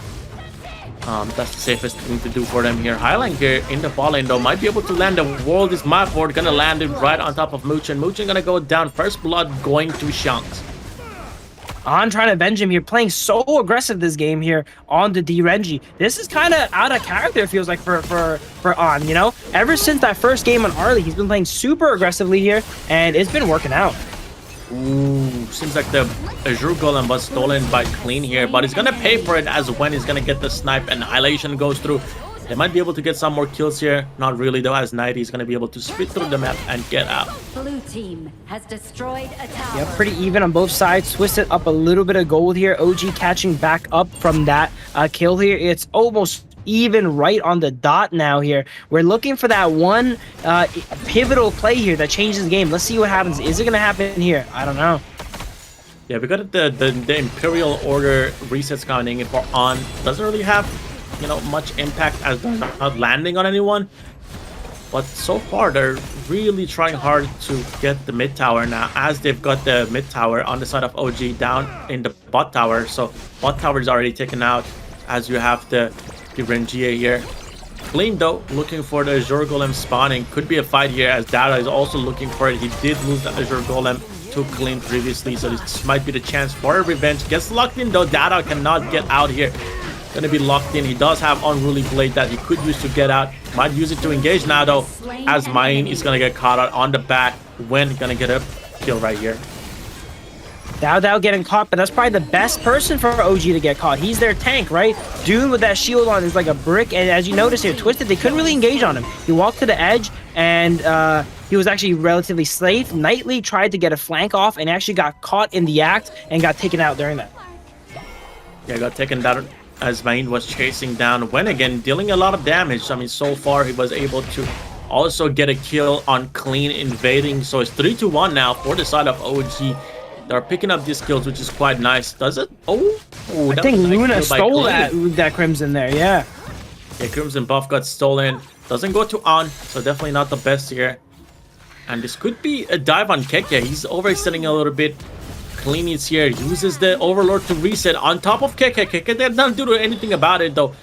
Nuwa here, he's gonna teleport, scare off Clean as he backs off. This could be the Overlord for the side of Twisted Mind. Flash being burned on Charlotte. She's going to be a lot less lethal to the backline of Twisted here in fights, as we see World with my board come out, and Muchin once again gets trapped up here, but trades it for City Boy. Roam for Roam. Seems like Wen gets caught out as well in the backline by Clean. A lot of mobility, and now Dada might be the next target here. Twisted Mind trading pretty well at this point. I think it's 4-3. They have been able to trade on the side of the map, so wherever there's a pick happening on the other side, Twisted Mind is trying to answer, so they're definitely doing a good job responding to the threats from the side of OG. Yeah, that was actually a big shutdown there on Wen. Wen was actually 3-0 there, and Luna picking up that shutdown is definitely a propeller ahead. As we see now, Luna is up 1.5k gold on the Dune in the jungle. Yeah, 1.5 gift. That's gonna be massive. There's a lot of gold to be ahead here. Especially in the jungle, the Luna gonna have an easier time being able to get in with the extra items that she has. This could be the Crimson buff once again. We got the Main here and also Clean. They're looking ready for this Crimson buff. This could be a 5-man fight here. On here though, trying to look for Imperial Order on the Luna here. Doesn't really get that though as Luna backs off. This could be just a Crimson buff as they're gonna get out. Clean taking a lot of damage. Did take the Imperial Order. Double Imperial Order comes in. Down, they're gonna lock that kill in though. Wow. That was a They knew how connecting. They knew how valuable Clean was on Luna and gave him 2 orders there. He was playing a little bit too aggressive, you know, diving in and out of that Crimson buff, trying to go ahead and steal it here. He just got the shutdown on Wen, but his luck unfortunately ran out. On goes ahead and super focuses down there with the Flash Imperial Order. Yeah, definitely a great Imperial Order right there by On. We know that this guy is pretty good on the marksman, the farm lane heroes here. And Dada being pretty aggressive, using the double Unruly. They're gonna get a kill with the help of Keke on the backline. Shank's gonna go down. Keke might fall as well though. CT Boy on the top of them here. 90 gets a clean kill on Wen on the backline. Dada here is gonna have to protect On here. On gets a pretty good kill on CT Boy. And Dada here, he's going on the backline. They get the Unruly recess. This might be a kill again. Once again, Luchan gonna get the kill on Highline. Double kill going to On. Perfect play. Kiting by the side of OG. Clean actually dived on top of On, but he didn't have the damage to take him out. Look how On's itemizing. He just got a succubus. It was too much for Clean to actually cut through. He was forced to retreat and run back away. And during that time, Dao was landing 2 3-man wind slashes on the side of Twisted. And just like that, the game has flipped. Yeah, looking back at the replay, we can see Dada using the Unruly Blade here, going on the backline. But same thing is happening here. They're able to jump on the Keke. And right after that, we see Nighty go all the way on the top of Main here. Ondo in the back, just dealing out damage. We talked about this guy having one of the greatest positioning as a farm laner. He's able to take down a couple of targets. And here, Dada again gets a great knockup, able to killing up Highline there with the help of his teammates. And now it's just gonna be free objective, free Tyrant for the side of OG. With On itemizing so defensively with the succubus here and the 2 Imperial orders here, there's not many targets for Clean to assassinate. Maybe only Muchin, but that's not who you want to assassinate these fights. This is gonna be a pretty tough game for Twisted. Yeah, maybe Muchin, maybe Wen. That's like the only targets I can think of. But so far, OG they're having the control over this match. They've been trying so far, and it's been working out. And again, they're looking for the Crimson buff here as On secures the mid lane tower. Is Luna gonna be able to take that down? Yeah, it seems like, ooh, gets sniped away by Win. Using Annihilation on the Nua. Nice little steals here from both sides. OG actually, once they're here we go. They got that lead, you know. They got a 4,000 gold lead, and now they're going extra, taking all of Twitz's jungles, pressuring their lanes. This is a complete flip of last game. Just shows both these teams are neck and neck in skill, and it could go either way. Yeah, and I like how On is like using his passive on the Durangia, using the enhanced cards here to try to hit the tower from the range. Look at it, just poking it down slowly and getting a high ground right here. Oh, yeah, he looks like he gets it. Got it. Perfect. There we go. Again, if you guys didn't know, if you play Durangia, due to your passive getting those enhanced cards, you're gonna be able to toss that and hit it from a distance. You don't even need minions, and you won't even get targeted by the tower. So definitely a great play by On there, being able to pick up that tower. And he does have Blood Rage here too, so that's gonna be a lot of defense, a lot of shield for him. Blood Rage Succubus. He's going to be a nightmare for the Luna to deal with, especially when the Luna is itemizing more defensively herself too. I don't see who can go ahead and take out On here in these fights. Yeah, it's definitely going to be a hard target to kill, being in the backline, positioning well, and also having a lot of magical defense items here. Going to be hard to take down On. We see Dada here in the pit, trying to look for a stun. On clean here, gets the stun, but they're gonna get locked in. The world is my board. Are they gonna try to engage on Dada? They know that he's super tanky and they're not gonna be able to kill him, so they're just gonna walk away. Red buff here though, Crimson buff is gonna go to Dada. Pretty nice cleanup here, and they're gonna be able to secure the Overlord as the side of Twisted Mind just gonna give up on that and go catch up the minions in the bot lane.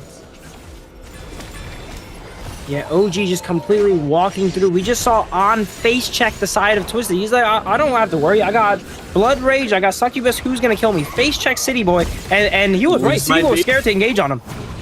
There are older rants, but look at Luna flying. Gets sniped though by Win still. Doesn't matter. Deadeye, 3k damage coming out. And seems like Win is just going to teleport in. Gonna get caught up though. He kind of got stuck there. But Dada gonna go on the back line, get a kill on City Boy here. On here, going aggressive, getting a kill. Actually, he was the person picking up the kill on the Leon Po here. But it seems to be another high ground here at the side of OG. They have the numbers. 1-2. City Boy hitting an amazing 3-man ultimate there, but his team is just not in position to follow up. It was mainly kind of like he sacrificed himself so that they can go ahead and get out there. On just so durable in these fights. They need to scale up and get Shanks up to their Daybreak. I think he did just get Daybreaker recently. Once Shanks gets a few autos on, that's gonna be what they need to go ahead and take him out.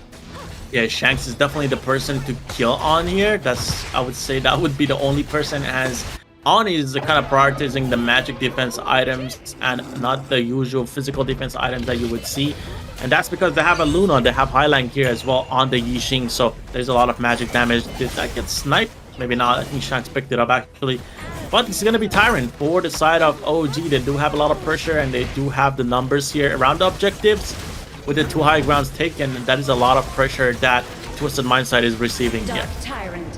Wen always has his eyes on that Crimson Golem or just any buff on the side of Twisted, being able to use that ultimate and fire at it from any position on the map. We've reached a point in the game where Wen's ultimate's probably only 10 or so seconds. He can go ahead and just use it willy-nilly to shoot down a wave, to get some poke in, and Nua late game here has definitely arrived.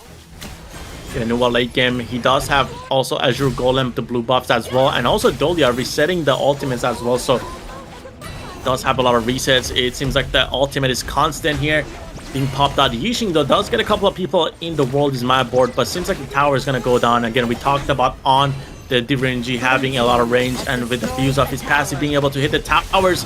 Clean goes in with a pretty nice ultimate here. Doesn't really get anything out of it though. Leon Po might be caught out. City Boy gets out at the very last second. Dada going all the way in. They're not able to get any targets, but the minions are in. They might be able to just hit the crystal here and end the game. OG takes it 2-1. That is all she wrote there for Twisted here. Okay, this is very back and forth. You know, OG win, Twisted win. OG wins again. They got the momentum back, and now they put Twisted in position where it is match point. Now, will it go back the other way? I'm not too sure, but that game was pretty dominant for the side of OG. Yeah, pretty dominant from the side of OG. I think On could be the MVP once again. His itemization was pretty good. I mean, we saw him have a lot of impact on the early previously. And now, same thing happening with the Direngia. Whenever he's in, and check out the book, check out the papers, and see what they have to go against OG here. The Dolia, definitely a great pick here for the side of OG. Was able to reset a couple of times, resetting the Nuwa's ultimates, doing a lot of damage, and also resetting the Imperial Order that he was able to lock down the target a couple of times. They were able to get the picks on Luna here, so clean getting caught out a couple of times, trying to invade the Crimson Golem was pretty massive for the side of OG, using that Celestial Melody on top of Dolia. And same thing with the Dune, they were able to reset the Unruly Blade Dune's ultimate a couple of times, get on the back line, which created a lot of space for OG.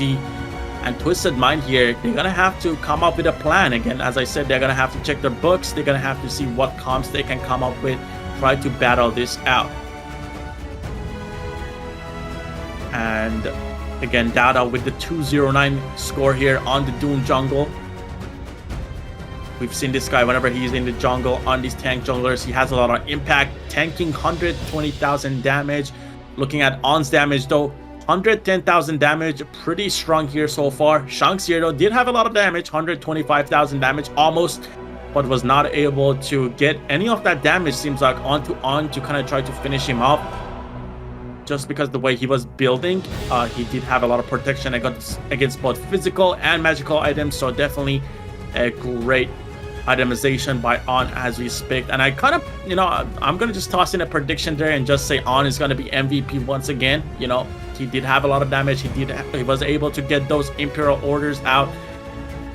And checking out the gold charts here, we can look that the game was a little bit even at the beginning, but throughout the mid game, OG was able to take control after they were able to kind of take down targets on the side of Twisted Mind, and the lead just went to the OG side as they were able to pick up a couple of objectives, pick up the towers, and end the game. I mean, On had a lot of range. He was able to hit the towers from distance and just take them down, so definitely opening up the high grounds here.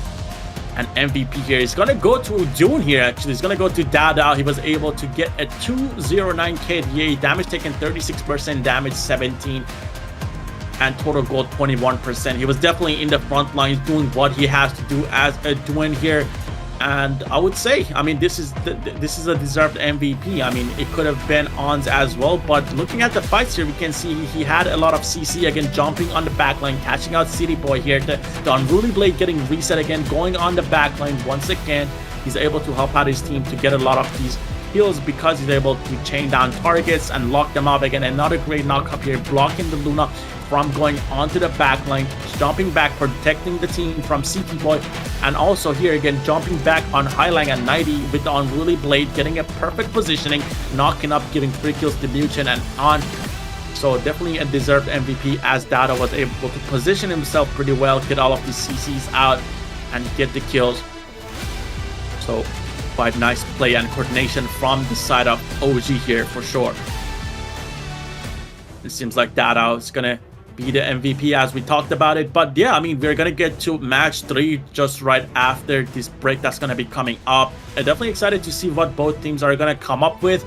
This is gonna be do or die pretty much for the side of Twisted Mind, as this is gonna be match 3, and if this does go 3-1 to OG, they're gonna be able to make it to the grand finals. But we're about to find out as we're gonna take a short break and we'll be right back.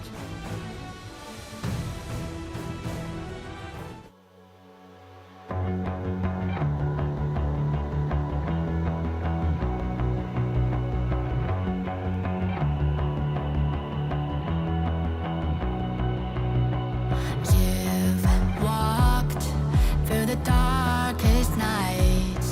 You've heard the crowd, felt the blinding light. You were standing there when your heart comes alive. It's a dream of a hat, and it never dies. Right here, right now, give it all, get it out. Never surrender, I fight and never fail. I am a contender, a challenge I can feel.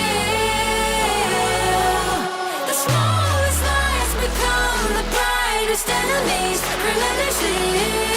And even if you fall, you gave it everything to be a king.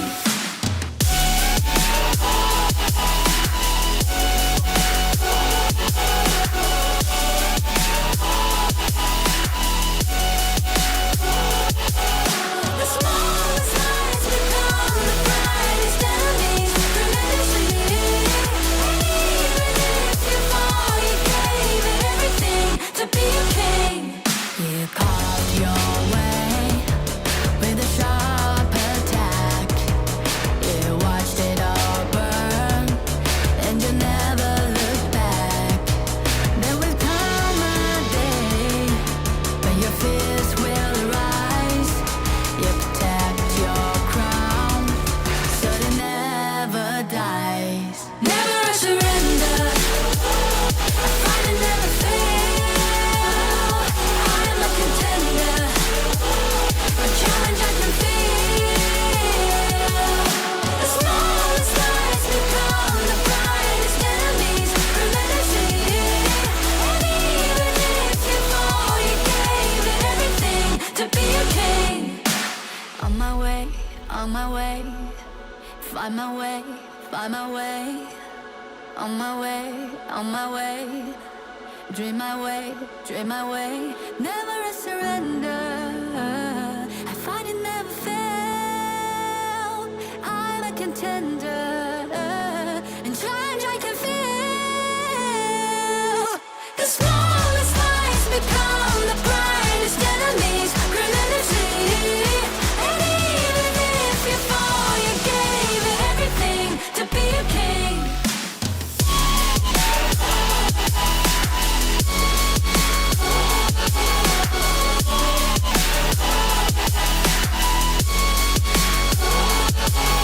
The smallest lies become the brightest enemies relentlessly. And even if you fall, you gave it everything to be a king.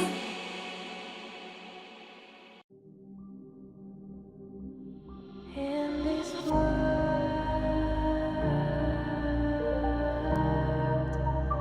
only ones in this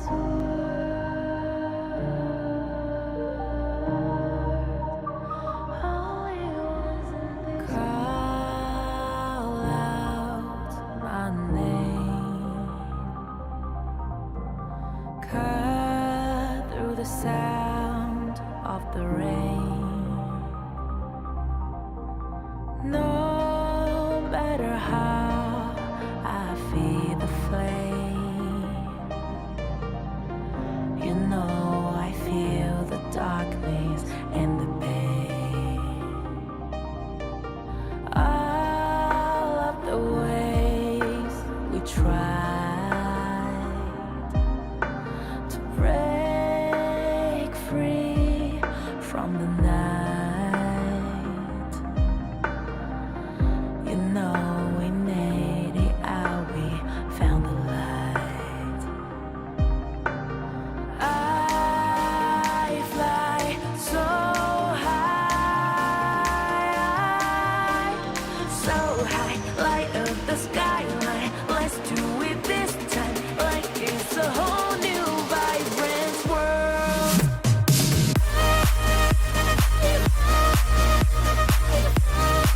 Like we're the only ones in this world. Welcome back, guys. We are still in the exciting OG versus Twisted series. Welcome back from the break. I took the break a little bit earlier. One of Wen's ultimates that he was firing at the Crimson buff there ended up hitting my computer, but I should be back here. Yikes. How are you feeling about this set? I mean, both teams are putting up a great fight. I mean, this is 2-1. This is pretty close, but this does put Twisted Mind on the match point. If they lose this game, they're going to be pretty much going down to the lower bracket and fighting VP. But again, Globant and Pixie OG side not going to be able to play any of the heroes on the left side. Twisted Mind, none of the heroes on the right side. This is going to squeeze out the possible heroes that any of these teams can actually play. So we're going to have to see what plans and what they're going to come up with to try to, win this very last match. Yeah, as we get deeper and deeper into these best of fives, you're gonna see more and more unconventional drafts because, like you mentioned, all these picks are going away, right? OG for just for OG side, Clash laners alone, they can't get the Byron anymore, they can't get the Mulan anymore, they can't get the Charlotte anymore, and this is on top of bans. Both teams still have 4 bans apiece, so the pool is definitely super limited here, and we're gonna see more interesting characters, which I love. You know, now we might see some of our favorite characters start to come out as all the best characters are off the board. Yeah, and it seems like Twisted Mind actually chooses the red side here this time around, so they're gonna try to counter pick into OG. OG likes the blue side. This is something that preferred throughout the entire tournament, but this time they're not gonna. They're actually gonna get the blue side once again. So Coach Andy versus Coach Orange. So OG, we're gonna see what they're gonna have to pick out. Are they gonna get the Mai this time around? Possible. But we saw them pick up the Dune last time. Arlie Zhongfei ban right here. I think they're gonna ban it every single game. OG is not gonna fix what's not broken. Game 2 was a fluke. They're gonna keep it up. And it seems like Twisted remembered, wait a second, OG has not played Pei yet. They played Byron with Luna actually, and they go ahead and ban out the Pei. Yeah, they ban out the Pei here. Definitely a great ban since we've seen Dada on the Pei have a lot of impact. Zhongfei, though, as you mentioned, gonna get banned out. OG has a plan, and the plan is to ban Arlie and Zhongfei for the rest of the series. And they kind of pull through with that. Mai here gets banned out, though. They don't want to give that to Win. A lot of options are still actually up for Keke. If they opt to actually prioritize his pick earlier instead of picking it usually last, which they have been picking it, they can go ahead and take the Guan Yu here and such before it goes ahead and gets banned away for the 3rd and 4th ban for the side of Twisted. Diadea actually has not been picked up for OG yet, and it sneaks through, so that goes ahead and gets first pick. Yeah, and also the Dharma is open. We've seen OG ban out the Dharma, and this time around, 90 might be able to lock that in, but they're going to go ahead here and pick up the Sekir and Long. Definitely a great pickup. Sekir has been one of those supports that hasn't been played much, but whenever he has gotten through, he had a lot of impact. But that means OG is going to get the Guan Yu. As you mentioned, they're going to pick up the Clash laner here a bit early for OG. I mean, Dharma is still open. There is a lot of CC that are living open for 90 that could, get picked up here, but we'll see what they're going to do on the Twisted Mind side. Yeah, I'm not as big a fan for the long pickup. We already know OG picked it, so they were not afraid of it getting taken away, whereas the Dharma could have easily been taken away there instead of the Guan Yu. But we do see Twisted go ahead and now go and pick up the Dharma here. OG has been banning out the Dharma a lot too, so now they pick up a character that seems like they don't really want to play against. If the Dharma gets picked up here, I mean, on top of that, they have it secured. There is a lot of stun. There's a lot of CC on the side of Twisted Mind. So Guan Yu is going to have to watch out. Also, the Yixing. I mean, the Yixing is going to have a hard time walking into brushes or anything like that because of this amount of CC and, catching power they have on the side of Twisted Mind. Lady Sundo gets banned out here as Twisted Mind did play it last game, and Shank's not going to be able to use it. They already have Lung here. And Ogren going to get banned out by OG. Bush control is going to be the name of the game here for Twisted here. They have the Seikir here summoning a bush and going ahead and being able to empower itself off of going into these bushes, flying all the way in. And then we have Dharma here, a classic bush camping character here, trying to find opportunities where he can land those truth monsters on unsuspecting enemies. This is going to be a complete difference to Twisted Mind's last composition, which was more of a team fighty wombo combo composition. This is more of an ambush style composition coming in for Twisted, but it's not done yet though. They still might round out to some more wombo. Yeah, 2 farm laners banned out here, not leaving many options open for On here. He might have to pick up the Show Yue here, maybe try to kind of fight the Lung like they fought him last time he was on Lung. Chano is still open though, could be a possible Chano game. Fade and Ogren get banned out here, definitely good bans, as Clean has been pretty good on both of those heroes, so banning those out is going to leave him some tank junglers here probably. Lady Jendo gets picked up here.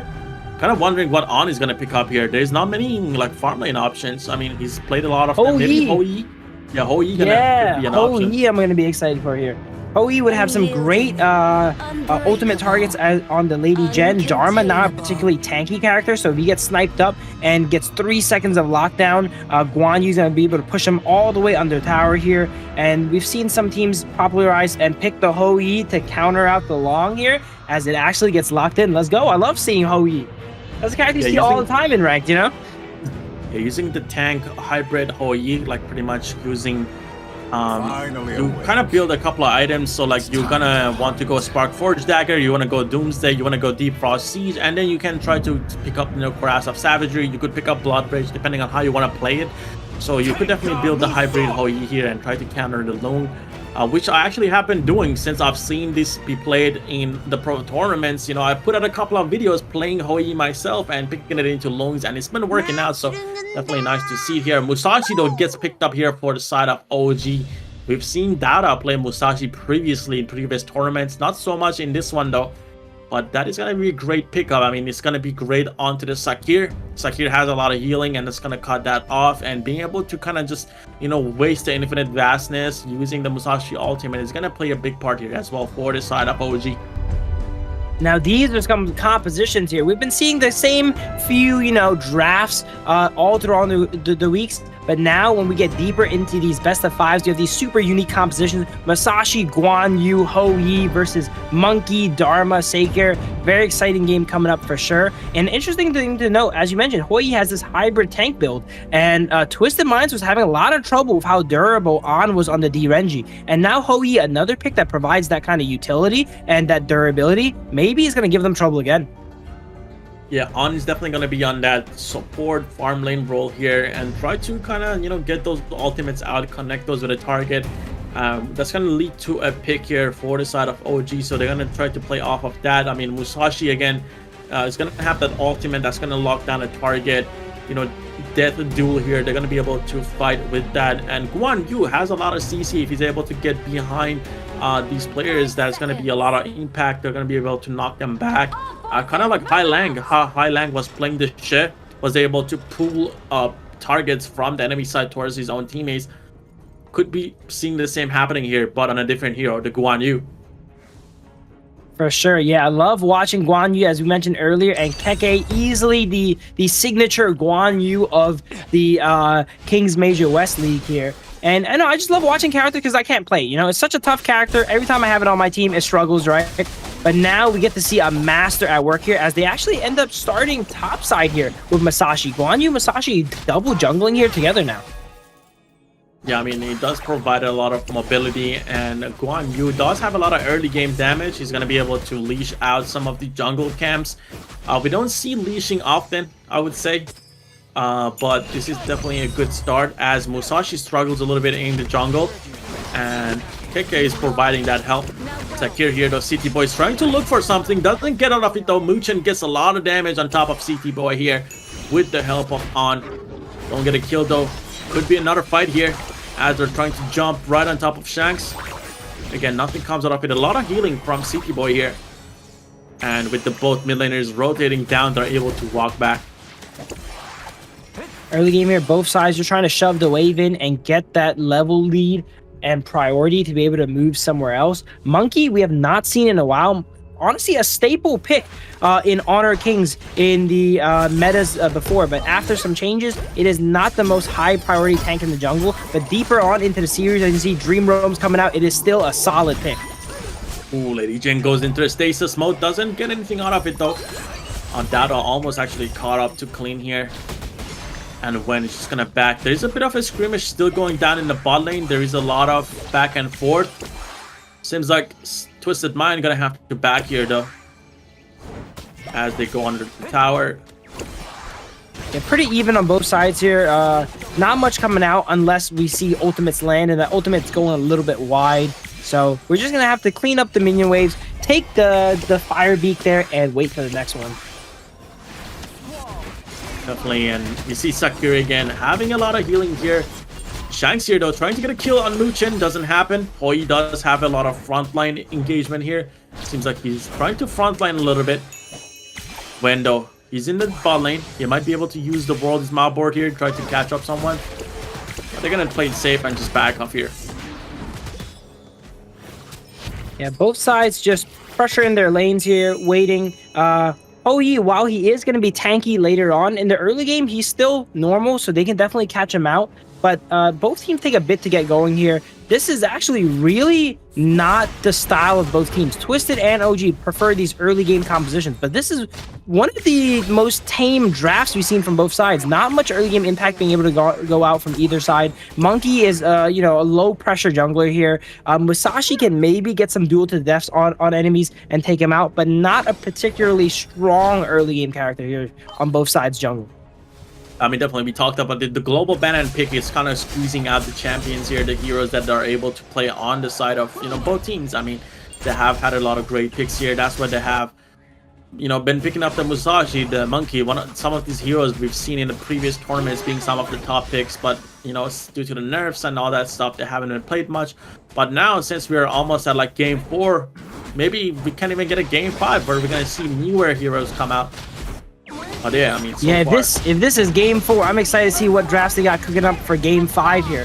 As you see, engagement getting down bottom. Not much can be done. Once Shanks has that ultimate available, you hit him a few times, but you know you can never really go ahead and get him. As Clean gets a clean steal on the Shadow Tyrant. Not Shadow Tyrant yet, just the normal Tyrant for now.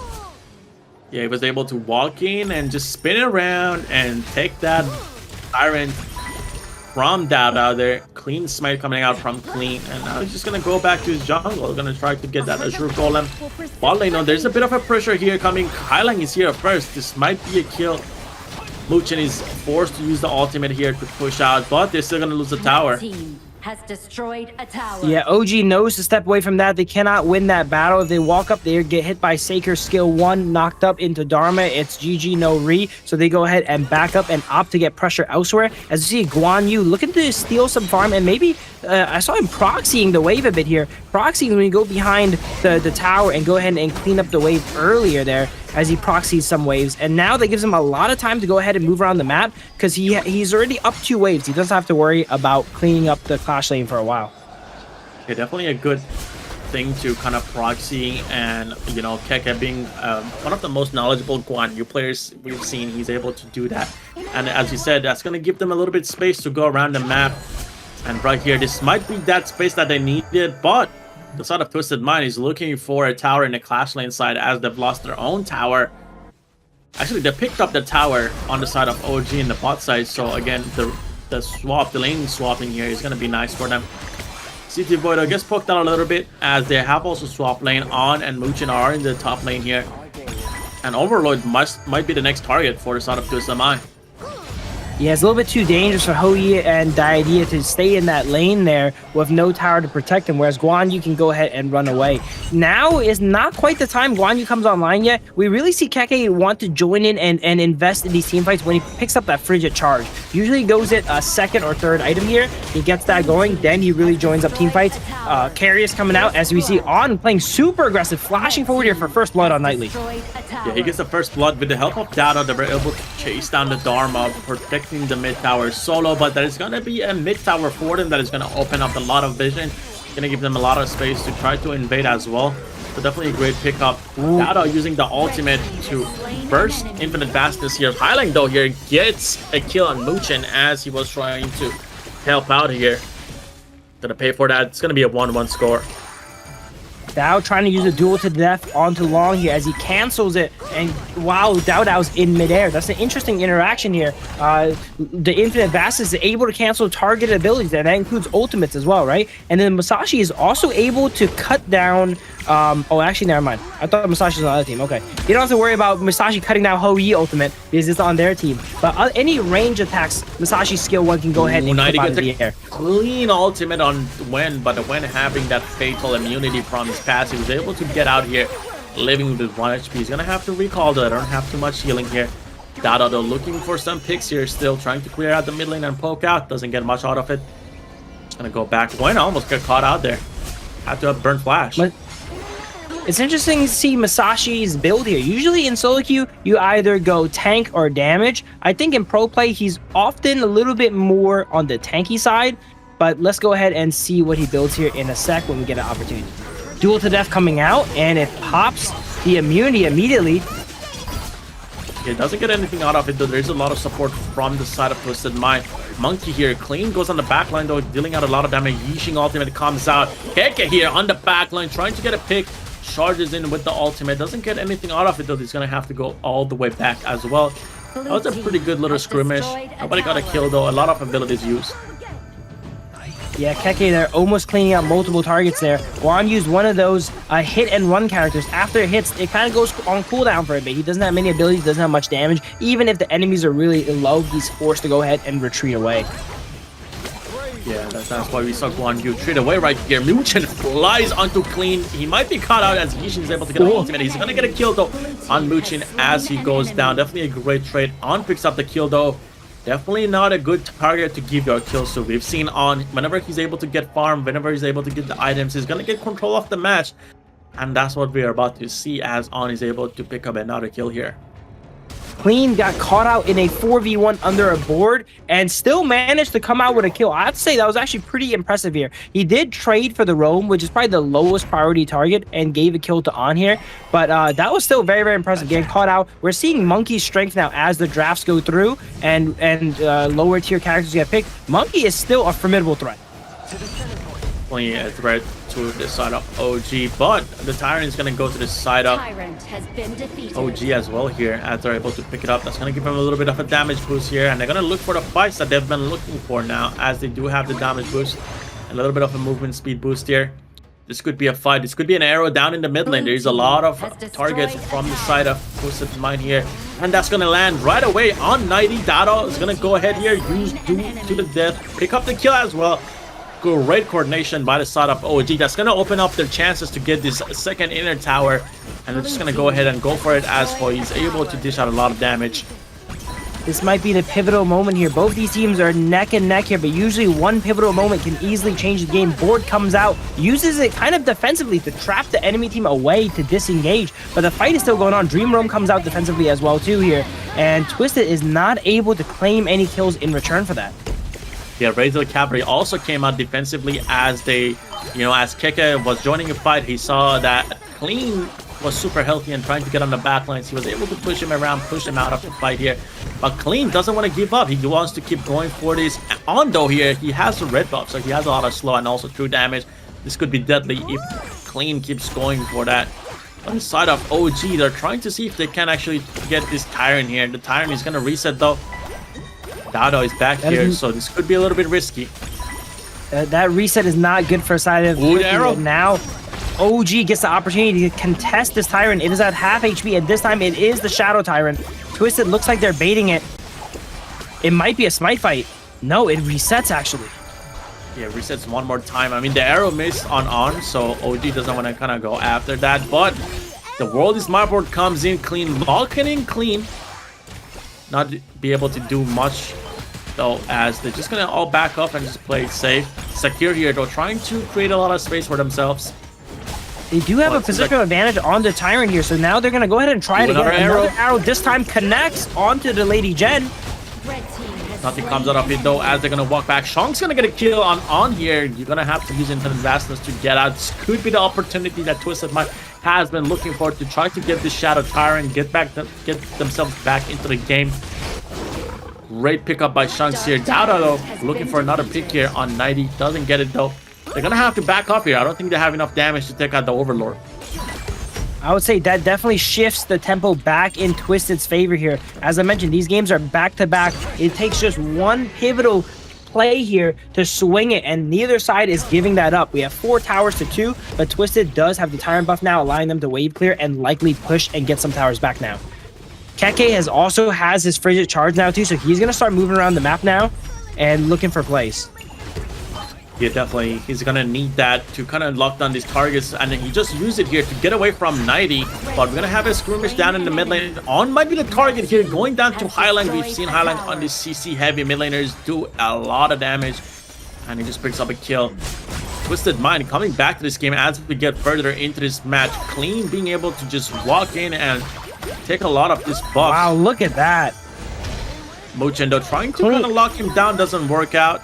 Keke trying to knock back. Again, Clean is super tanky. Again, whenever you are on the Minky here, whenever you use any abilities, you're going to gain mass, which gives you a lot of defense, a lot of health. So that is pretty massive for Clean, and this is right up his alley. This is his play style, and he's having fun with the hero. For those of you that do not know, just tuning in, that's actually the enemy base that Clean was going ahead and touring there behind the tier 2 tower of OG there, walking up into their base. At one point, it seems like it was triangulated, but nope, Monkey, you know, the silly little guy he is, goes ahead and flies back away. Yeah, he also has like Dream Roam, the ultimate that he's able to like spin around and get out anytime he wants to. So yeah, getting, I mean, again, Dream Eating is the name of the passive skill that Monkey has, and he's able to gain a lot of attack damage, a lot of attack physical defense and magical defense, and he gains these by hitting, you know, using his abilities. And we can see that Monkey here is using a lot of that. So Clean is always huge. Like you can see, he's getting bigger and bigger throughout this fight. And right here, he's showing how big he is to Dada as he jumps right on top of him, and Dada is gonna have to back up here. I think while Dada wants to use duel to death on a priority target like a carry, later on he might actually have to use duel to death on Clean, preventing the healing coming out from him. Because once Clean gets ramped up in a fight and Saker heals him up, he's almost invincible. Exactly, and Sakir here having a lot of stun. The Guan Yu is not able to kind of move in, as Sakir has been able to lock him down, especially with the help of 90. Could be a possible pick on the top side up here. Guan Yu always lurking around, looking for a flank as they go ahead and play for Overlord. And we see both teams moving around a bit. Yeah, they're moving around, definitely trying to get the Overlord here. But interesting itemization here. We see Monkey go for the Pure Sky. Sometimes they go for the Blood Rage. This time he opts to go for a Pure Sky. A little bit more of an aggressive build. Destroyed a tower. yeah, and right here again, we're going back to the Tyrant. This is a gift to the world. All right, it seems like not much has happened on either side there. The Overlord does go through for the side of Twisted, and they're trying to make this 2-2 right now. Yikes, as they go ahead and push down the high ground tower for OG side, and wow, look at that, the tower goes down instantly. Clean is able to frontline here, and they cannot take him out. Clean is in perfect condition in these fights. Yeah, he has been doing a lot of Dream Eating. He has gained a lot of mass, and we can see him frontlining throughout again and again. And, you know, they were able to secure the Overlord, then take down this inner high grounds. And now they have one inner high ground. It seems like the second one is going to be, you know, in the mid lane here. When here, though, might have to use the World's Map board to try to kind of protect the tower. Doesn't really happen, though. Clean is going to walk up here. Musashi Dao goes in. Dao gets a kill with the help of KK here. They're going to pick up Highlank. Big ultimate coming out from KK. Clean crowd control. 90 though is going to pick up a kill on Dada. Dada going to kill out 90 here. Great play by the side of OG, holding their own here. Being able to pick up this kill, even though they had Shadow Vanguards on the side of Twisted Mind. That's exactly what OG needs there. Even though it was just a 1-for-2 there, they get themselves some breathing room. Twisted will kite back and get the Tyrant here. The gold looks pretty even as you 47.9, 48 versus 48. But the side of OG has lost all their towers, even a high ground now, though. So they definitely lost the map. KMW going back with the help of that. They're going to be able to get a kill on top of Clean. CT Boy is going to get a pickup kill on as well. There's a lot of back and forth, but it seems like the Tyrant did go to the side of Twisted Mind. This is going to be the closest match we've had so far. Look at the kills. It's 6-6. The gold is pretty much even. 49,000. It's dead even almost, yeah. But, you know, there's a lot of towers missing on the side of OG. They don't have a high ground, so they're going to have to utilize the power of Guan Yu, try to push out some of these waves. But it is a bit risky as 90 exists in this match. Again, Dharma has a lot of CC and might be able to catch out KK here as he's going to go fully on and might be able to knock him back into the wall, but KK is going to use his abilities to just walk away here. Yeah, Guan Yu able to cleanse it with good timing here. Cleanses the truth mantra, does not let himself get hit into the wall. This next fight is probably going to decide the game. It looks like Twisted does not want to give OG the chance to, you know, win a fight, though, as they play really safe, just casually pushing in all the waves. They know they have the towers and the map advantage here. They might look to play it out until Tempest Dragon here now. Exactly. I mean, when we hit the 20 minutes mark, the Tempest Dragon is going to come out. But right before that, we're going to have another Overlord. So they might actually try to get that on the Twisted Mind side. Try to push that. This high ground tower is the only one kind of standing now is the top one. The middle one is really low here. Could possibly be just one hit from Shanks here on the Loong. And again, they have the Loong to go into late game. And Twisted Mind seems like they have the control of this match. This should be their game. OG giving up that Overlord is not going to be good for them. They really needed that to get a breath of fresh air here to clean up the minions so they can break out a base. But now, once again, we've seen it, when Twisted does beat OG, it's in situations like this where they trap them in base. They don't let them use their macro to move around the map and flank as they're forced to defend the minions from taking their towers.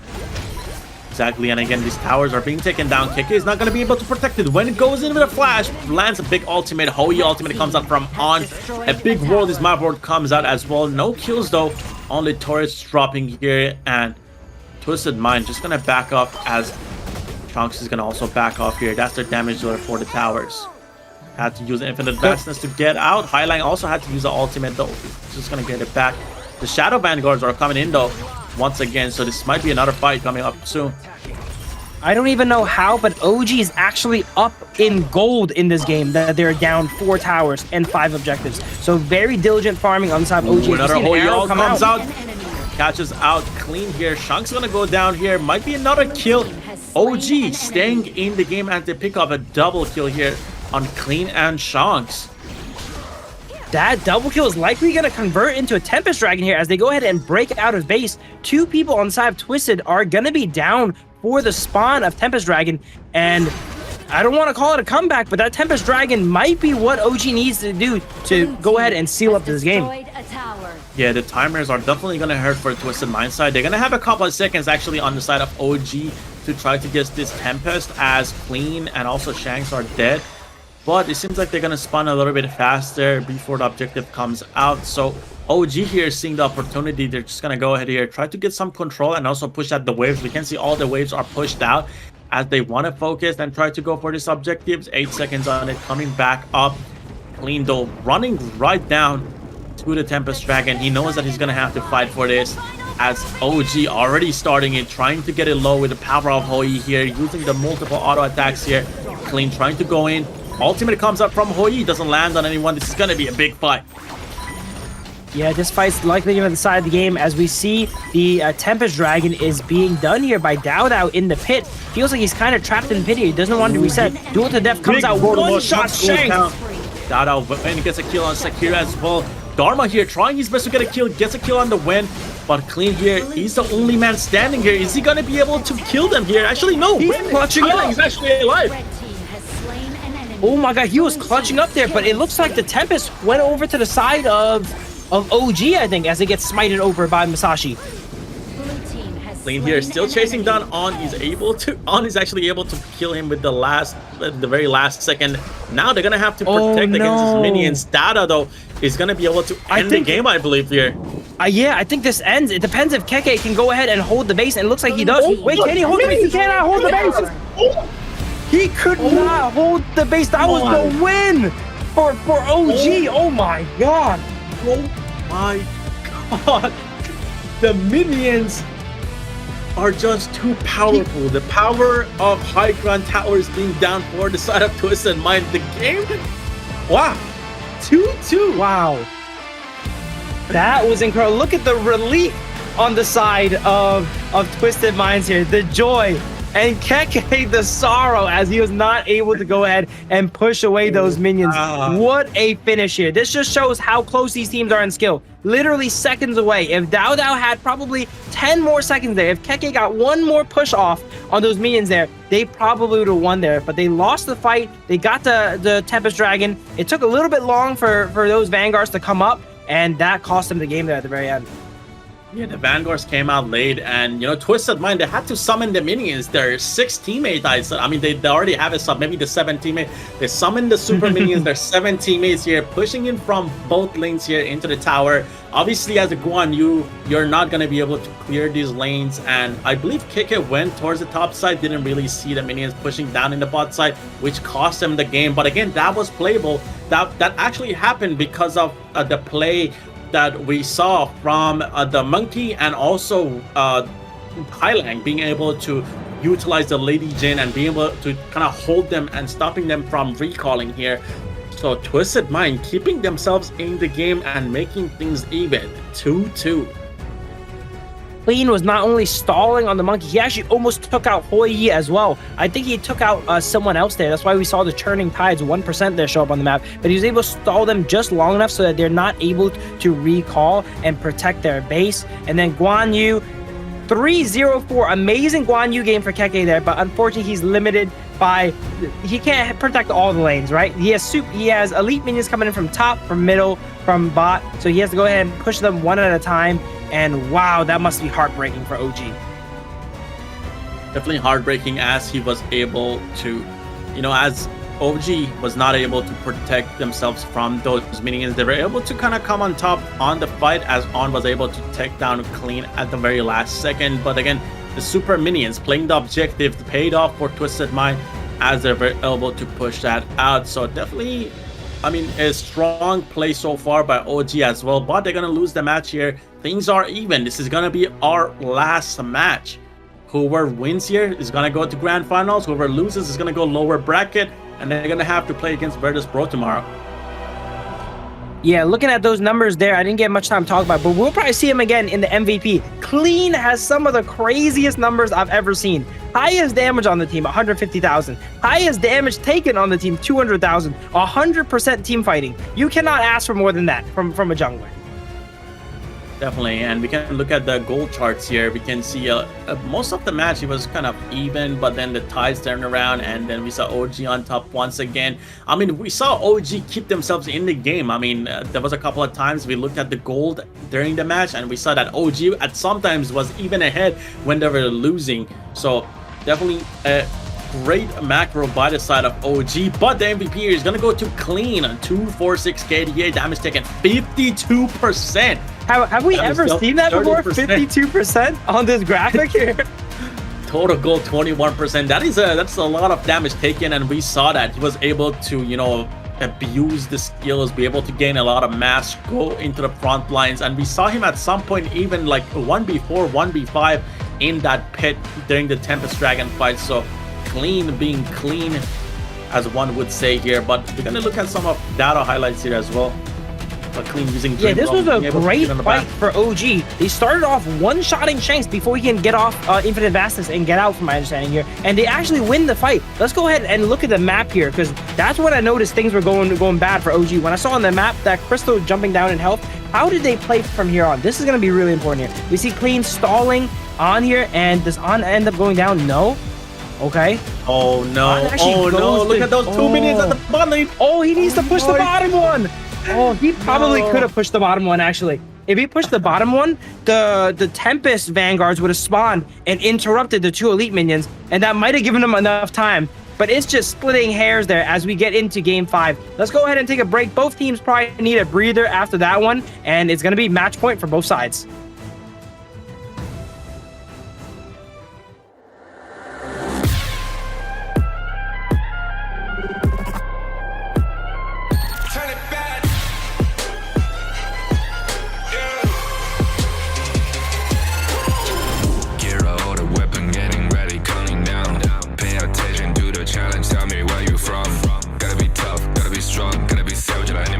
Time you tryna push me down. Look at me, I'll be lying down when I run around. Here to make a sign, I will catch you. Watch out, it's better feel, got no mercy. Look at me, I'll be rising. Carry the season, look all the time, gonna weapon. You never hesitate for another moment, but my bone is golden. I'm invincible, just let them know. I can show you all the glory I own. Through the jungle, find a way to the palace. I'm waiting. Go, live from how can we go?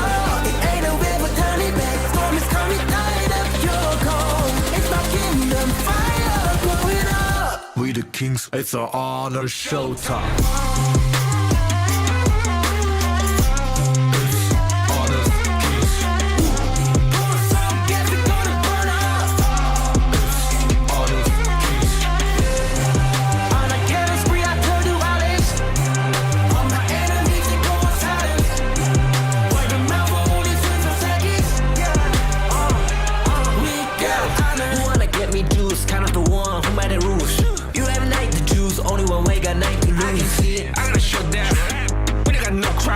We burn it up as one, crashing pieces you can cheat. First blood, double trouble, then I take a pen, I kill. All you do is sweat and look at me stay with the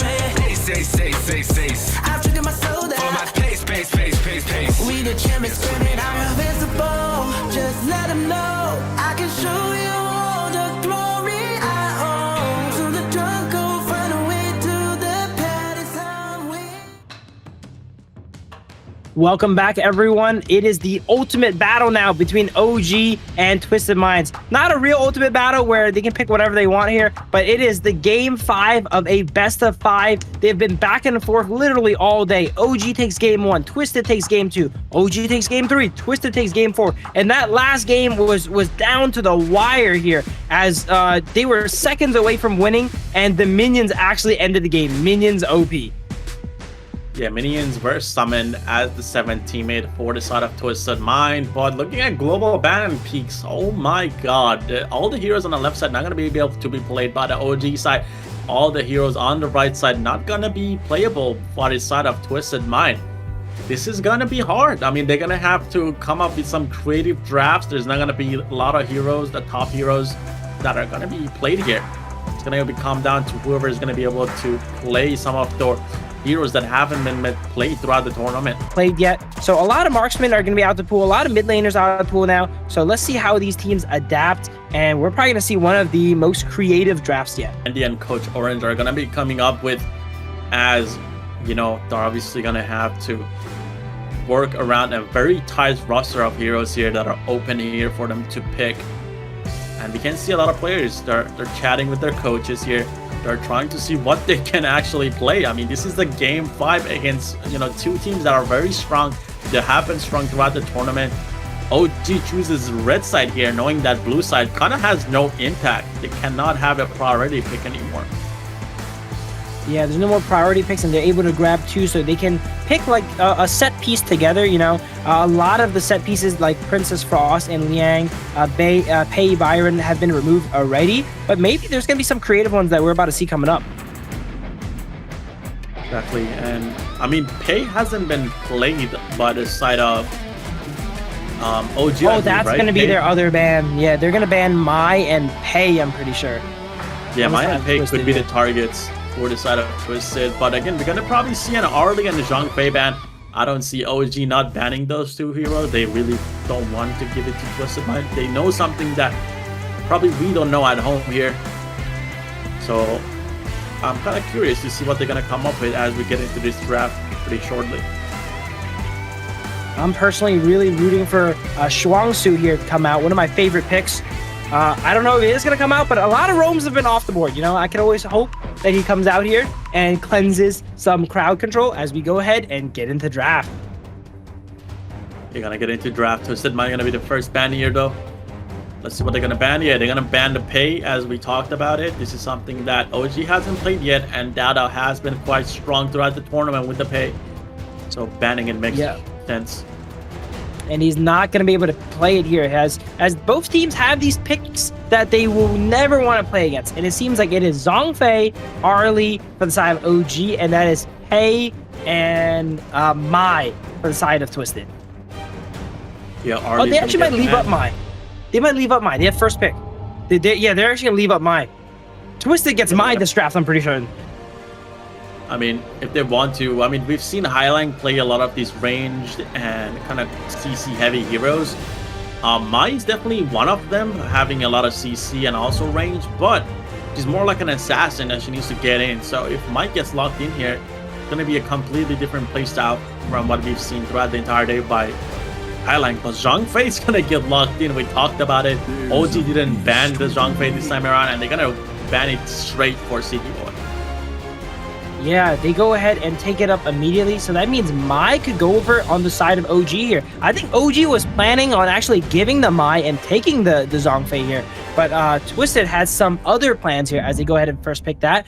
Fade gets locked in, and Channel gets locked in for the side of OG. They got a lot of new characters on the side of OG. Hero, and I don't believe in fate. Yeah, Fade and Chano, they're picking up the most recent released heroes. I mean, obviously, Bai Chi just came out. We're not going to count him as he's not played about through in this tournament, but Chano and Fade really recently released heroes. One jungler and another is a farm laner, so strong pickups here. I mean, there's not many options open for the side of OG, so it kind of makes sense But Twisted Mind gonna pick up Mai, as OG didn't pick up the Mai. I'm not really sure why they didn't pick it up. They had the chance. Mai being definitely one of the best, you know, heroes that we've seen when play. Giving that away, it's a little bit questionable, I would say. Yeah, Twisted here drafting one of the strongest dive compositions we've seen today. Zhongfei, Mai, Elaine, and Chano's not really the most durable marksman here. He has a little bit of mobility, but definitely not enough to fend off all the divers on the side of Twisted so far. So OG is going to need to draft something to go ahead and disengage and protect against that, I would say. And Motsu is a good way of fending off some melees with that cannon blast from range. Yeah, Motsu definitely fits Mochen. We've seen this guy play a lot of CC heavy heroes here. And we kind of saw him play Motsu early on in the tournament. Kind of dropped it off a little bit as they've been, you know, kind of just going through 3-0s. He hasn't been able to pull out the Motsu, but it seems like he's gonna go back to a comfort pick that he hasn't played for a while. As Ogren gonna get banned out by OG, and Twisted Mind just gonna ban out the Gan and Mo, since Wen hasn't picked up any mid laners yet. Yeah, not very many mid laners are going to be left here, and Twisted is likely to ban out another mid laner going forward. Ho Yi gets taken out from side of OG. I'm not sure if Twisted was going to play that, though, but there is very few marksmen left. It could be anyone's guess now. Maybe a Marco Polo will come out. That would really round out the dive composition on the side of Twisted there. Everyone just goes in, and then you win or you lose, you know? Yeah, but the Zhongfei ultimate could be a good pickup going Marco Polo, but we'll have to see. I mean, they don't have too many tanky targets on the side of OG. Usually when I play Marco Polo, when there is a lot of tanks on the other side, so we could see different, you know, heroes being picked up here. But yeah, the farm lane pool is quite limited. Milady might be coming out for OG here. Milady, this is probably going to be the first time we even see Milady hovered, and it gets locked in outside of OG. That's a fan favorite pick there, Milady. Currently on the game, Milady is reworked to have her robots combine and such, but this tournament is going to be played on a prior patch, so this is still the Milady you guys know and love. Exactly, and Constant U is going to get locked in here. Not big fan of the Constant U pick here, as Milady and Motsu are actually direct counters, so maybe they're gonna swap it. But yeah, Constant U definitely not gonna have a comfortable game here. Lamb here gets locked in though. A lot of CC and OG. Is that gonna be a Dai-Chen clash lane? It looks like it is going to be a Dao-Chan clash lane here. Concert U gets picked up. There's just not too many more options. As you mentioned, is not the best pick in here. And especially now that Dao-Chan's locked in, Concert U is going to have a really tough game. The Milady, I'm thinking about it right now. The Milady is actually not a bad pick. There's 4 melees on the side of Twisted here. And those melees are going to have to deal with all of Milady's robots, annoying them here while they're going ahead and diving in. OG definitely has a very fun looking composition though. But I would say Twisted has a bit more of a straightforward one that's easier to achieve the win condition on, which is just go ahead and dive in and kill everyone. Yeah, definitely going to be a fun match to watch. I mean, looking at this comps, this is something that you wouldn't expect from pro players. But again, the global ban and picks here, putting them at a very rough spot as they're not able to play the previous heroes they've played. And this is the best of 5. We're getting to game 5. It's going to be the last match of the night. Whoever wins is going to go directly to grand finals. Whoever loses is going to go to the lower bracket, and they're going to have to fight Virtus.pro. Definitely both teams want to win this one, so they kind of have it, you know, easy day going to grand finals. But yeah, what are we thinking here? I mean, looking at the comps, I don't even know who's going to win. I have no clue who's going to win here. Both compositions has their ups and downs. And while a team is compositionally, in our opinions, you know, a little bit lower tier, they can have the surprise factor. Who on Twisted has played against Milady in competitive recently? Probably not any of them, right? So Wen is being able to bust out the Milady. Maybe that's one of Wen's signature picks, you know, that he likes playing in his spare time. This is a great time to go ahead and bust it out. I'm very curious how they start. Milady can do lots of weird stuff. It can start with an invade. It can start with cheesing you. You know, there's lots of stuff that can happen. Let's go ahead and see what's going on. Yeah, Milady is definitely gonna hurt the Constant U, which could be, you know, a coincidental pick, because I believe Milady was picked first and then the Constant U, so it could be like a counter to themselves here.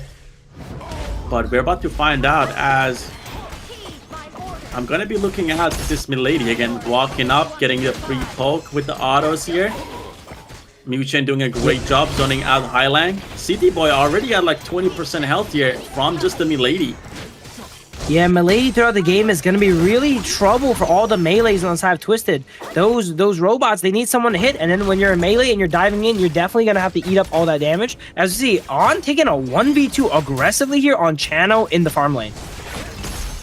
Yeah, it's pretty aggressive, and again, we see Mutsu here coming down, poking out Shanks. Again, Mutsu is a big counter to Constant U as well, being able to poke from range, doing a lot of magic damage, but it's going to be a problem Shanks is going to have to deal with here.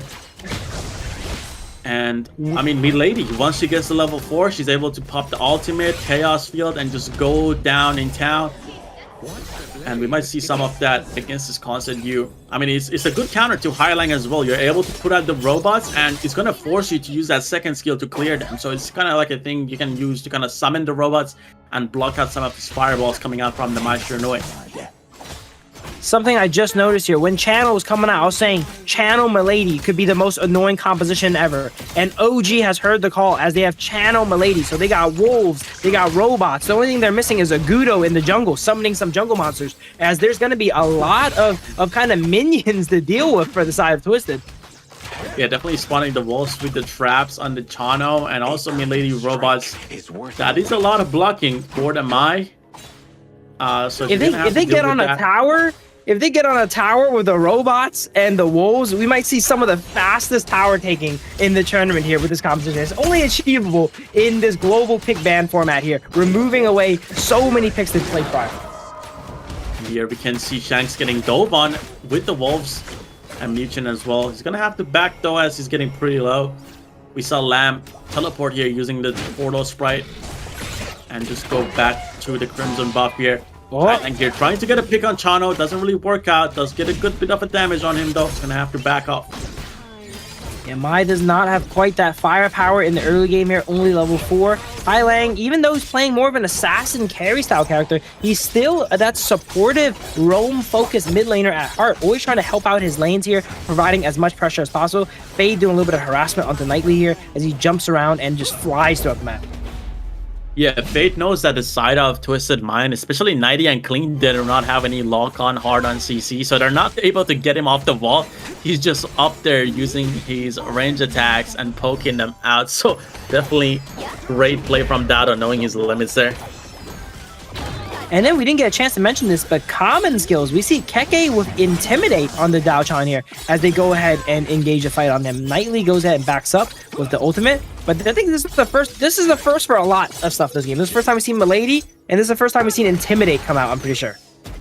Yeah, Intimidate is kind of like used a lot by Daichan as you do pick her in the clash lane. If there's a lot of ganks coming, you're able to just pop that along with your ultimate, be able to just dash around and survive for a very long time. So definitely a common skill that is used with Daichan here often though. Seems like OG might be able to get the tower here as Zhongfei is not here to protect the Constant U, but we talked about Constant U being one of the greatest heroes against dives here. Could be actually holding this off. Gets a great ultimate on Muchen though. Might go down to the wolves. The wolves here. On gonna go in with a flash. Gonna go down though. Alain is here. They're gonna pick him up. Nighty gets the first blood here. Actually, first blood gonna go to On, but Nighty's gonna get the first blood for the side of Twisted Mind. Yeah, On has been playing so aggressive throughout the series. They're diving under the tower using Flash to take out Shanks. Shanks survived a pretty long time. As we mentioned there, Console U one of the best against dives, but you can only survive for so long here. He did buy his team enough time to go ahead and come in and clean up after him though. Exactly, and honestly, the Milady pick could be because, you know, OG just lost to minions. Maybe they want to go with something like, you know, they kind of have beef against the minions and now they want to spawn their own, possibly. They know minions are OP, you know? Yeah, we got a 4-man here on Keke. As it goes down, Zhongfei ultimate was popped here. Mid lane gonna go down. Again, the power of Milady taking these towers down. I'm a big fan of the Milady pick personally. I think the having all these neutral ads help them out against all the melees on the side. On Twisted here. Oh! Gets the last fade away. Gets a little fade away there. Great play by On. I mean, so far he's been super aggressive on the Chano, and it's been working out. Long here gets caught out though. He's gonna have to use his ultimate to get out. Seems like OG is in full control of this match, I would say. Yeah, look at all these minions here summoned. Wolves, we got robots. Okay, they did end up going on tower, but tower does eventually go down here. Not only is OG winning this game, they're winning it in style. They got Wen on the Milady. They got On doing some fadeaways. This is a explosive game. Yeah, we got a Daichan in the top lane here, losing the tower. Not the best thing. As Daichan, you want to kind of try to hold the tower as long as possible. Now she has to play under the second tier. She doesn't have the best minion clear, so that's going to be a bit of a struggle here. Dada, though, abusing the wall right here, being on top of the wall and just using the range auto attacks. As he knows, there's kind of like no one that can kind of get him off. Maybe Shanks might be able to use the constant U ultimate to get him off.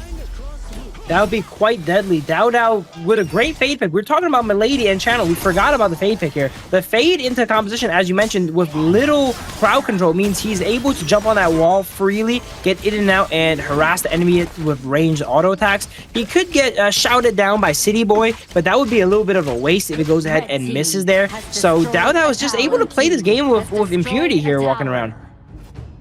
Yeah, a bit of a tower trade coming in here. It's going to be 3-2 towers inside of OG. They still have the upper hand here. And, I mean, the game might be a little bit easy for them, especially they have the Milady. They're going to be able to use ultimate on the towers. They're going to be able to summon those minions and push in. Again, Fade here doesn't have a care in the world. As he knows, he's able to just jump on the walls and slowly just hit target. Oh my god. And look at him here, just hitting from range. Again, there's no lock on. He could do this forever if he had infinite dashes, I would say. He just chased a lane all the way from their tier 1 to the enemy tier 2 there. But that's just a little bit taste of what Dao can do going forward in this game here. Yeah, just a little bit of a taste. It's gonna get rough in the late game though. I think my or like City Boy walking up could kind of get him off the wall, but that is risky because he could just like try to jump on another wall or just dash into you and assassinate you. So that's why we don't see the Twisted Mindset even bother trying to go and catch Dada here so far. Milady don't go for the towers. Oh, here we go. Look at the towers. No minions here, and as Milady with no minions ends up doing, was that 30% of the tower's health with no minions at all? Yeah, just using the ultimate, getting those angry robots out, hitting those towers has a lot of impact still. And On here though might be caught out by High Lang. Gets out though. Zhongfei has to force the ultimate here. Lane going all the way in, not getting the kill on On. On has a lot of mobility. Popping that ultimate is gonna get out. Clean though. He's looking for a dive in a backline here. Doesn't get anything out of it though. He's gonna just back off. Nightly going a little bit too deep here on the but Clean in the top side of the map here. We don't see it here, but as they go ahead and take the tower, but Clean goes ahead and takes out On there for a bit of revenge as we see OG go ahead and push these towers here. Once again, that tower is at like 5% HP. Milady can go ahead and solo that tower whenever she wants. Yeah, and Clean here just going on to a 1v2. He's trying to get the Overlord. He's gonna secure it. He does have a lot of life still on the Lamb here. He's able to pick that up for themselves. And I would say that it's a great pickup, especially since they're against a Milady, that it's going to slow them down a little bit as these Overlords are going to be pushing out. Yeah, that's going to be tough for them. So far, I'm a big fan of the Milady pick. Milady's also up 1,000 gold. At building these more utility items, too. Having burn from her skills, her robots are going to be burning now and slowing you with her itemization. She's not really focusing on that much damage, just trying to be a nuisance to the melees on the side of Twisted. Not only do they have to deal with these robots, these wolves, now they're going to be burnt and slowed, and she's probably going to go anti-heal next, too. Yeah, she has the Frozen Breath. There's a lot of slow, and they do have, you know, the Mutsu on the Muchin here, trying to stun, so comboing that is going to be annoying, and every single auto attack from the robot's going to slow you here now too, so it's going to be quite annoying for them to deal with as they get chased down by these robots. Definitely a great automation from Gwen here, but Tyrant is coming up and they're trying to get control here. Another great thing about the Milady, it's good at taking towers. It's also good at taking neutral objectives, right? Having those little robots tank for you. Off screen, off camera, we didn't see, but Twisted actually lost their bottom tower there since it was left so low from the Milady push there. Exactly, and Keke here gonna have to pop the ultimate to try to survive. Seems like Clean wants to go back to that and try to pick up the kill. Doesn't get it though. I mean, I actually don't know what the teams want to go for. Seems like OG you know, they usually go for the Tyrant here. They're gonna try to go for the Tyrant here. Overlord might go to the side of Twisted Mind if Clean wants to go for it. But OG just gonna focus on the Tyrant here. Try to secure that here. Fade using the ultimate on it, executing it, and just getting away with that. It looks like they kind of wanted to fight there, but no one really pulled the trigger. So instead of trading, they actually didn't end up getting Overlord yet. OG is debuffed, so they're likely to not get the Overlord. But will they let Twisted take it? I'm not too sure. I would have liked for them to go ahead and just trade objectives there, but they were all kind of sizing up for the fight, but no one really pulled the trigger. CT Boy couldn't find a good engage, and they end up just losing that Tyrant for free. Exactly, and Highland here has not been found yet. Could have a good engage here. He goes in for it, gets a kill on when here, on here though, gets a kill on Clean. Great trade by team so far. 90 on the back line, might be able to get on. He does have flash though. He's gonna pop that and just get out. We got a fight here, Highlang versus Dada. Highlang is gonna survive that. Great little skirmish on the back. A 1-1 trade for both sides. The gold is pretty even, as we've seen in the games prior, but it looks like positionally and map-wise, this time OG is taking it, you know? So similar to last game where the gold was really even, but one of them was winning the map pretty hard. OG is winning this map pretty hard here with the Milady. Exactly, they're able to have a lot of pressure with the Chana, with the Milady, the Wolves, and the Robot summons here. But again, Dada creating a lot of space. Him just being annoying, being able to go on the back line and also just stay on the walls as nobody can take him down. They're going to be able to go ahead here and go for the Overlord as the debuff no longer exists for them. Look at all these robots just being summoned and damages Overlord. Now this is going to hurt. They have a Milady and the Overlord Shadow is going to be spawning. Yeah, they could have taken the Overlord, but they ended up not doing it, and now it gives OG the time to come back around, wait out the debuff, and take it for them now. It's going to be really hard to stop this push here. All the members of OG are going to be pushing top here with these robots, forcing down the tower with no minions. They don't care about minions here, as you can see, but we have the enhanced Shadow Vanguard pushing down bottom, which will need attention. It's going to need attention right here, and we can see a full-on engage coming out on the Zhongfei, getting him super low, forcing him to use the ultimate. The tower though is going to go down. They do have the Chana, they do have the Milady just spawning. Look at those minions! Oh my god, no one on the side of OG was hitting the tower, but just the robots and minions got it down to like 1 HP, and they're gonna go for it. They're gonna go for it here. No minions again, and the tower goes down. Tower goes down, and the Vanguards are pushing in on the bot side of the map. They're gonna have to protect this one though. Milady again summoning these robots constantly, chasing down targets, slowing them. This should be another high ground, I would say. Yeah, for sure. I don't know why I'm having so much fun watching this game with the Milady. I usually hate Miladies when they're in my games, but watching it, it's just, there's just a satisfying thing when you see the little minions, you know, hit the tower. Look at that bottom. Oh, they're about to get it. Going down, and Clean gets a killing kill on Muchin here. Lam here, not being able to stop kick on the back line. The 90 tried to goes in for a kill, gets a kill on the Wen here. It's gonna be a little bit of a skirmish. It's gonna be a 1-4-2. Twisted Mind coming on top this time around. That high ground tower on the bottom is holding on by an atom probably here. You cannot even see its health bar. One attack from anything will take it out, and that will spawn double elite minions for each wave. This game looks pretty wrapped up from here. OG has is basically cracked the base of Twisted, and they're going to be likely stuck in their base going forward here now. Yeah, we can see Dada aiming for that Tyrant here as City Boy's trying to get some vision. Maybe his team can, you know, walk up here, try to take this one last fight, but Dada gonna lock it in. OG An is gonna secure the Tyrant here though. Highlight on the back, getting shot down. Dada picks up the kill here. Constant Yu in a very bad spot. The Motsu and the Daichan gonna jump right on top of him. He's gonna go down. Zhongfei here is gonna be the next target. They're gonna pick him up. This is looking like a loss for the side of Twisted Mind. Lock here though, get the kill on the win. What, triple kill? Keke with a triple kill. Well, we didn't see it on camera, but Keke was popping off on the Dao China, but it looks like it is gonna be the end of the game here. All the high ground towers are down on the side of Twisted there. City Boy trying to make a desperate steal. He does have the smite, but not quite going his way here as OG takes the final game of the best of 5, 3-2, Italy versus Italy, and in style too, might I say.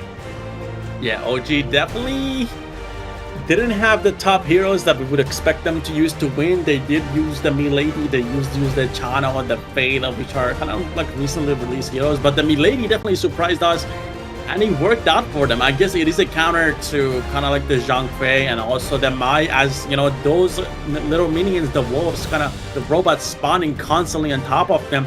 He's not giving them space, and then we had Dada literally just jumping all over the walls, chasing down targets and hitting them from range because they cannot get him off of the wall. So kind of a miscalculation, I would say, from the side of Twisted Mind in the draft. They didn't know what they're getting themselves into. But yeah, OG was able to abuse that and just, you know, just go for the towers, go for the little pokes, get the objectives, and just end the game this time around. And yeah, definitely a great play by OG, taking it 3-2, and now they have secured the spot in the grand finals for tomorrow. That's why it's very important in the global pick ban to have a huge hero roster. You know, sometimes it could go game 5, you know. In some series in Honor of Kings, not this one in particular, it'll go to game 7, and then we're going to see even crazier picks. You need to have that extended hero pool, all right? Might I add hero ocean, so when the time comes, you can be like my boy Wen here, bust out the Milady in tournament, best of 5 final game. What an amazing game. Do you think the Milady is going to get an MVP? What are we thinking here? Who's the MVP? Is it On, who was like pretty much, you know, 1v2ing? Let me see the scores first. Okay, it is definitely not Milady. Looking at the scores here. Probably Dao, you know? Going to tank Fade here, a build that you rarely see in solo queue. People usually tend to build them assassin or full damage, but Dao opting to build full tank almost here. Axe of Torment and Blood Rage being the only damage item. Overlord's Plate Mail being picked up too. Pretty rare itemization you see here on the Fade. Interesting stuff. Something for you guys to try at home. Yeah, definitely a hybrid build, I would say. 302, definitely a great score to be at. And we're going to see some of the damage charts here. 63,000 damage by the Fade building hybrid. A lot of the damage was from Ando. We talk about On being one of the greatest farm laners here. And we can see he did have a lot of impact, even though he might not have the greatest score, I would say. But OG getting the upper hand here. 3-2, making it to grand finals. Yeah, but while OG did come out victorious once again, they usually do against Twisted Minds. Twisted Minds is catching up. Last time they played, it was 1-3. Now it's 2-3. They're learning. The first time they played, it was 0-3. So every time they've played, Twisted has gotten one more win. So that means, if my math is right, next time they play, Twisted should get 3 wins against OG. I mean, yeah. I mean, it could be a possibility. Twisted Mind again is the only team that has been able to so far take down the side of OG, and MVP gonna go to On here, as we talked about it on the channel. 425 KDA, damage taken 20%, damage dealt 25%, total goal 23%. On was the MVP of this match. He was able to get the double kills in the bot lane. He was able to like solo dual lane in at some points here, but you're gonna have a look at these picks here, as he was able to get a pick on Clean here right away with the Wolves. The Wolves did have a lot of impact here, especially with the mid-lady robots following up, and On had some of the greatest positioning. Just look at him kiting around the map, being able to flash through the walls here, killing 90 here as he was jumping on top of him. And again, we can see he secured the Tyrant here and killing Highline here. A really, really high impact player. The side of OG, their compositions like Decision Overload. What do you want to do? You want to kill the Channel Wolves, the Milady robots? You want to knock the Fade off the wall? You want to get the Channel here? Oh, randomly Keke is getting a triple kill. There's so much going on the side of OG that is really hard for Twisted to go ahead and react to. Yeah, and the worst part is that if you ignore those wolves, if you ignore those robots, they're slowly gonna chip away your health. And we saw that happening here, as Keke was even able to pick up a triple at the very end, as a lot of his teammates, you know, the side of Twisted Mind, they were actually low, so he was able to clean that up with the help of his teammates. So great play by the side of OG again. I mean, it was an unexpected draft. I'm gonna say it again, like unexpected draft. Definitely they had some strong picks, but the Milady here and the Diachan side lane, this is something we see like talked about a little bit, but they actually pulled it out in a stage where they're gonna qualify for grand finals, and they were able to win it. That's the beauty of Global Pick Ban. I love this format. So now we know what is going to be going on tomorrow now. We're going to see VP versus Twisted Minds in the lower brackets, and the winner of that will once again get a match at OG. So here's today's matches here. We see 9ZG with a 0-3 performance against VP. Unfortunately, 9ZG not having the best week there. Survival week, they didn't do very well against the Italian brothers here in Twisted Minds and OG, and now they just got picked on by VP, but they are still going home with 4th place and a good chunk of change. Match 2 here, the closest match we've seen probably to date here between OG and Twisted Minds. Back and forth all the way here, going up to game 5. Yeah, looking at the brackets here, winner bracket round 1, OG 3-2, knocking down Twisted Mind to lower bracket round 2 versus a Virtus.pro. We saw Virtus.pro lower bracket round 1 winning against 9ZG. Definitely a great performance by Virtus.pro. They picked it up a lot. They stepped up as they were able to make it out of Group A and beat the C3, who was 9ZG from Group S here. So tomorrow they're going to be going against Twisted Mind, who was given a fight to OG. And looking at the event preview, these are going to be the matches for tomorrow. Virtus.pro versus Twisted Mind is going to be the first match, and then we're going to have OG versus the winner of the first match, VP versus Twisted Mind. Definitely going to be fun to watch, so make sure you guys are around and make sure you show up. Again, tomorrow is the grand final. There's going to be a possible upset. I mean, I don't want to jinx it or anything, but Virtus.pro, they've been looking clean today. I mean, Twisted Mind, they did have some clean games against OG as well. Game 5 didn't look the best. But yeah, guys, that's pretty much it for us. This was a great watch from all the teams. These are the top 4 teams, and we're going to watch the top 3 teams tomorrow. So again, as I said, make sure to come back around. And that was it for us. Yeah, thank you guys all for watching, and the players for putting on such great performances. Check out Yikes at YikesGG and me at Phil Yumu's Live. I'm not going to be casting tomorrow, but Yikes is going to be there. Make sure to go watch and support. I know I will be, but that's going to be it for tonight, guys. Thank you guys all for tuning in, and have a good night, everyone. Good night, everyone.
Compromising with what hurts inside,